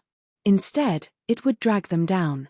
Li Qingshan used all the strength in his body and leapt up, lunging towards the cave that was half covered in snow and half entangled by vines. Due to using too much strength, his bones and tendons creaked from twisting. He turned around in the air and faced the sky. He stared calmly at the golden pheasant's claws that reached over quickly. Before the sharp claws had even reached him, he felt a piercing pain on his skin. From such a distance, he could already see the golden pheasant elder's old, arrogant face inside the pheasant. Disdain and hatred intersected on his face. The corner of Li Qingshan's lips curled up. The talisman in his hand flashed and cracked, turning into a scarlet-red ball of fire. It rose into the sky and landed in the claws of the golden pheasant. The golden pheasant elder's expression became one of shock. He blurted out, "A supreme-grade talisman." Boom! Red light illuminated the entire sky. The mountains and rivers shook, and the ground shook. The boulders in the distance were blasted high up into the sky, and in the center of the explosion, be it the rocks or the vegetation, everything was melted and turned into flowing lava. Then, it quickly condensed in the ice and snow, forming a black circle. The golden pheasant elder was unscathed, but the pheasant's right foot had completely vanished. His face was flushed and twisted. Chapter 238. The golden pheasant elder let out a great roar. The golden pheasant flapped its wings madly, kicking up a fierce gust of wind that uprooted many towering trees. The sacred hall at this moment, the disciples of the pheasant's grace mountain all rushed over. They cried out, "Master! First senior brother! A bunch of trash!" The golden pheasant elder raised his hand, and the fierce gust of wind blew them away. They collided heavily against a tree and slid down, but none of them dared to grumble. "Forgive us, Master! Spare us, Master!" The golden pheasant elder's heaving chest settled down slightly. He called out, "Where's Song Ming?" Song Ming made his way over meekly and knelt on the ground.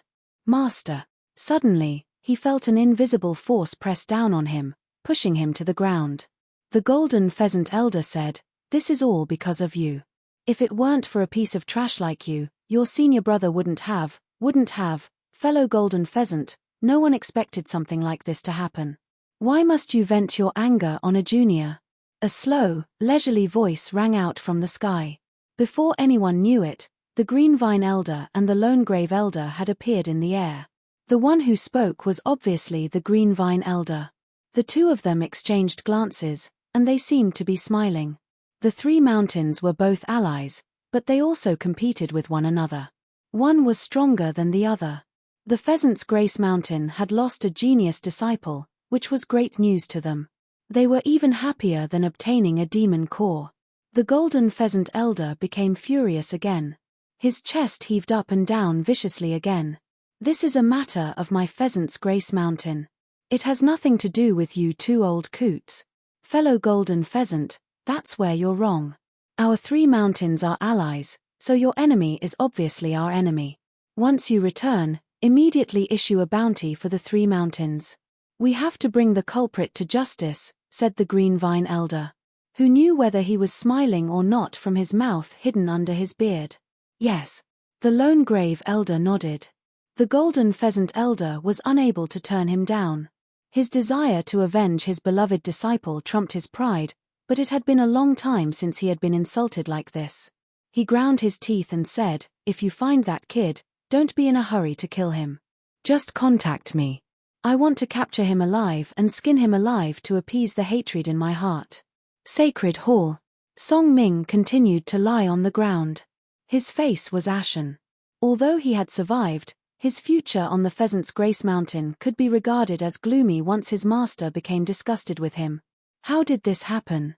He could never have imagined that his eldest senior brother, who was in the 9th layer of Qi refinement, would die at the hands of such a small fry. He had heard that master had given him 2 supreme-grade talismans. Even if he encountered a foundation establishment cultivator, he would have a way to survive. How could he die at the hands of a small fry? The other disciples of the Pheasant's Grace Mountain lowered their heads in grief and fury. The divine heaven's heaven was them all. Although heaven. Sect King Out Yang Heaven. In particular, the 2 8th-layer Qi practitioners had always been firmly suppressed by the first senior brother, unable to catch a breather. Now that the first senior brother had passed away, they could obtain even more resources. They might even have the chance to inherit the position of sect master. Wasn't this fantastic news that had fallen from the heavens? Thinking of this, they exchanged glances and immediately turned away. Li of Elder of Pichi Chen Out, He Chen, King Outer out of Du Qi practitioners who are hated by foundation establishment cultivators still have a way out? No one knew. Li Qingshan listened to them quietly. In the center of the mountain, in the depths of the earth, Li Qingshan had concealed all of his aura. He was like a hibernating toad, buried in the earth. Actually, even without purposefully concealing it, his aura was already extremely feeble. It was very difficult for people to detect him. His back had basically been charred completely. He could not feel anything at all. The tiny hole in his chest was currently ripping apart and growing larger bit by bit. Violent spiritual qi rampaged through his body. Even the spirit turtle's demon core was basically unable to suppress it. Who knew how many times he had braved death from a single encounter with a foundation establishment cultivator? He had only barely managed to escape thanks to his talismans and the geographical advantage. However, he was still heavily injured. He was a mess from the inside out, completely immobilized by the earth. If he were a regular Qi practitioner, he would have died already. However, he could not care about the danger he was in, nor did he care about his wounds. He focused all of his attention on his ears, using his extraordinary hearing to listen to the words on the ground. He was focused and solemn. Only when the voices vanished did he suddenly smile. His smile gradually widened, revealing his ghastly, white teeth. Although there was no sound coming from it, the malevolence and insolence was becoming more and more intense. Sharp claws extended from his hands and feet, and his hair became scarlet red. At the same time, it spread throughout his body. His iron-black skin was densely covered in stripes that resembled tiger stripes. Even his eyes had become 2 beastly pupils filled with malice. He had actually broken through to the 2nd layer of the tiger demon's fist of bone forging at a time like this. The path of the tiger demon could only be comprehended through intense battle. Li Qingshan had basically gone through 5 battles without stopping today. The masked man in black was the first battle, the truth-seeking society was the 2nd battle, the Hawkwolf Guard was the 3rd battle, the first senior brother was the 4th battle, and the golden pheasant elder was the 5th battle. Each battle was more intense and dangerous than the last. He was heavily injured and exhausted, and only then did he manage to carve out a path of survival. He had been pushed to the limit. If he could survive, then he would erupt. Li Qingshan began to struggle, producing a soundless roar.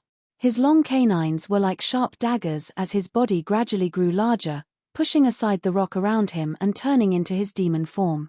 Demon qi surged, crushing and annihilating the foreign spiritual qi in his body. The hole in his chest shrank, and the wounds on his back closed up rapidly, returning to normal a while later. No, they had become even tougher than before.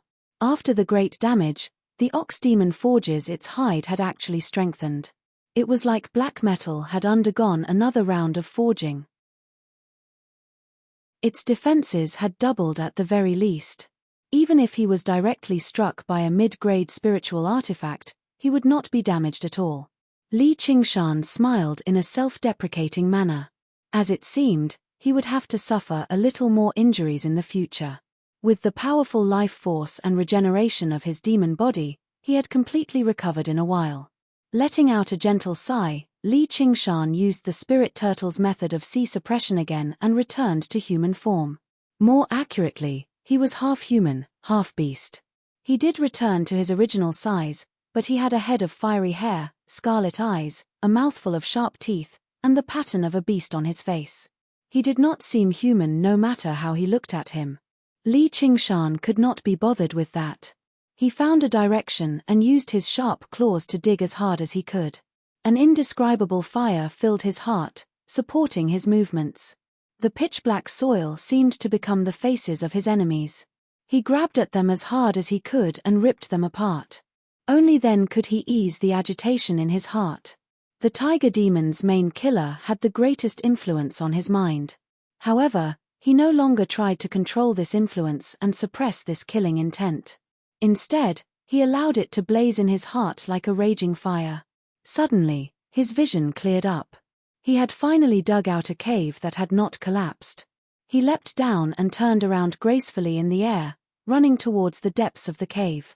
In the desolate mountains, a child waited silently in a pit covered by the ocean. This was also the arrangement they had made. If they were separated, they would meet up at the entrance of another cave. She was expressionless and motionless. If it were not for her clothes fluttering in the wind, she would look like a marble statue standing in the snow from afar.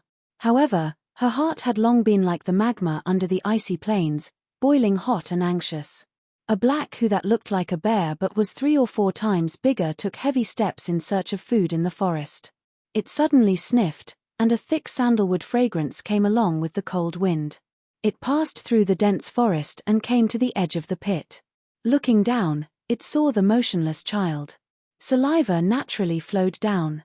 But then it hesitated. That child's body seemed to emit a formless radiance, holy and noble, awe-inspiring and inviolable. Buddhas bowed their heads to demons. Eminent monks walked the path, lions and tigers avoided them. However, in the end, the ferocity of its appetite overwhelmed its intelligence. It pounced towards the child, its huge body seeming incomparably light. Little Anne turned her head expressionlessly. Her glass-like eyes met its fierce gaze. It trembled all over. Flawless purity was also deep indifference. The clearest water could not contain a fish. She was not like a child, not even like a human. But then she suddenly turned her head, ignoring the black who that was already within reach. Her eyes rippled with heartfelt joy. At this time, her body suddenly became livelier. It was as if the exquisite puppet had turned into a human child. But black whose eyes were filled with panic. Unable to care about the prey in front of it, it turned and fled. A terrifying aura was rapidly approaching. Not long after Hei Teng escaped, a black silhouette pierced through the snow.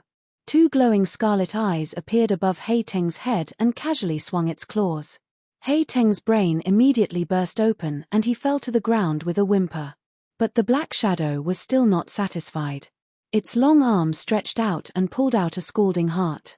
If a normal person saw this scene, they would definitely be frightened to the point of wetting their pants. Even Qi practitioners would tremble in fear. But the child's face was full of joy. She blurted out, "Qingshan." The black shadow abruptly turned its head and stared straight at the child. The red light in its eyes gradually dissipated, and the dense killing intent on its body seemed to fade a little. It revealed a somewhat sinister smile. "This is the first time you've called my name." Facing little Anne's worried gaze, Li Qingshan smiled. "I've broken through to the 2nd level. How is it? Not bad, right?" With a casual wave of his hand, for deep claw marks were left on the stone wall 10 meters away. Little Anne nodded seriously, expressing her admiration for his new appearance. "My little Anne sure has good taste." Li Qingshan laughed heartily. He picked her up and placed her on his neck, then walked into the cave. "Where are we going?" Little Anne asked. To the underground meeting, of course. Isn't it going to take many days? We need to prepare in advance to welcome our friends on the surface and do our duty as hosts.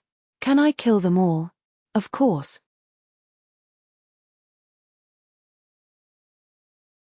Chapter 239. It's all your fault. If it weren't for you, I wouldn't have ended up like this. The Sacred Hall. Song Ming grabbed Mu Jitsung's sleeve firmly. His eyes were bloodshot. He was completely done for. Although the Golden Pheasant Elder did not punish him in the end, his seniors and juniors all avoided him like wolves or tigers. Even the outer disciples who often hung out with him stopped talking to him. He had completely become a loner on the Pheasant's Grace Mountain. Mu Jitsung shook off his hand impatiently. Senior brother Song, weren't you the one who wanted revenge? Was I the one who forced you to do it? Why I'm in pain, but don't you think you'll have it easy either? Song Ming no longer possessed any of his elegant and refined bearing. Spittle flew everywhere as he raised his hand and swung it at Mu Jitsung like a madman. You've lost your mind. Mu Jitsung shivered inside and retreated in a hurry. Although he avoided the palm strike, his chest still ached from the true qi. Song Ming wanted to pursue him, but green vines emerged from the ground and wrapped around him firmly. He waved his hand and a golden pheasant's plume appeared. Mu Jitsung called out, "Don't forget, this is the Green Vine Mountain." Outside the window, there were green trees and red flowers, like it was spring or summer. However, when he gazed out further, it was hazy clouds and snowy mountains. This was the residence for inner disciples on the Green Vine Mountain, Mu Jitsung's room. Song Ming's heart shuddered. He slowly calmed down and stowed the golden pheasant's plume away. Mu Jitsung dispersed the green vines and patted Song Ming's shoulder. He tried to persuade him, "The three mountains have already issued a warrant for your arrest. At the very least, you'll be able to avenge yourself, senior brother. There are no obstacles in the world that you can't overcome. As long as you perform well during the herb gathering ceremony, you'll definitely be able to regain Master's favor. Who knows, you might even find some spiritual herbs underground and consume them. Your cultivation will skyrocket and you'll become the new first senior brother." Mu Jitsung was afraid that he would really offend Song Ming and force him into a corner, so he tried to persuade him. Song Ming emerged from the residence with a deathly stillness. Under a great camphor tree, Ma Chaochuan bowed towards him. "Senior brother." Slap. There was a resounding slap. Ma Chaochuan crashed heavily into the camphor tree, its leaves falling to the ground. Song Ming said fiercely, "You dare to laugh at me?" Ma Chaochuan said, "I wouldn't dare. This all happened because of me. I've let you down, senior brother. If you want to beat or scold me, do as you please." Sanctuary. Song Ming was a little surprised and said with a cold smile, "With your little cultivation, you're worthy of letting me down? Since you dare to come over and talk to me, you can be considered a man. As expected of someone from the Jianghu, you have a bit of loyalty." After he finished speaking, he lifted his leg and walked away. After a few steps, he suddenly turned his head and said, "In the future, you will follow me. If anyone in the outer sect dares to bully you, just tell me." "Senior brother?" Ma Chaochuan was stunned.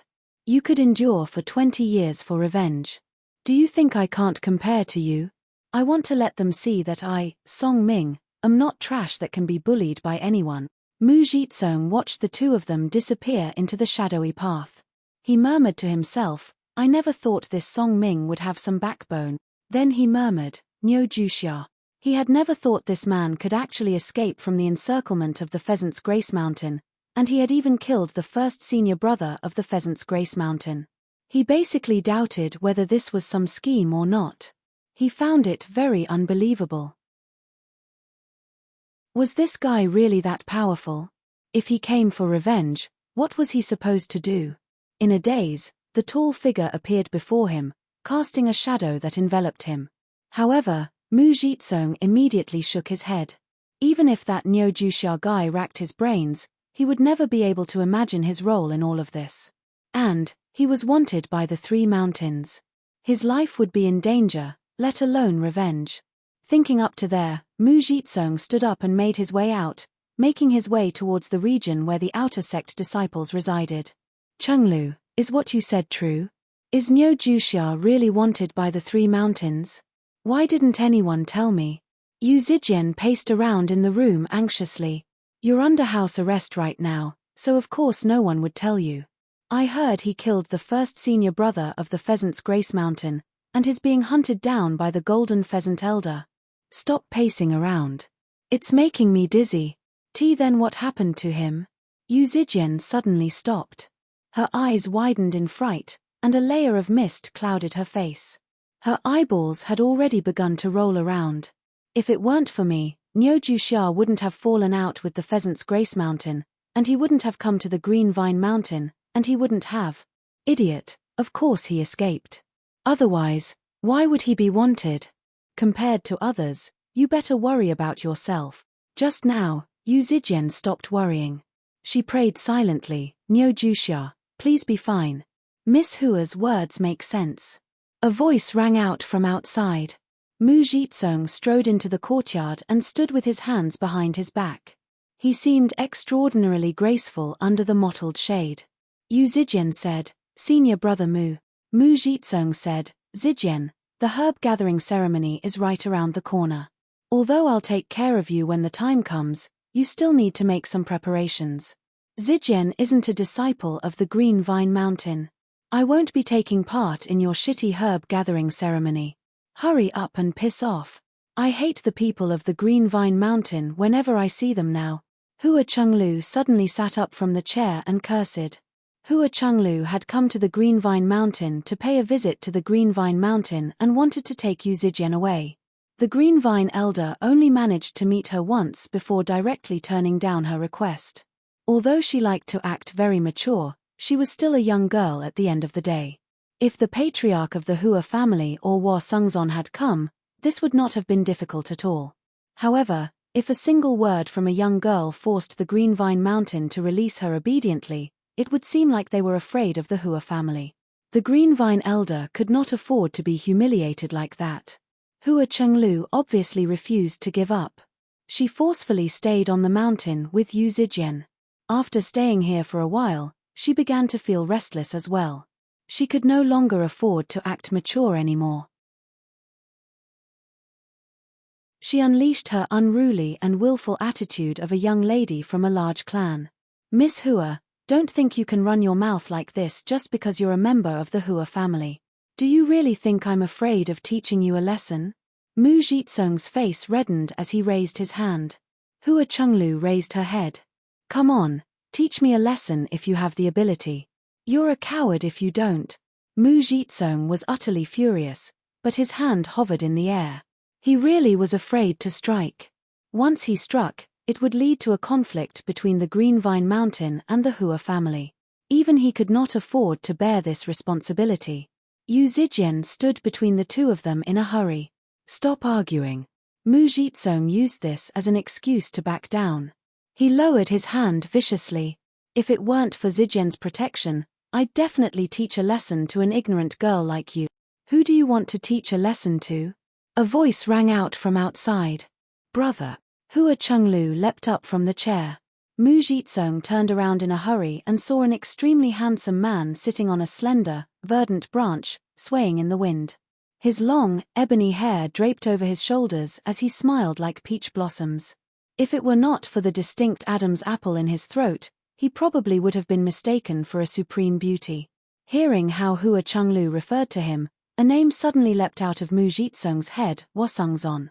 There were countless geniuses in the 1,500 kilometers of Clear River Prefecture, but this person was the best of the best, a true prodigy. Not only did he come from a renowned clan, but he was also handsome. He was the only Scarlet Wolf commander in the entire Rui Commandery who was not at Foundation establishment. This was not because of his connection to the Hua family or the White Hawk commander's recruitment. Instead, it was because he had reached the 10th layer before the age of 20. Everyone believed he would become the youngest Foundation establishment cultivator in the Clear River Prefecture very soon. Although he had been stuck at the 10th layer for many years, which made his reputation as a genius dim slightly, he was still a dazzling existence to regular Qi practitioners. He was known as the greatest below Foundation establishment in the Clear River Prefecture. Mu Jitsung bowed in a hurry. I didn't know Commander Hua was coming, so I failed to welcome you. Let alone the Hua family, just Wasungzon's identity as a Scarlet Wolf commander was enough to strike fear into the hearts of any Qi practitioner. In the eyes of these sects and cultivators, the Hawkwolf Guard was not some righteous emissary who upheld the law and the law. Instead, they were the hawks and dogs of the empire that concocted crimes and punished them severely. Hua Chenglu ran over to the bottom of the tree and stamped her foot. Why have you only come now? Zijian and I have already been bullied to death here. Mu Jitsung smiled dryly. I was just joking with your sister. Then I'll joke with you too. Wasungzon's face sank, and he raised his hand. He wielded great authority in the Clear River Prefecture. Who knew how many Qi practitioners he had killed and interrogated in the past? Although he did not seem awe-inspiring normally, once his face grew cold, his sternness seemed to bring the spring scene to late autumn. Mu Jitsung staggered a few steps back and tripped over the chair, falling on his bottom. He raised his hand to cover his face like a woman and cried out, "No." But nothing happened afterwards. Mu Jitsung lowered his hand, only to see Wasungzon sitting there with a smile on his face. Just now, his bearing seemed like an illusion. Hua Chenglu sneered, "What a coward. My elder brother already said it was a joke." Mu Jitsung's face reddened. He felt both humiliated and fearful. Earlier, he had been completely overwhelmed by Wasungzon's bearing. Not only was he unable to put up a fight, but he had even lost the courage to run away. All he could do was kneel on the ground and beg for mercy, allowing himself to be slaughtered. If Wasungzon had struck back then, killing him would have been no different from killing an ordinary person. Before he had even used a single move, he had already suffered a crushing defeat. Senior brother Mu. Yu Zijian wanted to help him up, but Mu Jitsung had already leapt up himself. He said, "I'll go report this to master." He rushed out the door. Hua Chenglu called out, "Why don't you get down here?" Wasungzon was helpless. He drifted down from the tree gently and smiled at Yu Zijian. "Miss you, long time no see." Yu Zijian lowered her head in a hurry. "Big brother Hua, why have you come?" Hua Chenglu said complacently, "I obviously told him to come. However," Wasungzon said at the same time, "I've come for some business." The two of them exchanged glances. Hua Chenglu pinched his nose furiously. "So it's not for me." Wasungzon sighed. "Of course it's for you. I told you not to come to the Green Vine Mountain in such a hurry and wait for me to deal with it. It's instead become difficult now. The minds of people were extremely complicated. If he came now, the Green Vine Elder would probably feel like the Hua family was trying to oppress him through their influence. If it weren't for me, Zijian would have been forced to join the Green Vine Mountain already. Fair enough. Since Commander Hua has graced us with your presence, why don't you come up the mountain for a chat? Allow me to perform my duties as a host." Chapter 240. Come with me. Hua Chenglu picked up Hua Chenglu and flew out of the canopy like a bird, flying towards the top of the mountain. "Zijian, wait for me." Hua Chenglu turned around and called out, but all she saw was a swath of greenery. She had already traveled very far away from the courtyard. Her voice lingered, and the branches and leaves trembled. Yu Zijian exhaled gently. If it were not for the assistance of these kind people, who knew what kind of situation she would be in. Regardless of the outcome, she thanked them from the bottom of her heart. If people did not possess these warm feelings, what was the point of living in this world? However, if someone were to be harmed because of her, she really had no idea what she would do. "Niujusha, you better be fine." As they advanced through the fierce winds, the wind whistled past their ears. Hua Chenglu asked, "Brother, what's your mission here?" "It's a secret." Wasungzon smiled, but his brows were rather solemn. Obviously, he could not hide this from his younger sister, Hua Chenglu. She pouted unhappily, but she did not ask any further. She wondered, apart from that woman, just what can give this omnipotent brother of hers a headache? Is it related to the herb-gathering ceremony of the Three Mountains? Wasungzon did not reply. Suddenly, he took off into the air and overlooked the entire Green Vine Mountain. All Hua Chenglu saw was the square in front of the hall engraved with the image of the 9 palaces and 8 trigrams. Smoke curled up from the 9 three-legged, bronze cauldrons. Gazing into the distance, the mountains seemed hazy, giving off a sense of otherworldliness. The Green Vine Mountain could be regarded as a rare blessed land. She saw the Green Vine Elder standing with his arms behind his back, waiting in front of the hall. Many disciples of the 3 mountains had gathered on the square. Hearing the disturbance, they hurried up the mountain. Raising their heads, they saw a handsome man and a girl flying up the mountain with the wind. They were like a white crane flying over the mountains, without the slightest hint of danger. The lower-level Qi practitioners did not feel anything, but the higher the level of the Qi practitioners, the more serious their expressions became. This feeling of being one with the world had only been experienced by Foundation establishment cultivators. Sure enough, he lived up to his reputation as the greatest below Foundation establishment. Wo Sungzon and Hua Chenglu landed gently on the steps. Wo Sungzon cupped his fists and said, "Junior Wo Sungzon greets Elder Ivy." No matter how good one's family background was, or how talented one was, this was the basic respect that a Qi warrior should have for a Foundation establishment cultivator. On the path of cultivation, the strong were revered. The Green Vine Elder stroked his beard with a smile and returned half a bow. "Commander, why didn't you inform me earlier? I could have come to the foot of the mountain to receive you. If that's the case, it does seem like I'm taking advantage of my seniority and treating an esteemed guest lightly." However, he secretly blamed Wo Sungzon for not paying respects to the mountain first, directly passing through the formation and climbing up the Green Vine Mountain. However, he was truly amazed by the ability to pass through the formation without making a sound. Wo Sungzon said, "Because I was worried about my little sister, I panicked. Please forgive me, senior. Xiao Mai has been disturbing you on the mountain for many days. I am afraid that my words and actions are improper. Thank you, senior is magnanimous and did not argue with me. Cheng Lu, quickly thank senior." "Thank you, senior Green Vine." Hua Chenglu bowed rather reluctantly. Wo Sungzon patted Hua Chenglu's head gently and said helplessly, "My little sister is young and ignorant, and she has always been spoiled. There's nothing I can do about her, so I hope senior doesn't take offense. Your little sister is naive and innocent, so why would I take offense?" The Green Vine Elder laughed aloud. Even though he was rather displeased, he could not stoop to the level of a little girl, or he would seem far too petty. Wo Sungzon resolved the conflict from the past in a few words.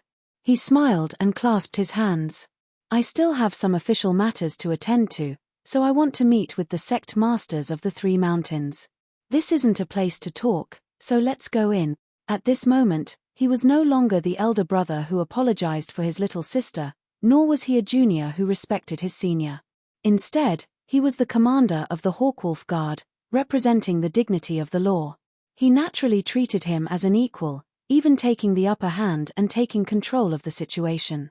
The Green Vine Elder could not help but become stern. He raised his hand. "Please." He could not help but sigh inside. This child is graceful and composure in handling matters. He's actually much better than all of his disciples. He's worthy of great responsibility. If a disciple like him could inherit the legacy, would the Green Vine Mountain not prosper? Wo Sungzon made Hua Chenglu wait outside. When the Green Vine Elder entered the hall and was about to enter, he suddenly turned around and glanced past every single face on the square. Afterwards, he became slightly disappointed.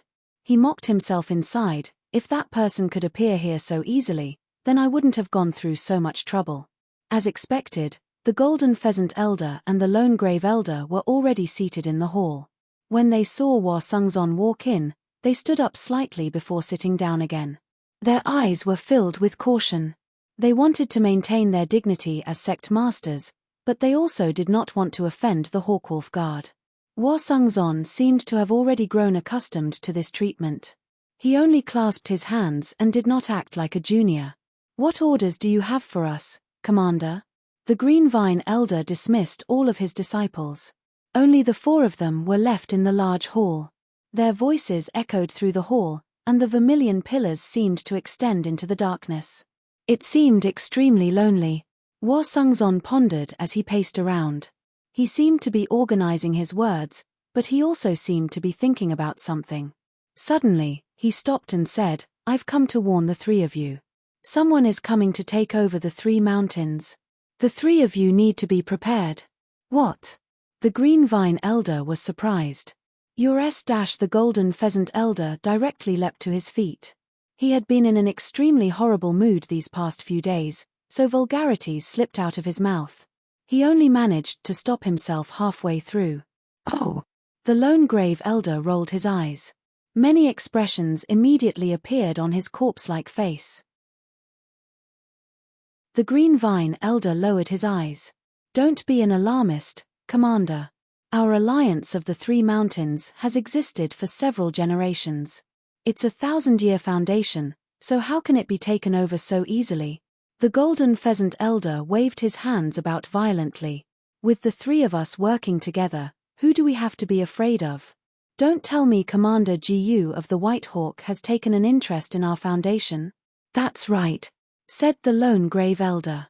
Their confidence was not without reason. Great Shia had been established for several thousand years, and the situation across the 9 provinces was peaceful. There were not even many conflicts between sects. Although there were some undercurrents, the 3 foundation establishment cultivators could basically fend them off if they worked together.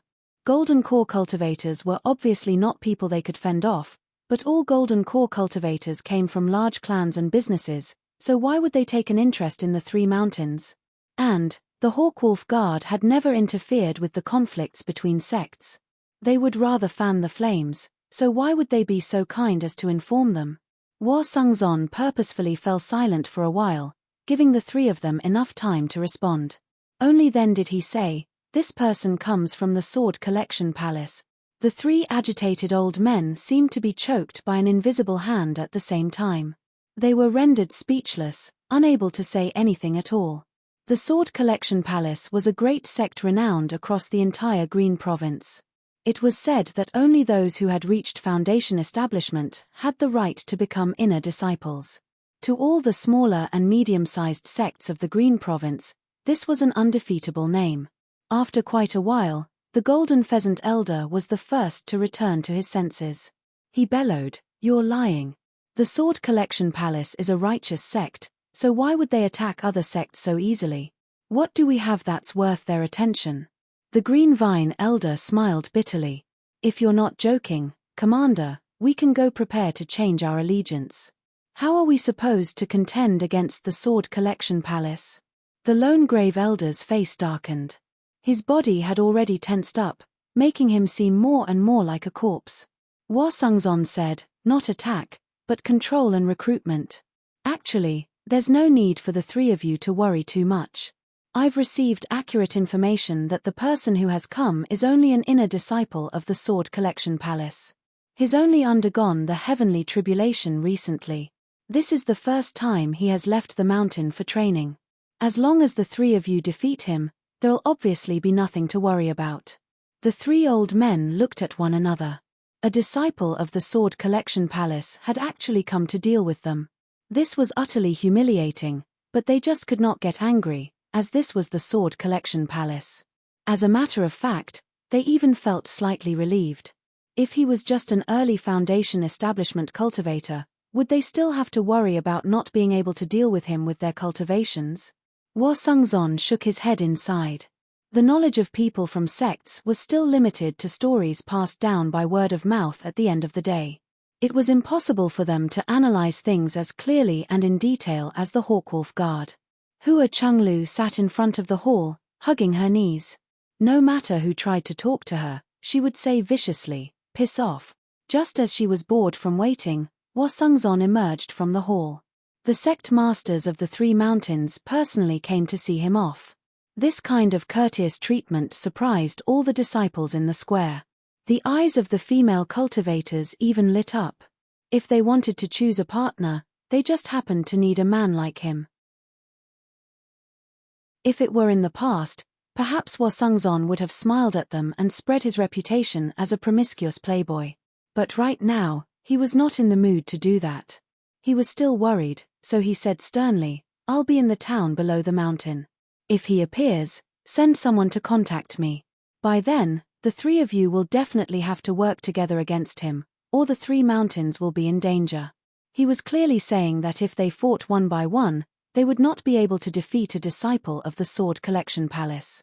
If the Golden Pheasant Elder heard that normally, he definitely would have cursed aloud, but right now, he seemed very cautious. He nodded. After listening to Hua Sungzon's analysis, they no longer dared to underestimate him at all. Compared to their pride, the foundations of the 3 mountains were more important. The Sword Collection Palace was impressive, but everyone understood the principle of being the head of a chicken rather than the tail of a cow.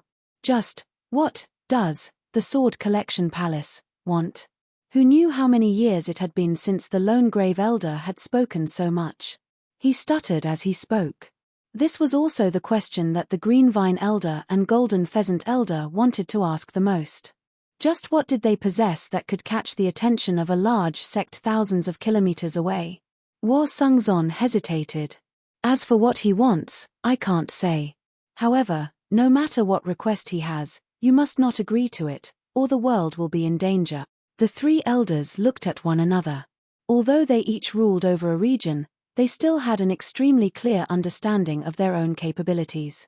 Even if the 3 mountains worked together, they probably would not be able to influence the world at all.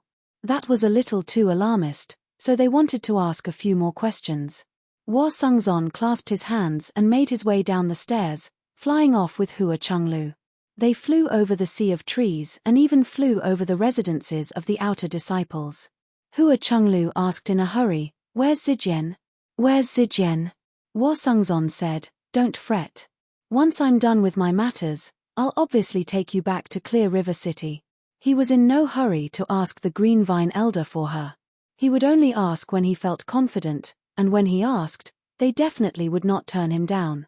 Of course, it would be best if he did not even have to ask. If he succeeded, the Green Vine Elder would probably thank him for his warning. There would be no need for him to say anything, and he would just send Yu Zijian off the mountain. There was no need for him to be in such a hurry. Hua Chenglu said, "But the herb gathering ceremony is right around the corner. Who knows how dangerous it will be for Zijian to go underground with them?" Hua Sungzon said, "Can't you see that there's already someone who's willing to take care of her? There won't be any danger. It's actually a good thing." But, no buts. If there were danger, there wouldn't be so many Qi practitioners going underground. It'll be fine as long as they don't go too deep. We've been on the Green Vine Mountain for so long, so how can we leave without making some profits? Hua Sungzon seemed to think of something. He muttered to himself, "In terms of danger, I'd be more worried about the diamonds." "What?" Hua Chenglu asked in confusion. "Nothing." The greenery dispersed, and the wind and snow blew over. Below the Green Vine Mountain, the town was currently at its busiest. The herb gathering ceremony was right around the corner, so almost 1,000 Qi practitioners had gathered here. All of them wanted to make some last-minute preparations. This was the busiest time for trade. But at this moment, the ruckus outside the northern entrance of the town had fallen silent. A wide path had been opened up on the jostling streets, allowing a group of Qi practitioners to pass through. The person in the lead was Wu General. His scarlet clothes were eye-catching, while the black robes of the commanders behind him fluttered in the wind. They were dignified and somber. "Why has the Hawkwolf Guard come here? Don't tell me they're also participating in the herb gathering ceremony. Surely not. There's never been a precedent like this." Wu Zhen's face was so sunken that it seemed like it was about to drip water. He made his way into an inn quickly, and the commanders behind him entered as well. Their faces were all ugly. The owner of the inn went up to receive him with a bow. "Sir Wu, you've finally returned. Please come in. I've even saved the best room for you," Wu Zhen said. "Close the door." The owner said, "I still have business to do. Close the door." Wu Zhen's voice became even deeper. The owner closed the door in a hurry. Wu Zhen cursed aloud, "You're all a bunch of trash. You can't even catch an injured person. Every single one of you looks impressive, but you're useless. How am I supposed to report back?" The door upstairs slowly opened up a crack. Seeing a group of Hawkwolf guards below, he immediately shut the door tightly. Fang Inshang said, "Senior brother, the terrain underground is complicated. The caverns crisscross with one another. There's nothing we can do if we can't find him." The other commanders nodded in agreement. Chiu Ruelio's cave was not just a short, secret tunnel. Instead, it was directly connected to the underground caverns. They followed the trail and followed it all the way. In the end, they lost track of it in an underground river. When they found the trail again, they were led to a demon nest. It took them quite a lot of effort to escape, and they ended up in a sorry state. Although they governed different regions, there were quite a few criminals who had escaped underground on the blacklist. They were unable to capture them. Wu Zhen just happened to have nowhere to vent his anger. He roared at Fang Inshang, "Haven't you learned tracking techniques from the 100 schools of thought?" "Have you?" Fang Inshang lowered his head. "I have. Why can't we find him if we do?" Fang Inshang whispered, "Didn't you learn it too, senior brother?" The commanders all pursed their lips, but no one dared to laugh out loud. Wu Zhen's expression immediately seemed like he was about to explode. Qian Rongji pulled Fang Inshang aside in a hurry and advised, "Don't be angry, sir. We've finally destroyed the Truth-Seeking Society, a branch of the evil White Lotus cult. After Chiu Ruelio suffered, he definitely won't show himself for a very long time. Even Commander Ji Yu couldn't find the White Lotus mother." Wu Zhen's anger subsided slightly after being advised by a beautiful woman who even compared him to Ji Yu Yangying. He glared at Fang Inshang viciously. Just when he was about to say something, a lazy voice came from upstairs. "Hey, it's not good to talk about your superior in private." Wu Zhen suddenly turned around. "Who is it? How dare you eavesdrop on us? How dare you?" "Commander Hua." Hua Sungzon leaned against the railing on the second floor and smiled. "Sir Wu, your temper has grown. Who's the brave one?" Wu Zhen's face became bitter. "I'm the brave one, all right? Why are you here?" Hua Sungzon said, "I just lost a criminal. There's no need for you to be like this. The net of justice is broad and thorough, so why would you worry about not having an opportunity in the future? It's just like what Rongji said. Boss Ji Yu didn't kill the White Lotus mother either." He shifted his gaze and looked at Qian Rongji. "I was just speaking carelessly. Please forgive me, Commander. I never thought you'd still remember my name." Qian Rongji bowed politely. She did not try to play up to him at all. Although they had only met once, this Commander Hua had left a very deep impression on her. She concluded that he was difficult to use. She personally believed her beauty and arts of charm were nowhere close to the sect master's opponent, and even the sect master did not seem to be able to control her completely. Moreover, at this point, taking the initiative to throw herself into his arms would only make him look down on her. Hua Sungzon smiled. "As long as it's a beauty's name, I'll remember it." "Oh right, have you found the one called Li Qingshan who joined the Hawkwolf Guard with you?" Qian Rongji said, "Commander, although Li Qingshan and I joined the Hawkwolf Guard at the same time, we're not familiar with each other. I haven't heard from him in so long, so he's probably dead underground already." "Really?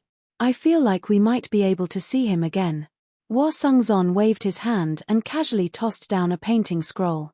It unfurled in the air, depicting a man in green clothes. The artist's technique was excellent. The man looked very young, no more than 20 years of age, but he was full of melancholy. His emaciated body supported his loose green robe, and there was even a hint of emaciation in his bones. "This is your new mission. Identify this person. Once he appears in the vicinity of the Green Vine Mountain, contact me immediately. Remember, you can't touch him no matter what." With Wu Zhen in the lead, the Hawkwolf guards answered loudly, "Yes sir." Clang. Yu Zijian paced around the courtyard alone. Suddenly, the sword on her waist thrummed gently. She stopped in surprise and drew the sword. The blade that was as clear as autumn reflected her confused face. She looked at the sword again and again, but she was confused. In the end, she could only sheath it. Clang. She leapt in fright and took a step back. She drew the sword again and looked at it again and again.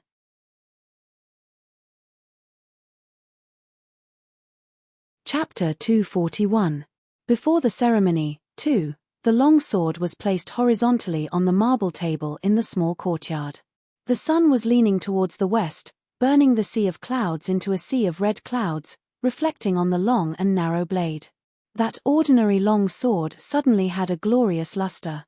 Yu Zijian squinted her eyes and crouched beside the stone table, staring straight at the sword. The sword was silent. It did not move at all. Clang. Yu Zijian suddenly stood up.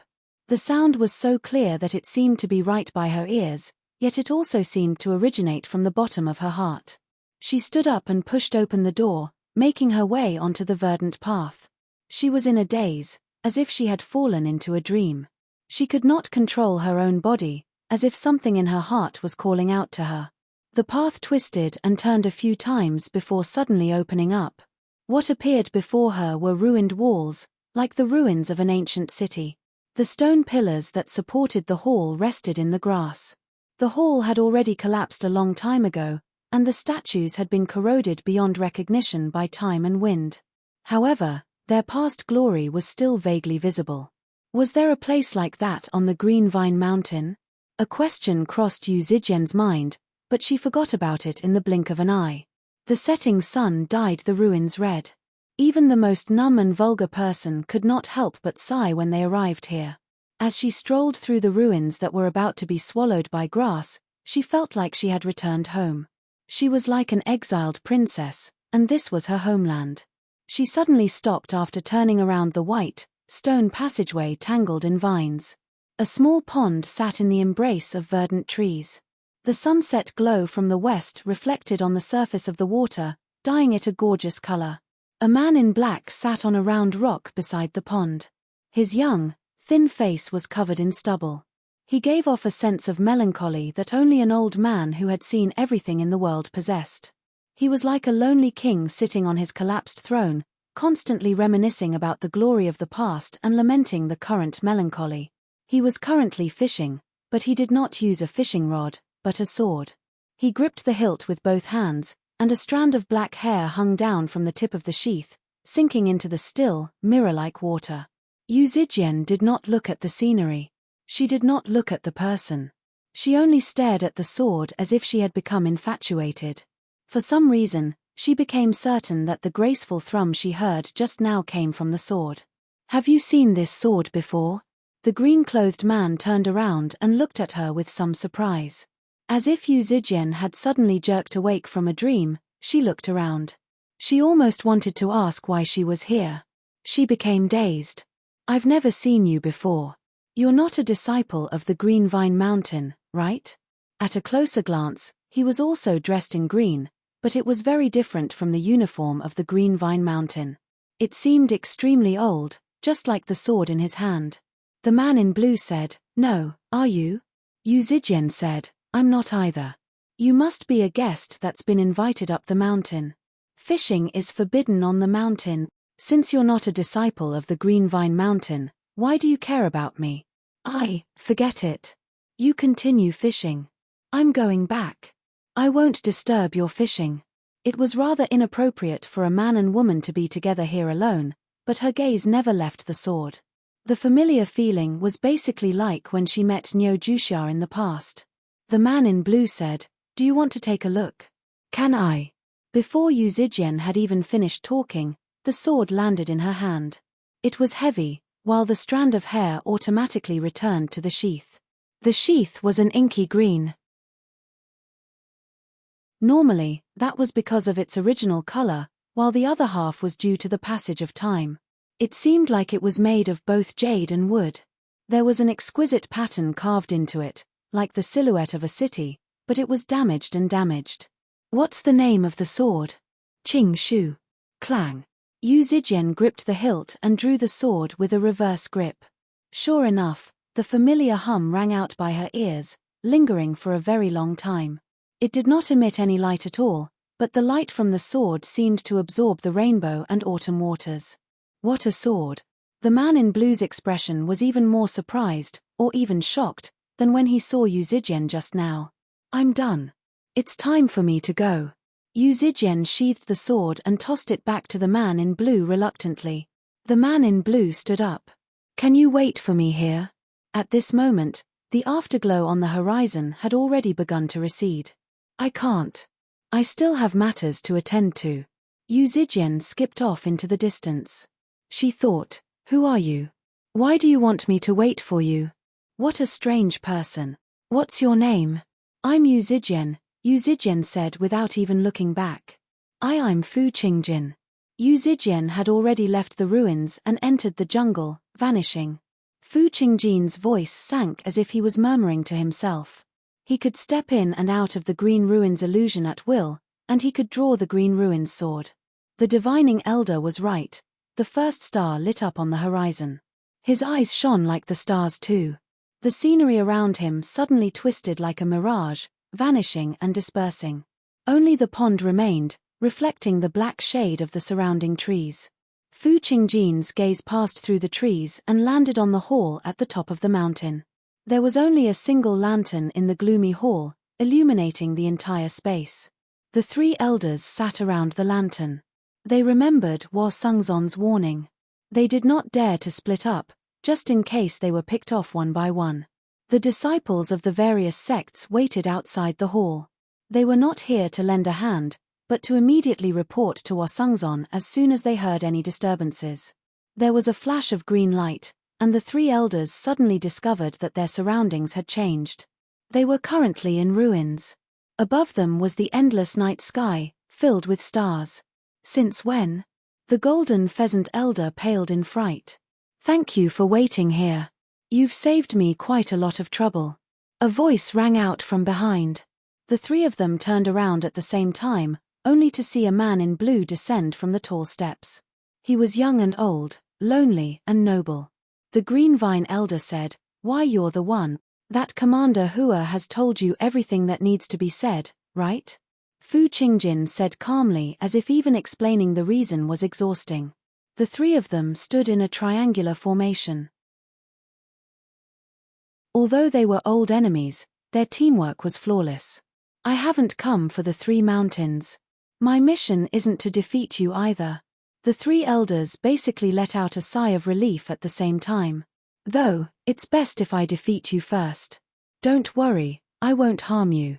Before the three elders could even become furious, the glow from the green glowing sword turned into thousands of strands and flew over.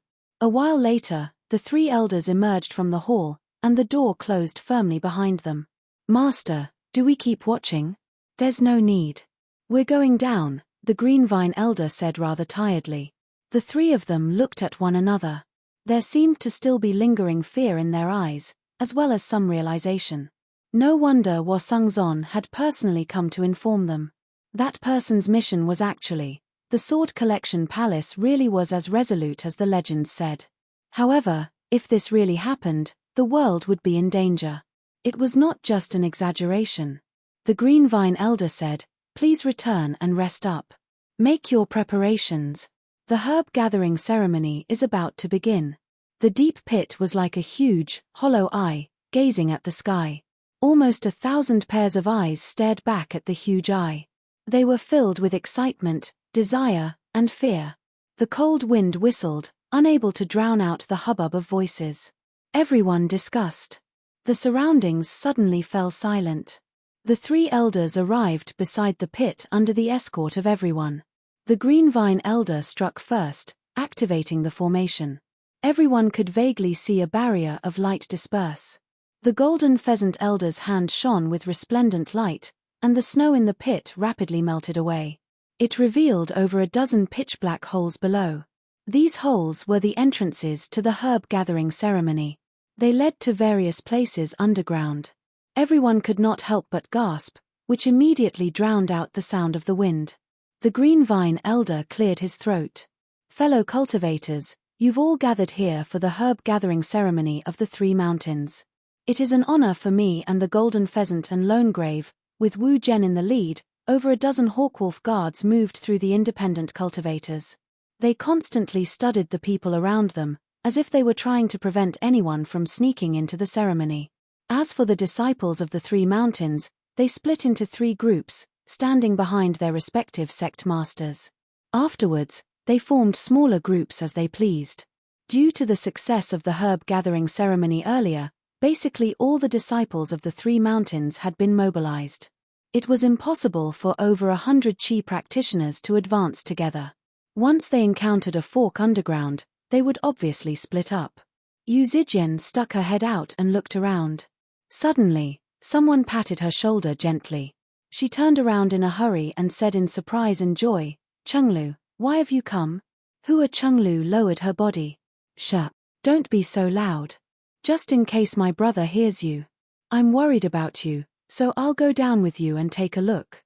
Mu Jitsung suddenly called out, "Miss Hua, you're not a disciple of our Green Vine Mountain, so please don't stand with us. If you want to participate in the ceremony, you can join the group of independent cultivators over there." Everyone looked over. Hua Chenglu pointed at Mu Jitsung furiously. Suddenly, she felt her collar tighten. Looking back, she saw that it was Wasungzon. He scolded, "Don't mess around." He pulled Hua Chenglu away before nodding at Yu Zijian. "Good luck." Hua Chenglu called out, "Zijian, be careful." Mu Jitsung said gently, "Don't worry, Zijian. I will definitely protect you." Just when Yu Zijian was about to say something, she suddenly saw a familiar figure standing in the crowd. It was the man in green who had fished by the pond. He had changed into the uniform of the Green Vine Mountain, and he gave off the aura of a fourth-layer Qi practitioner. He just stood there by himself, not talking to anyone around him. For some reason, no one else seemed to notice him. He sensed Yu Zijian's gaze and turned around with a smile. Yu Zijian asked in confusion, "Senior Brother Mu, since when did the Green Vine Mountain gain a new disciple?" "What new disciple?" Mu Jitsung followed Yu Zijian's gaze and looked over. There was a flash of green clothes, and Fu Qingjin's figure had already vanished. Yu Zijian rubbed her head. How strange. At this moment, the Green Vine elders' speech ended. The three elders looked at one another and nodded at the same time. They did not glance at Fu Qingjin the entire time, nor did they show any strange expressions. Wasungzon, who had been observing their expressions from afar the entire time, eased up slightly. The three elders said at the same time, "The herb gathering ceremony of the three mountains officially begins."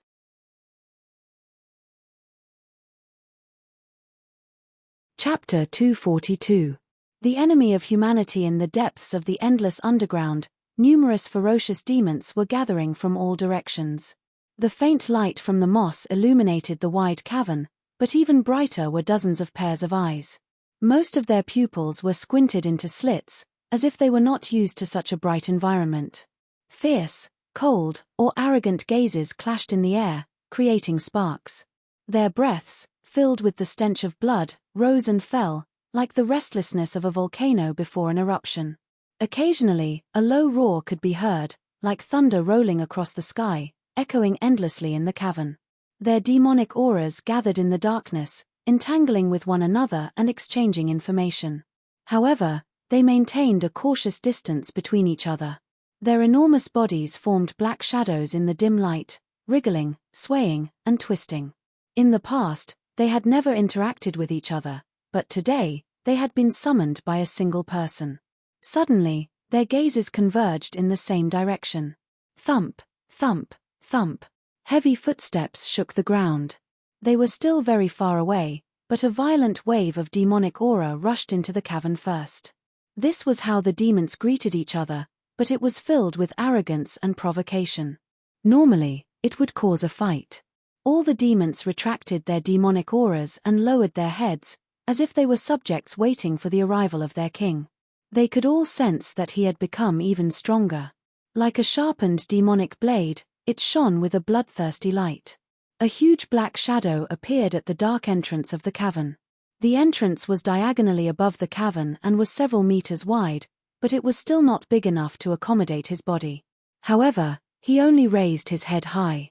His two sharp horns swept across the ceiling of the cavern, creating a string of sparks. The black shadow leapt into the air. His enormous body was not clumsy at all. He was like a ferocious tiger coming down the mountain. He landed loudly, his scarlet hair flying like fire. His scarlet eyes swept across the crowd of demons like a blade, causing them to lower their heads even more. Little and Milloped sat on his shoulders, one on the left and the other on the right. Little and had turned into a skeleton, and 2 skull prayer beads floated above his head. Milloped, on the other hand, was dozing off against Li Qingshan's head. However, the powerful demonic aura emanating from his body continued to spread in all directions, scattering the demonic auras of the other demons. Li Qingshan waved his hand, and blood and flesh rained down, forming a small mountain in the center of the cave. These were dishes cooked by humans and the 3 fresh animals mixed together, giving off an alluring fragrance. Almost all the demons were drooling. They had never seen so much food in their lives. "This is what I promised. Now, eat." Li Qingshan's deep voice was like a metallic hum, penetrating rapidly. His words were like a spark falling into the fire. The demons swarmed forward, each more ferocious and vigorous than the last. Pouncing on food was their innate instinct. After a few roars to test the waters, they were naturally divided into ranks. The strongest few monsters were the first to eat. The blackwater salamander gulped down a pile of fresh fish. It was glad that it had come. Otherwise, it would have missed out on such a feast. The boulder viper coiled its body and swallowed an entire cow. With a wave of its tail, it swallowed a sheep. The ice frog's eating method was the strangest. It opened its mouth to a terrifying extent and breathed out cold air, freezing the food into ice shards. Then, it sucked hard, and its body immediately swelled up. All the ice shards were sucked into its body, like a bottomless pit that could not be filled no matter what. The other monsters were patrolling restlessly in the surroundings. This scene was like an ancient and primitive ceremony. They were like the ancestors of mankind, dancing around a bonfire to start their civilization. Milloped smelled the fragrance of food and opened his eyes slightly. Li Qingshan passed him the food and wine that he had prepared. He ate heartily, then lay down on Li Qingshan's shoulder and fell asleep. Li Qingshan shook his head. He had wanted Milloped to say a few words to raise the morale of the demons, but it seemed that there was no need. He did not take out all the food at once. Hunger was the driving force behind the food. When the 3 demon soldiers under him had eaten half of the food, he ordered them to stop and let the other diamonds eat. However, the feasting diamonds were at their most ferocious. Why would they listen to Li Qingshan's orders? They only cared about eating and drinking. Li Qingshan began to move. He grabbed the boulder viper's head with his huge claws and pressed it against the ground. The boulder viper's body wrapped around Li Qingshan instinctively, like a thick belt. It coiled around Li Qingshan's waist a few times, but it discovered that its body was even tougher than metal. The piercing pain from its head made it return to its senses. The claws could actually pierce its armor. He grabbed the blackwater salamander's neck with his other hand. Although the blackwater salamander could slide away, it did not move obediently. The ice frog wanted to take advantage of this opportunity to eat a few more mouthfuls, but a bone sword was aimed at it. Little Anne's eye sockets burned with flames. The bone sword had been forged from the bones of the first senior brother of the Pheasant's Grace Mountain. Although the artifact forging section of the Path of Whitebone and Great Beauty had a sword called the Buddha Slaying Sword, it was not something that Little Anne could forge right now. As a result, apart from being tough, the sword did not have any other uses. However, to a supreme swordsman, a tough sword was enough. The ice frog was immediately stunned by the sword intent. It dared not move. It felt like as long as it moved slightly, it would attract a tsunami of attacks. The 3 strongest demon soldiers were subdued immediately, and the other diamonds dared not move either. Milloped opened his sleepy eyes and asked, "Are they disobedient?" Li Qingshan smiled. "You'll have to ask them that." The 3 diamonds expressed their submission in a hurry. Li Qingshan released the 3 demon soldiers and said nothing more. He only declared his right to distribute the food once more. The leader would always declare this right to the group and strike down anyone who tried to provoke him. The other demon soldiers immediately ate in a much more orderly manner. After all of the food had been distributed, all the diamonds felt like they had not had enough. Their stomachs that had not eaten for a very long time seemed to become even hungrier. The human cultivators have already begun to enter the underground. Li Qingshan finally spoke. At the same time, he used demon qi and his voice to send a message. All of the diamonds raised their heads cautiously. They also understood the danger that humans posed. For the sake of killing us, for the demon cores in our bodies, for the spiritual herbs in our caves, from today onwards, you must listen to my orders. You cannot fight on your own anymore. We must work together and face the enemy together. After this, I will redistribute the food according to your contributions. Now, set off and kill everyone. Li Qingshan raised his right hand before swinging it down viciously. Various howls shook up the cavern, causing rocks to fall down. The demon army set off. Li Qingshan stood at the very back. When all of the diamonds had entered the cavern, he muttered to himself in an extremely low voice, "The codename for this operation is Enemy of Humanity." A strange smile appeared on his face. It seemed to be a cruel smile, a bitter smile of sorrow, or a cold smile of self-mockery. Then, it all disappeared, replaced by silent determination. This was the path he had chosen. He would not hesitate or regret it. All right, go to sleep. Li Qingshan put Milupt down from his shoulder. There would not be any Foundation establishment cultivators entering the underground. With his current strength, he could kill any Qi practitioner. Be careful. Milupt muttered. He crawled towards his cave abode, his buttocks rising and falling. He moved extremely quickly. Li Qingshan smiled easily. He put his hands in front of his chest and bowed slightly. I will fight for you.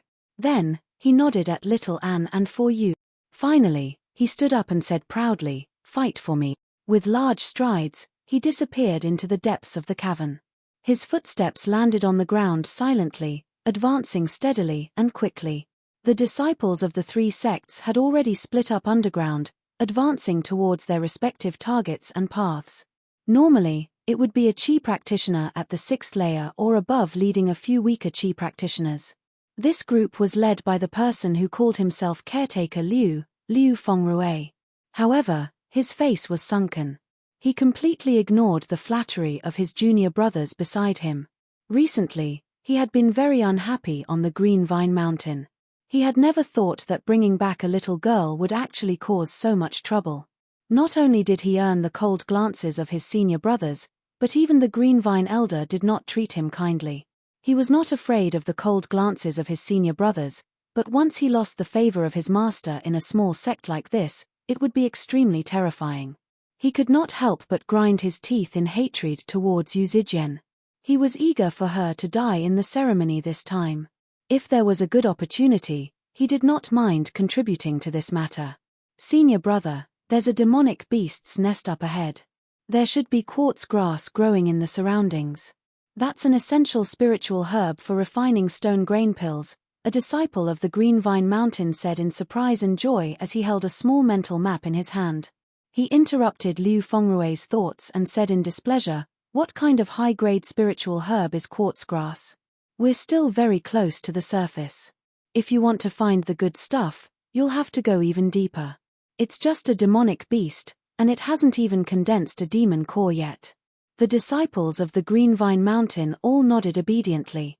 Venturing deeper underground increased the danger. How could diamonds with demon cores be so easy to deal with? Although demonic beasts did not have demon cores, their skin and bones were all great materials for forging spiritual artifacts. Their flesh and blood were of great use too. Let's go take a look. Liu Fengrui ordered. All he could do was gather some more spiritual herbs from the herb-gathering ceremony this time to redeem his master's impression of him. The dark cave was so dark that one couldn't even see their fingers in front of them. The group moved forward quickly. The clear sight talisman didn't affect their eyesight too much. With their skills, the winding cave with rocks couldn't stop their footsteps. Suddenly, a third-layer Qi practitioner disciple said, "Senior brother, it's so cold." He shivered as well. Liu Fengrui also sensed the coldness in the surroundings. Looking back at his junior brothers, they were all pale-faced and their lips had turned blue. Qi practitioners with innate true Qi should have been impervious to heat and cold, but right now, they were afraid of the cold like regular people. This is unusual. The records didn't say it would be so cold in here. It wasn't so cold last time I came. The underground caverns change frequently. Has something happened? Do you want to go somewhere else, senior brother? An old Qi practitioner asked carefully. He was only a third-layer Qi practitioner, so he had to refer to Liu Fengrui as senior brother. Liu Fengrui's eyes swiveled. Master is watching us from above. If we retreat before we've even encountered any danger, what kind of disciple of the Green Vine Mountain are we? Let's go. It won't be cold if we walk. The quartz grass is right up ahead. They began to run through the cavern, but the coldness did not lessen. Instead, it grew colder and colder. Even Liu Fengrui felt the bone-chilling coldness, let alone the junior brothers behind him. They all slowed down. We can't. Senior brother, let's retreat. Croak, croak. Just when Liu Fengrui was about to order them to retreat, a loud croak rang through the cavern. It's a demonic beast. Everyone responded. Apart from demonic beasts, what other animals could survive here? We'll leave after we kill this demonic beast. Liu Fengrui beamed with joy and hurried off with the others. Cold mist permeated the darkness, and a layer of frost formed on the grey quartz grass. An icy blue frog hopped around on a rock. Croak, croak. Liu Fengrui could not help but feel disappointed. The strength of a demonic beast was often related to its size. The larger it was, the more powerful it was, and the more valuable it was. The frog was so small, so it had clearly only recently evolved from a beast to a demon. Suddenly, he thought of something. How could a low-level demonic beast give off such a heavy coldness? Who's there? A few blurry figures appeared in the cold mist. Liu Fengrui's eyes narrowed, and he raised his hand and struck out. It had already been a secret for Qi practitioners to kill one another for the sake of spiritual herbs and demonic beasts. Underground, humans were even more dangerous than diamonds. Even more terrifyingly, he actually failed to sense their presences. Clearly, they were hiding on purpose and wanted to launch a sneak attack, which was why he showed no mercy right from the start. However, the figures did not move at all, allowing the true Qi to land on them. There was a crisp sound, and the wind from the palm dispersed the cold mist, revealing the figures. Liu Fengrui immediately felt like all the blood in his body had frozen. He finally understood why he could not sense their presences. It was because they had all been reduced to ice sculptures. Dead people obviously did not have any presences. They all wore the uniform of the Pheasant's Grace Mountain. One of them had 2 chicken feathers embroidered on his chest. He was an inner disciple before the 6th layer, but now, they were all dead. They were all dead, but their bodies were still in the same position as before they died. They were still trying to wield their spirit tools and conjure their spells. Their expressions were frozen with fear, and they were all looking in the same direction, the ice blue frog. What demon is this? In his fright, a disciple of the Green Vine Mountain swung a green staff that flickered with light at the ice frog. The ice frog opened its mouth and sprayed out a ball of white, cold air. The disciple was immediately frozen into an ice sculpture. The cold air gushed out, and his seniors and juniors behind him immediately followed in his footsteps. The cold air was like thousands of tiny, invisible blades, piercing their protective true Qi. Crack, crack. The air was filled with the sounds of freezing, like the notes of death. Liu Fengrui summoned his flying sword as he roared out before maintaining the same posture forever. One final thought flashed through his mind.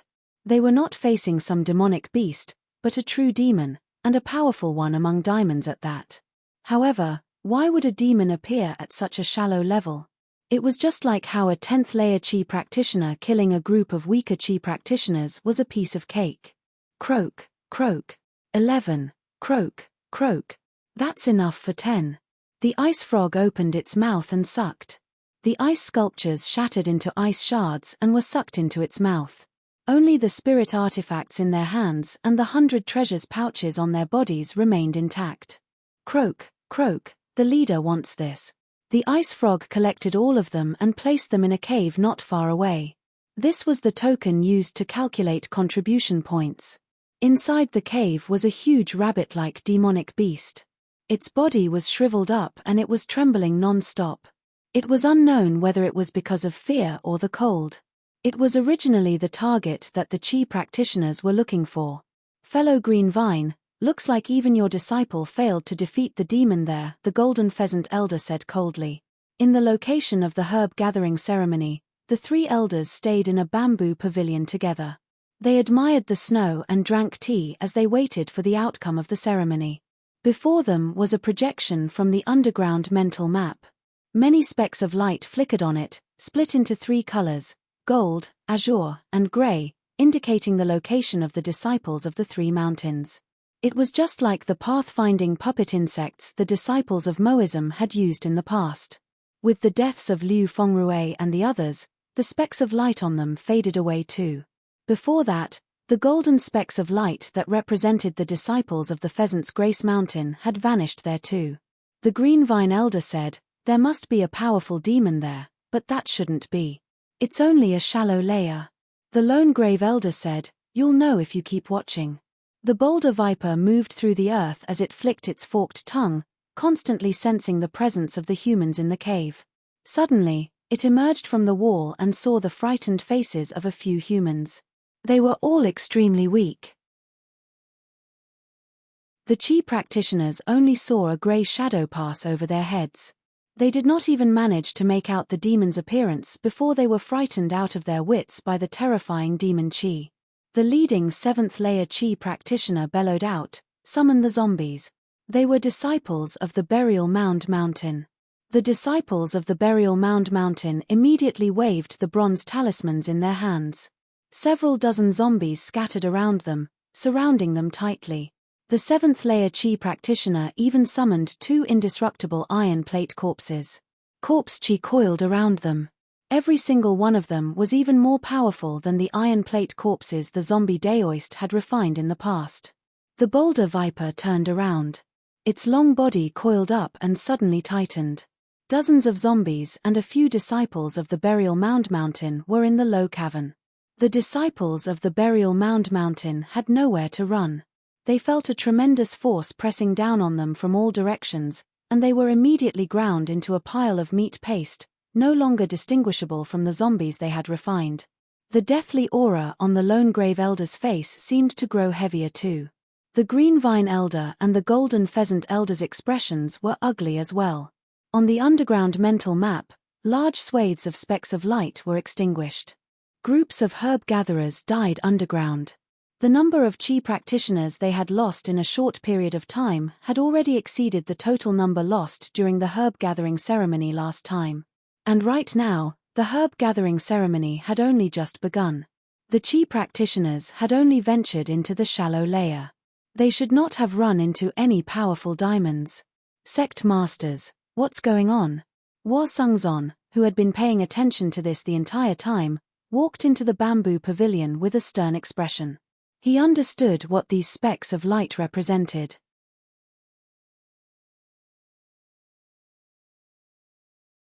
Chapter 243.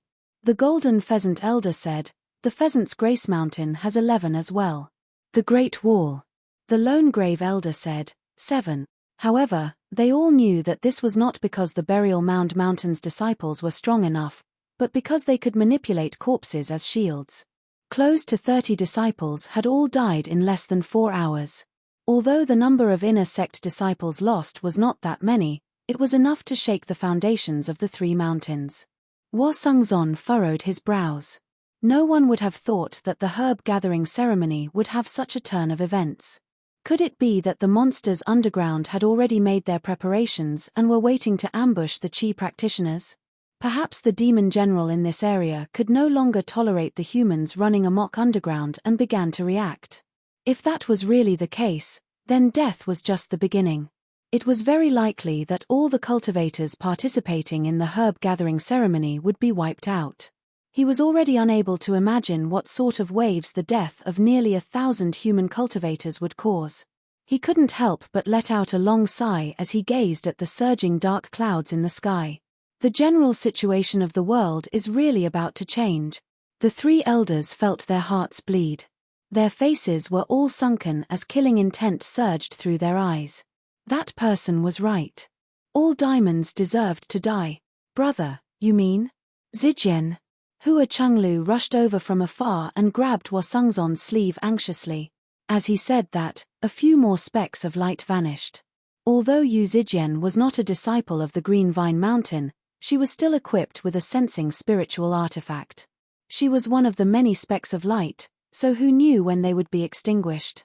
I can only wish her good luck. Wasungzon pressed down on Hua Chenglu's shoulder. Even now, he was powerless to help. If a demon general really was moving, then the underground would become a forbidden zone for Qi practitioners. He was known as the greatest below foundation establishment, but he was still a Qi practitioner. If it were Hua Chenglu underground right now, he would obviously enter without any hesitation. However, it was impossible for him to take such a risk for an unfamiliar girl. Hua Chenglu bit her lip. She understood Wasungzon's considerations. She could not be stubborn and demand anything. The black demon sat alone in the huge cave. It raised its right arm and stretched out its index finger. The fingertip was a giant claw that was as sharp as a knife. It lightly touched the forehead of a young man. The young man was also alone. He seemed to be around 15 or 16 years old. A soft beard had just begun to grow on his lips, but he was already a third-layer Qi practitioner. He could be considered a minor genius. Judging from his clothes, he was not from the Three Mountains. He was probably an independent cultivator from some clan who had come to try his luck. There was only darkness reflected in his frightened eyes. The fierce murderous aura and demonic aura had completely crushed his will to resist. However, the monster did not attack immediately. It seemed to give him a glimmer of hope and begged, "No, I beg you." However, the thick smell of blood came from behind the black demon. The young man saw clearly that it was a pile of Qi practitioners' corpses. His lips trembled in fear, and turbid tears flowed down his cheeks. A moment ago, a group of disciples from the Pheasant's Grace Mountain hurried over. With the experience of their seniors, it was often easier for them to find spiritual herbs and spiritual lands inhabited by demonic beasts than independent cultivators. But this time, it was a true demon that resided there, and it was the leader of the diamonds at that. The familiar clothes made up some of Li Qingshan's hateful memories, and the seventh-layer Qi practitioner who led this group seemed to have met him once in the quiet Spring Valley. The first person who saw Li Qingshan, the disciple of the Pheasant's Grace Mountain, cried out before coming to a halt. Li Qingshan's index finger had already stabbed into his chest like a huge spear. Only then did the other disciples return to their senses. They roared out and struck out together, taking out talismans, drawing out spiritual artifacts, and condensing techniques.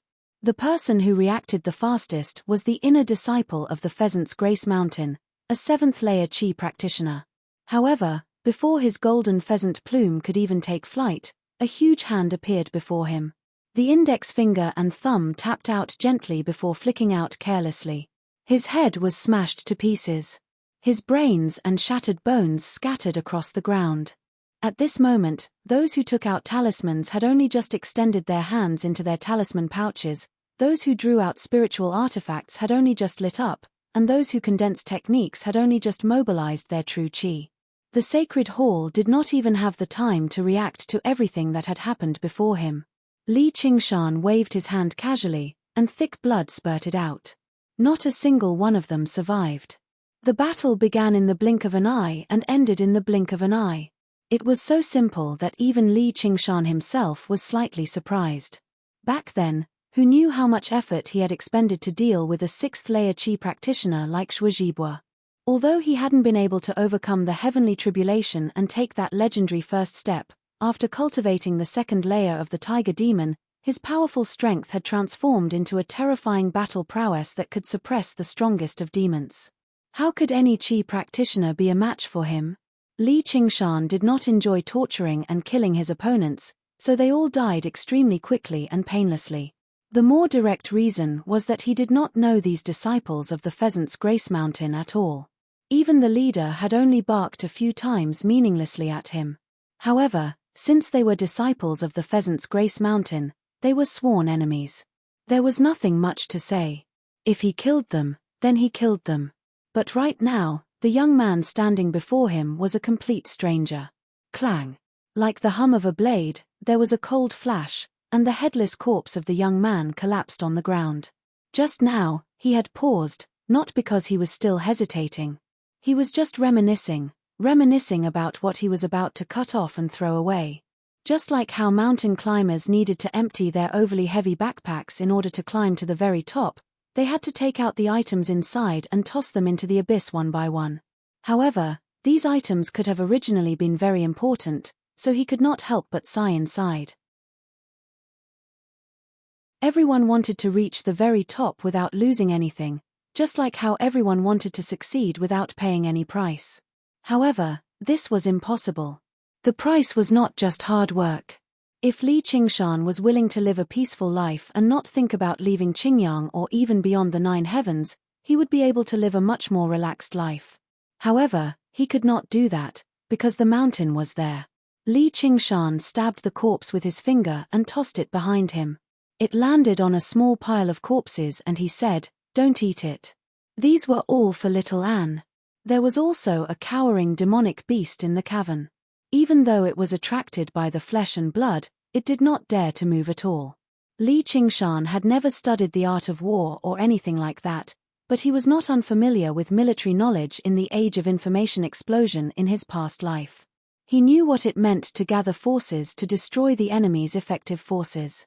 He would place the 2 strongest demon soldiers under him in a few locations that were most likely to attract Qi practitioners before lying in wait.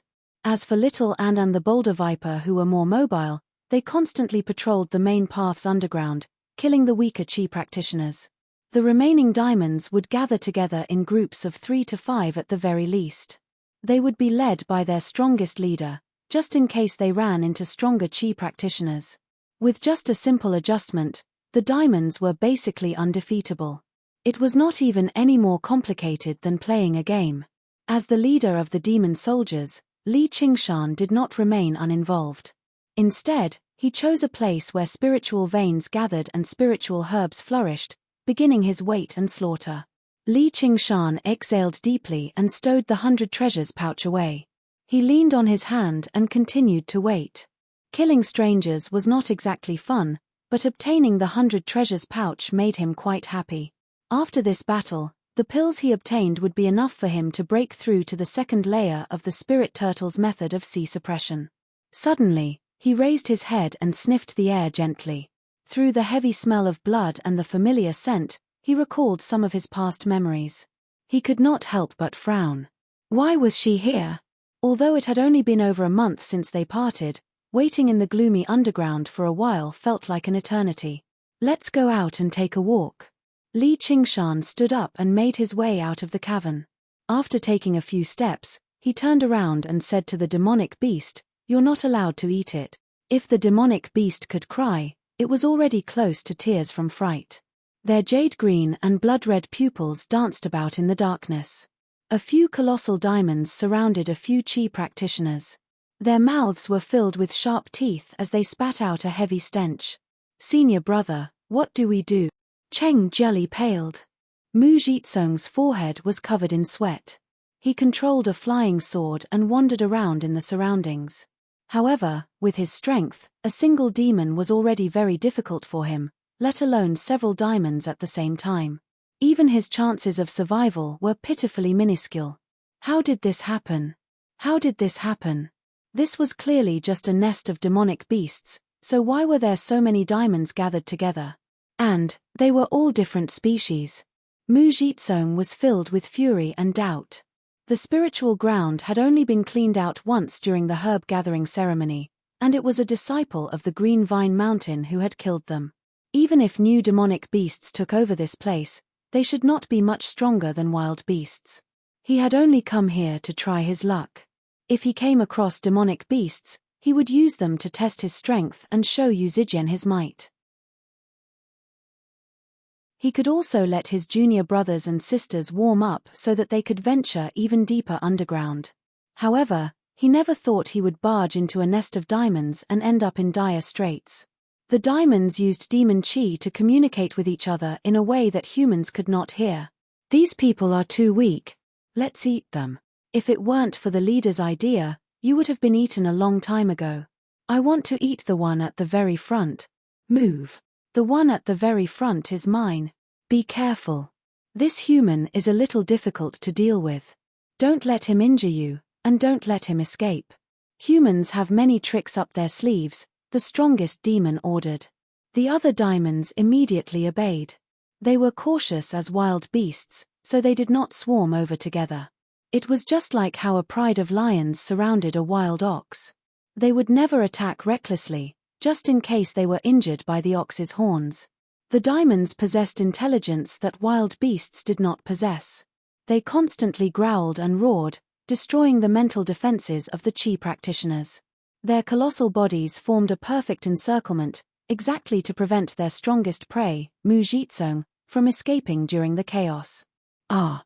With a howl, a demon that seemed like a huge lizard bit a disciple of the Green Vine Mountain and dragged him away.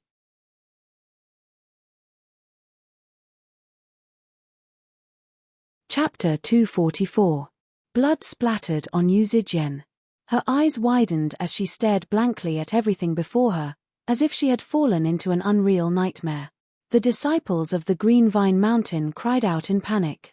They swung the weapons in their hands wildly, and the defensive formation that they had managed to put up immediately shattered. Cheng Jiuli suddenly felt her waist tighten. A tongue from the darkness had wrapped around her. On the other end of the tongue was a gaping mouth filled with sharp teeth. She stabbed her sword into the ground, but she was still pulled towards the gaping mouth bit by bit. Her waist ached like it was being ripped apart. She extended her hand in despair and called out, "Save me, senior brother." Sure enough, Mu Jitsong approached her. She smiled happily. Her senior brother really did care about her. With a bang, Mu Jitsong slammed his palm against Cheng Jiuli's chest as hard as he could. She crashed straight into the monster's bloody mouth. She was already dead in midair. Her towering chest had now collapsed into a mess of flesh and blood. An expression of disbelief still remained on her face. Mu Jitsong curled up. While Cheng Jiuli stuffed up the demon's mouth, he leapt up and actually leapt out of the diamond's encirclement. A huge boar-like demon leapt up with a speed that did not match its colossal body, hurtling towards Mu Jitsong like a cannonball. Mu Jitsong pushed off with the tip of his foot and stood on his flying sword.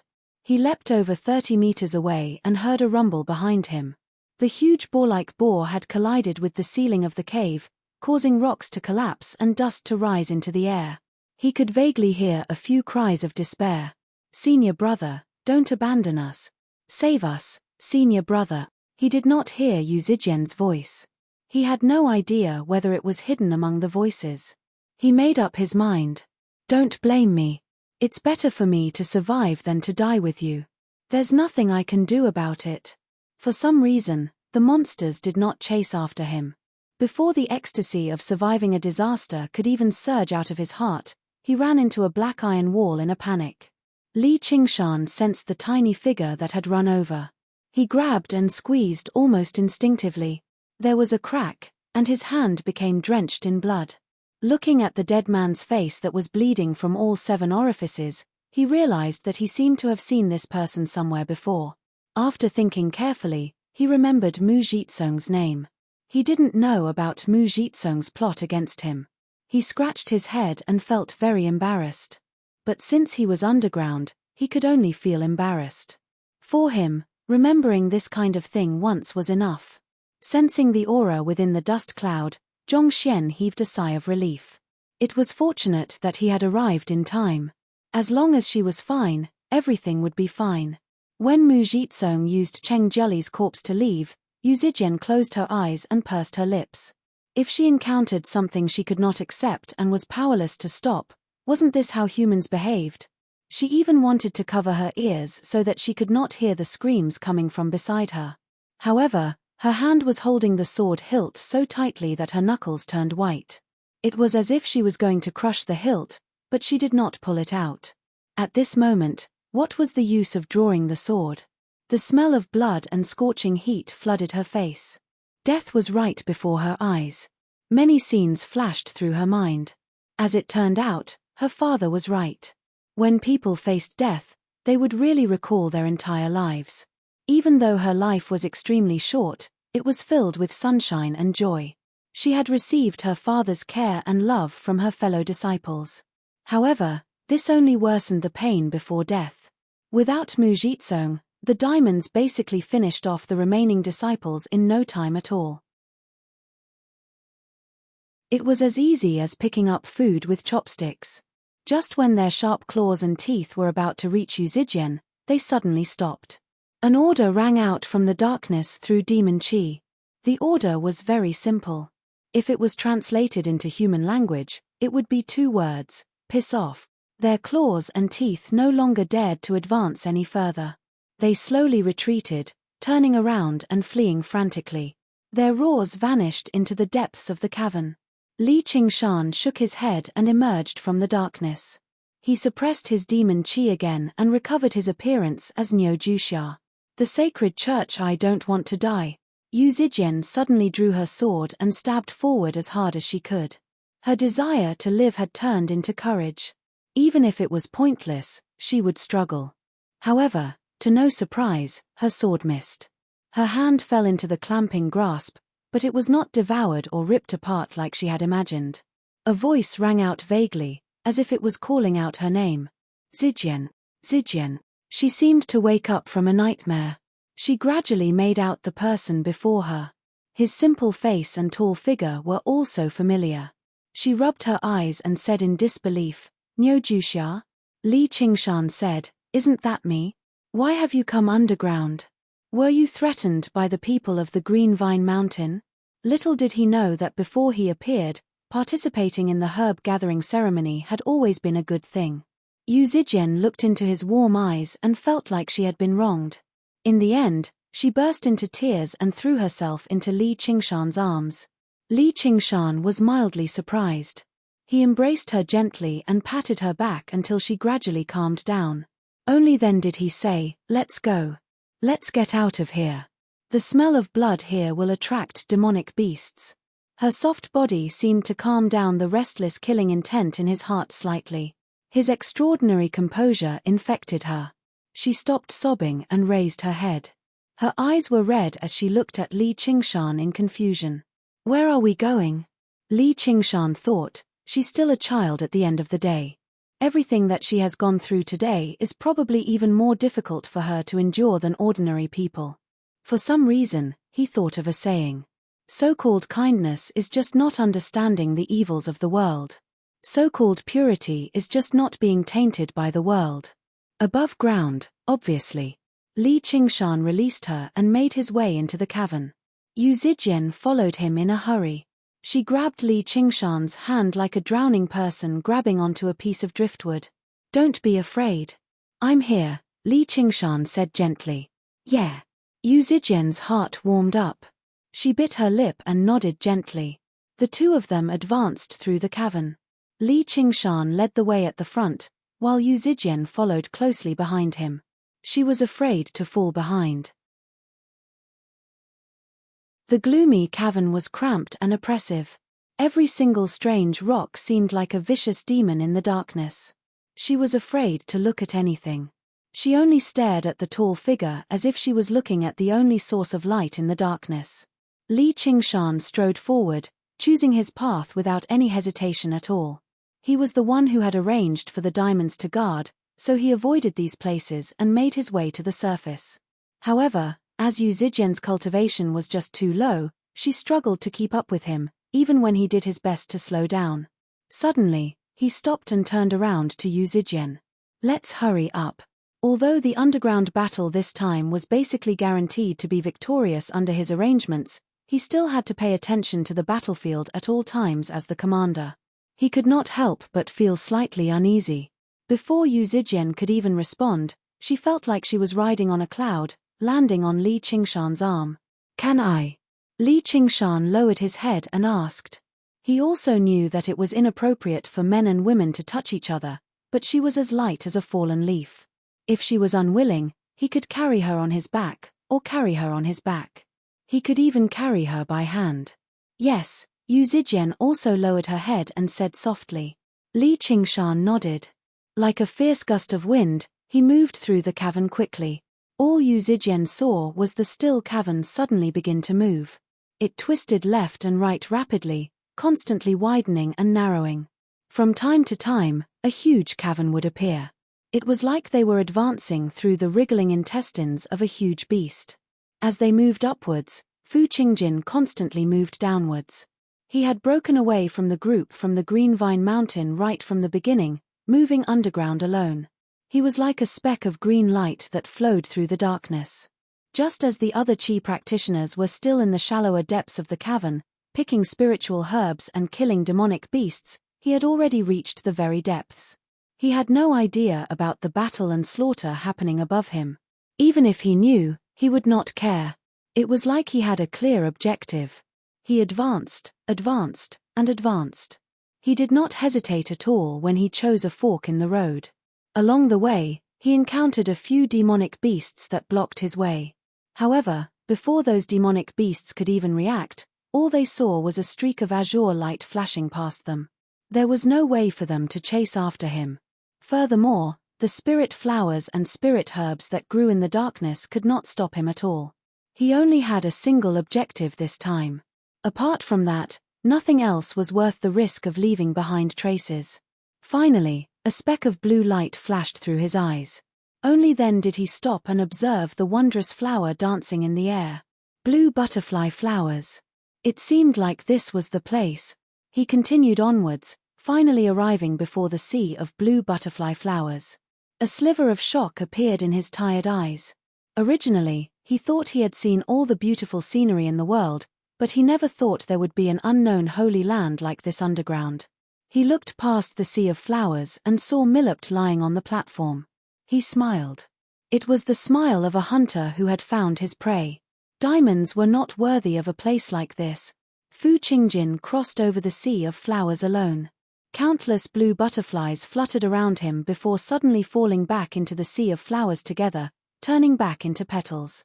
Not a single butterfly danced in the air anymore.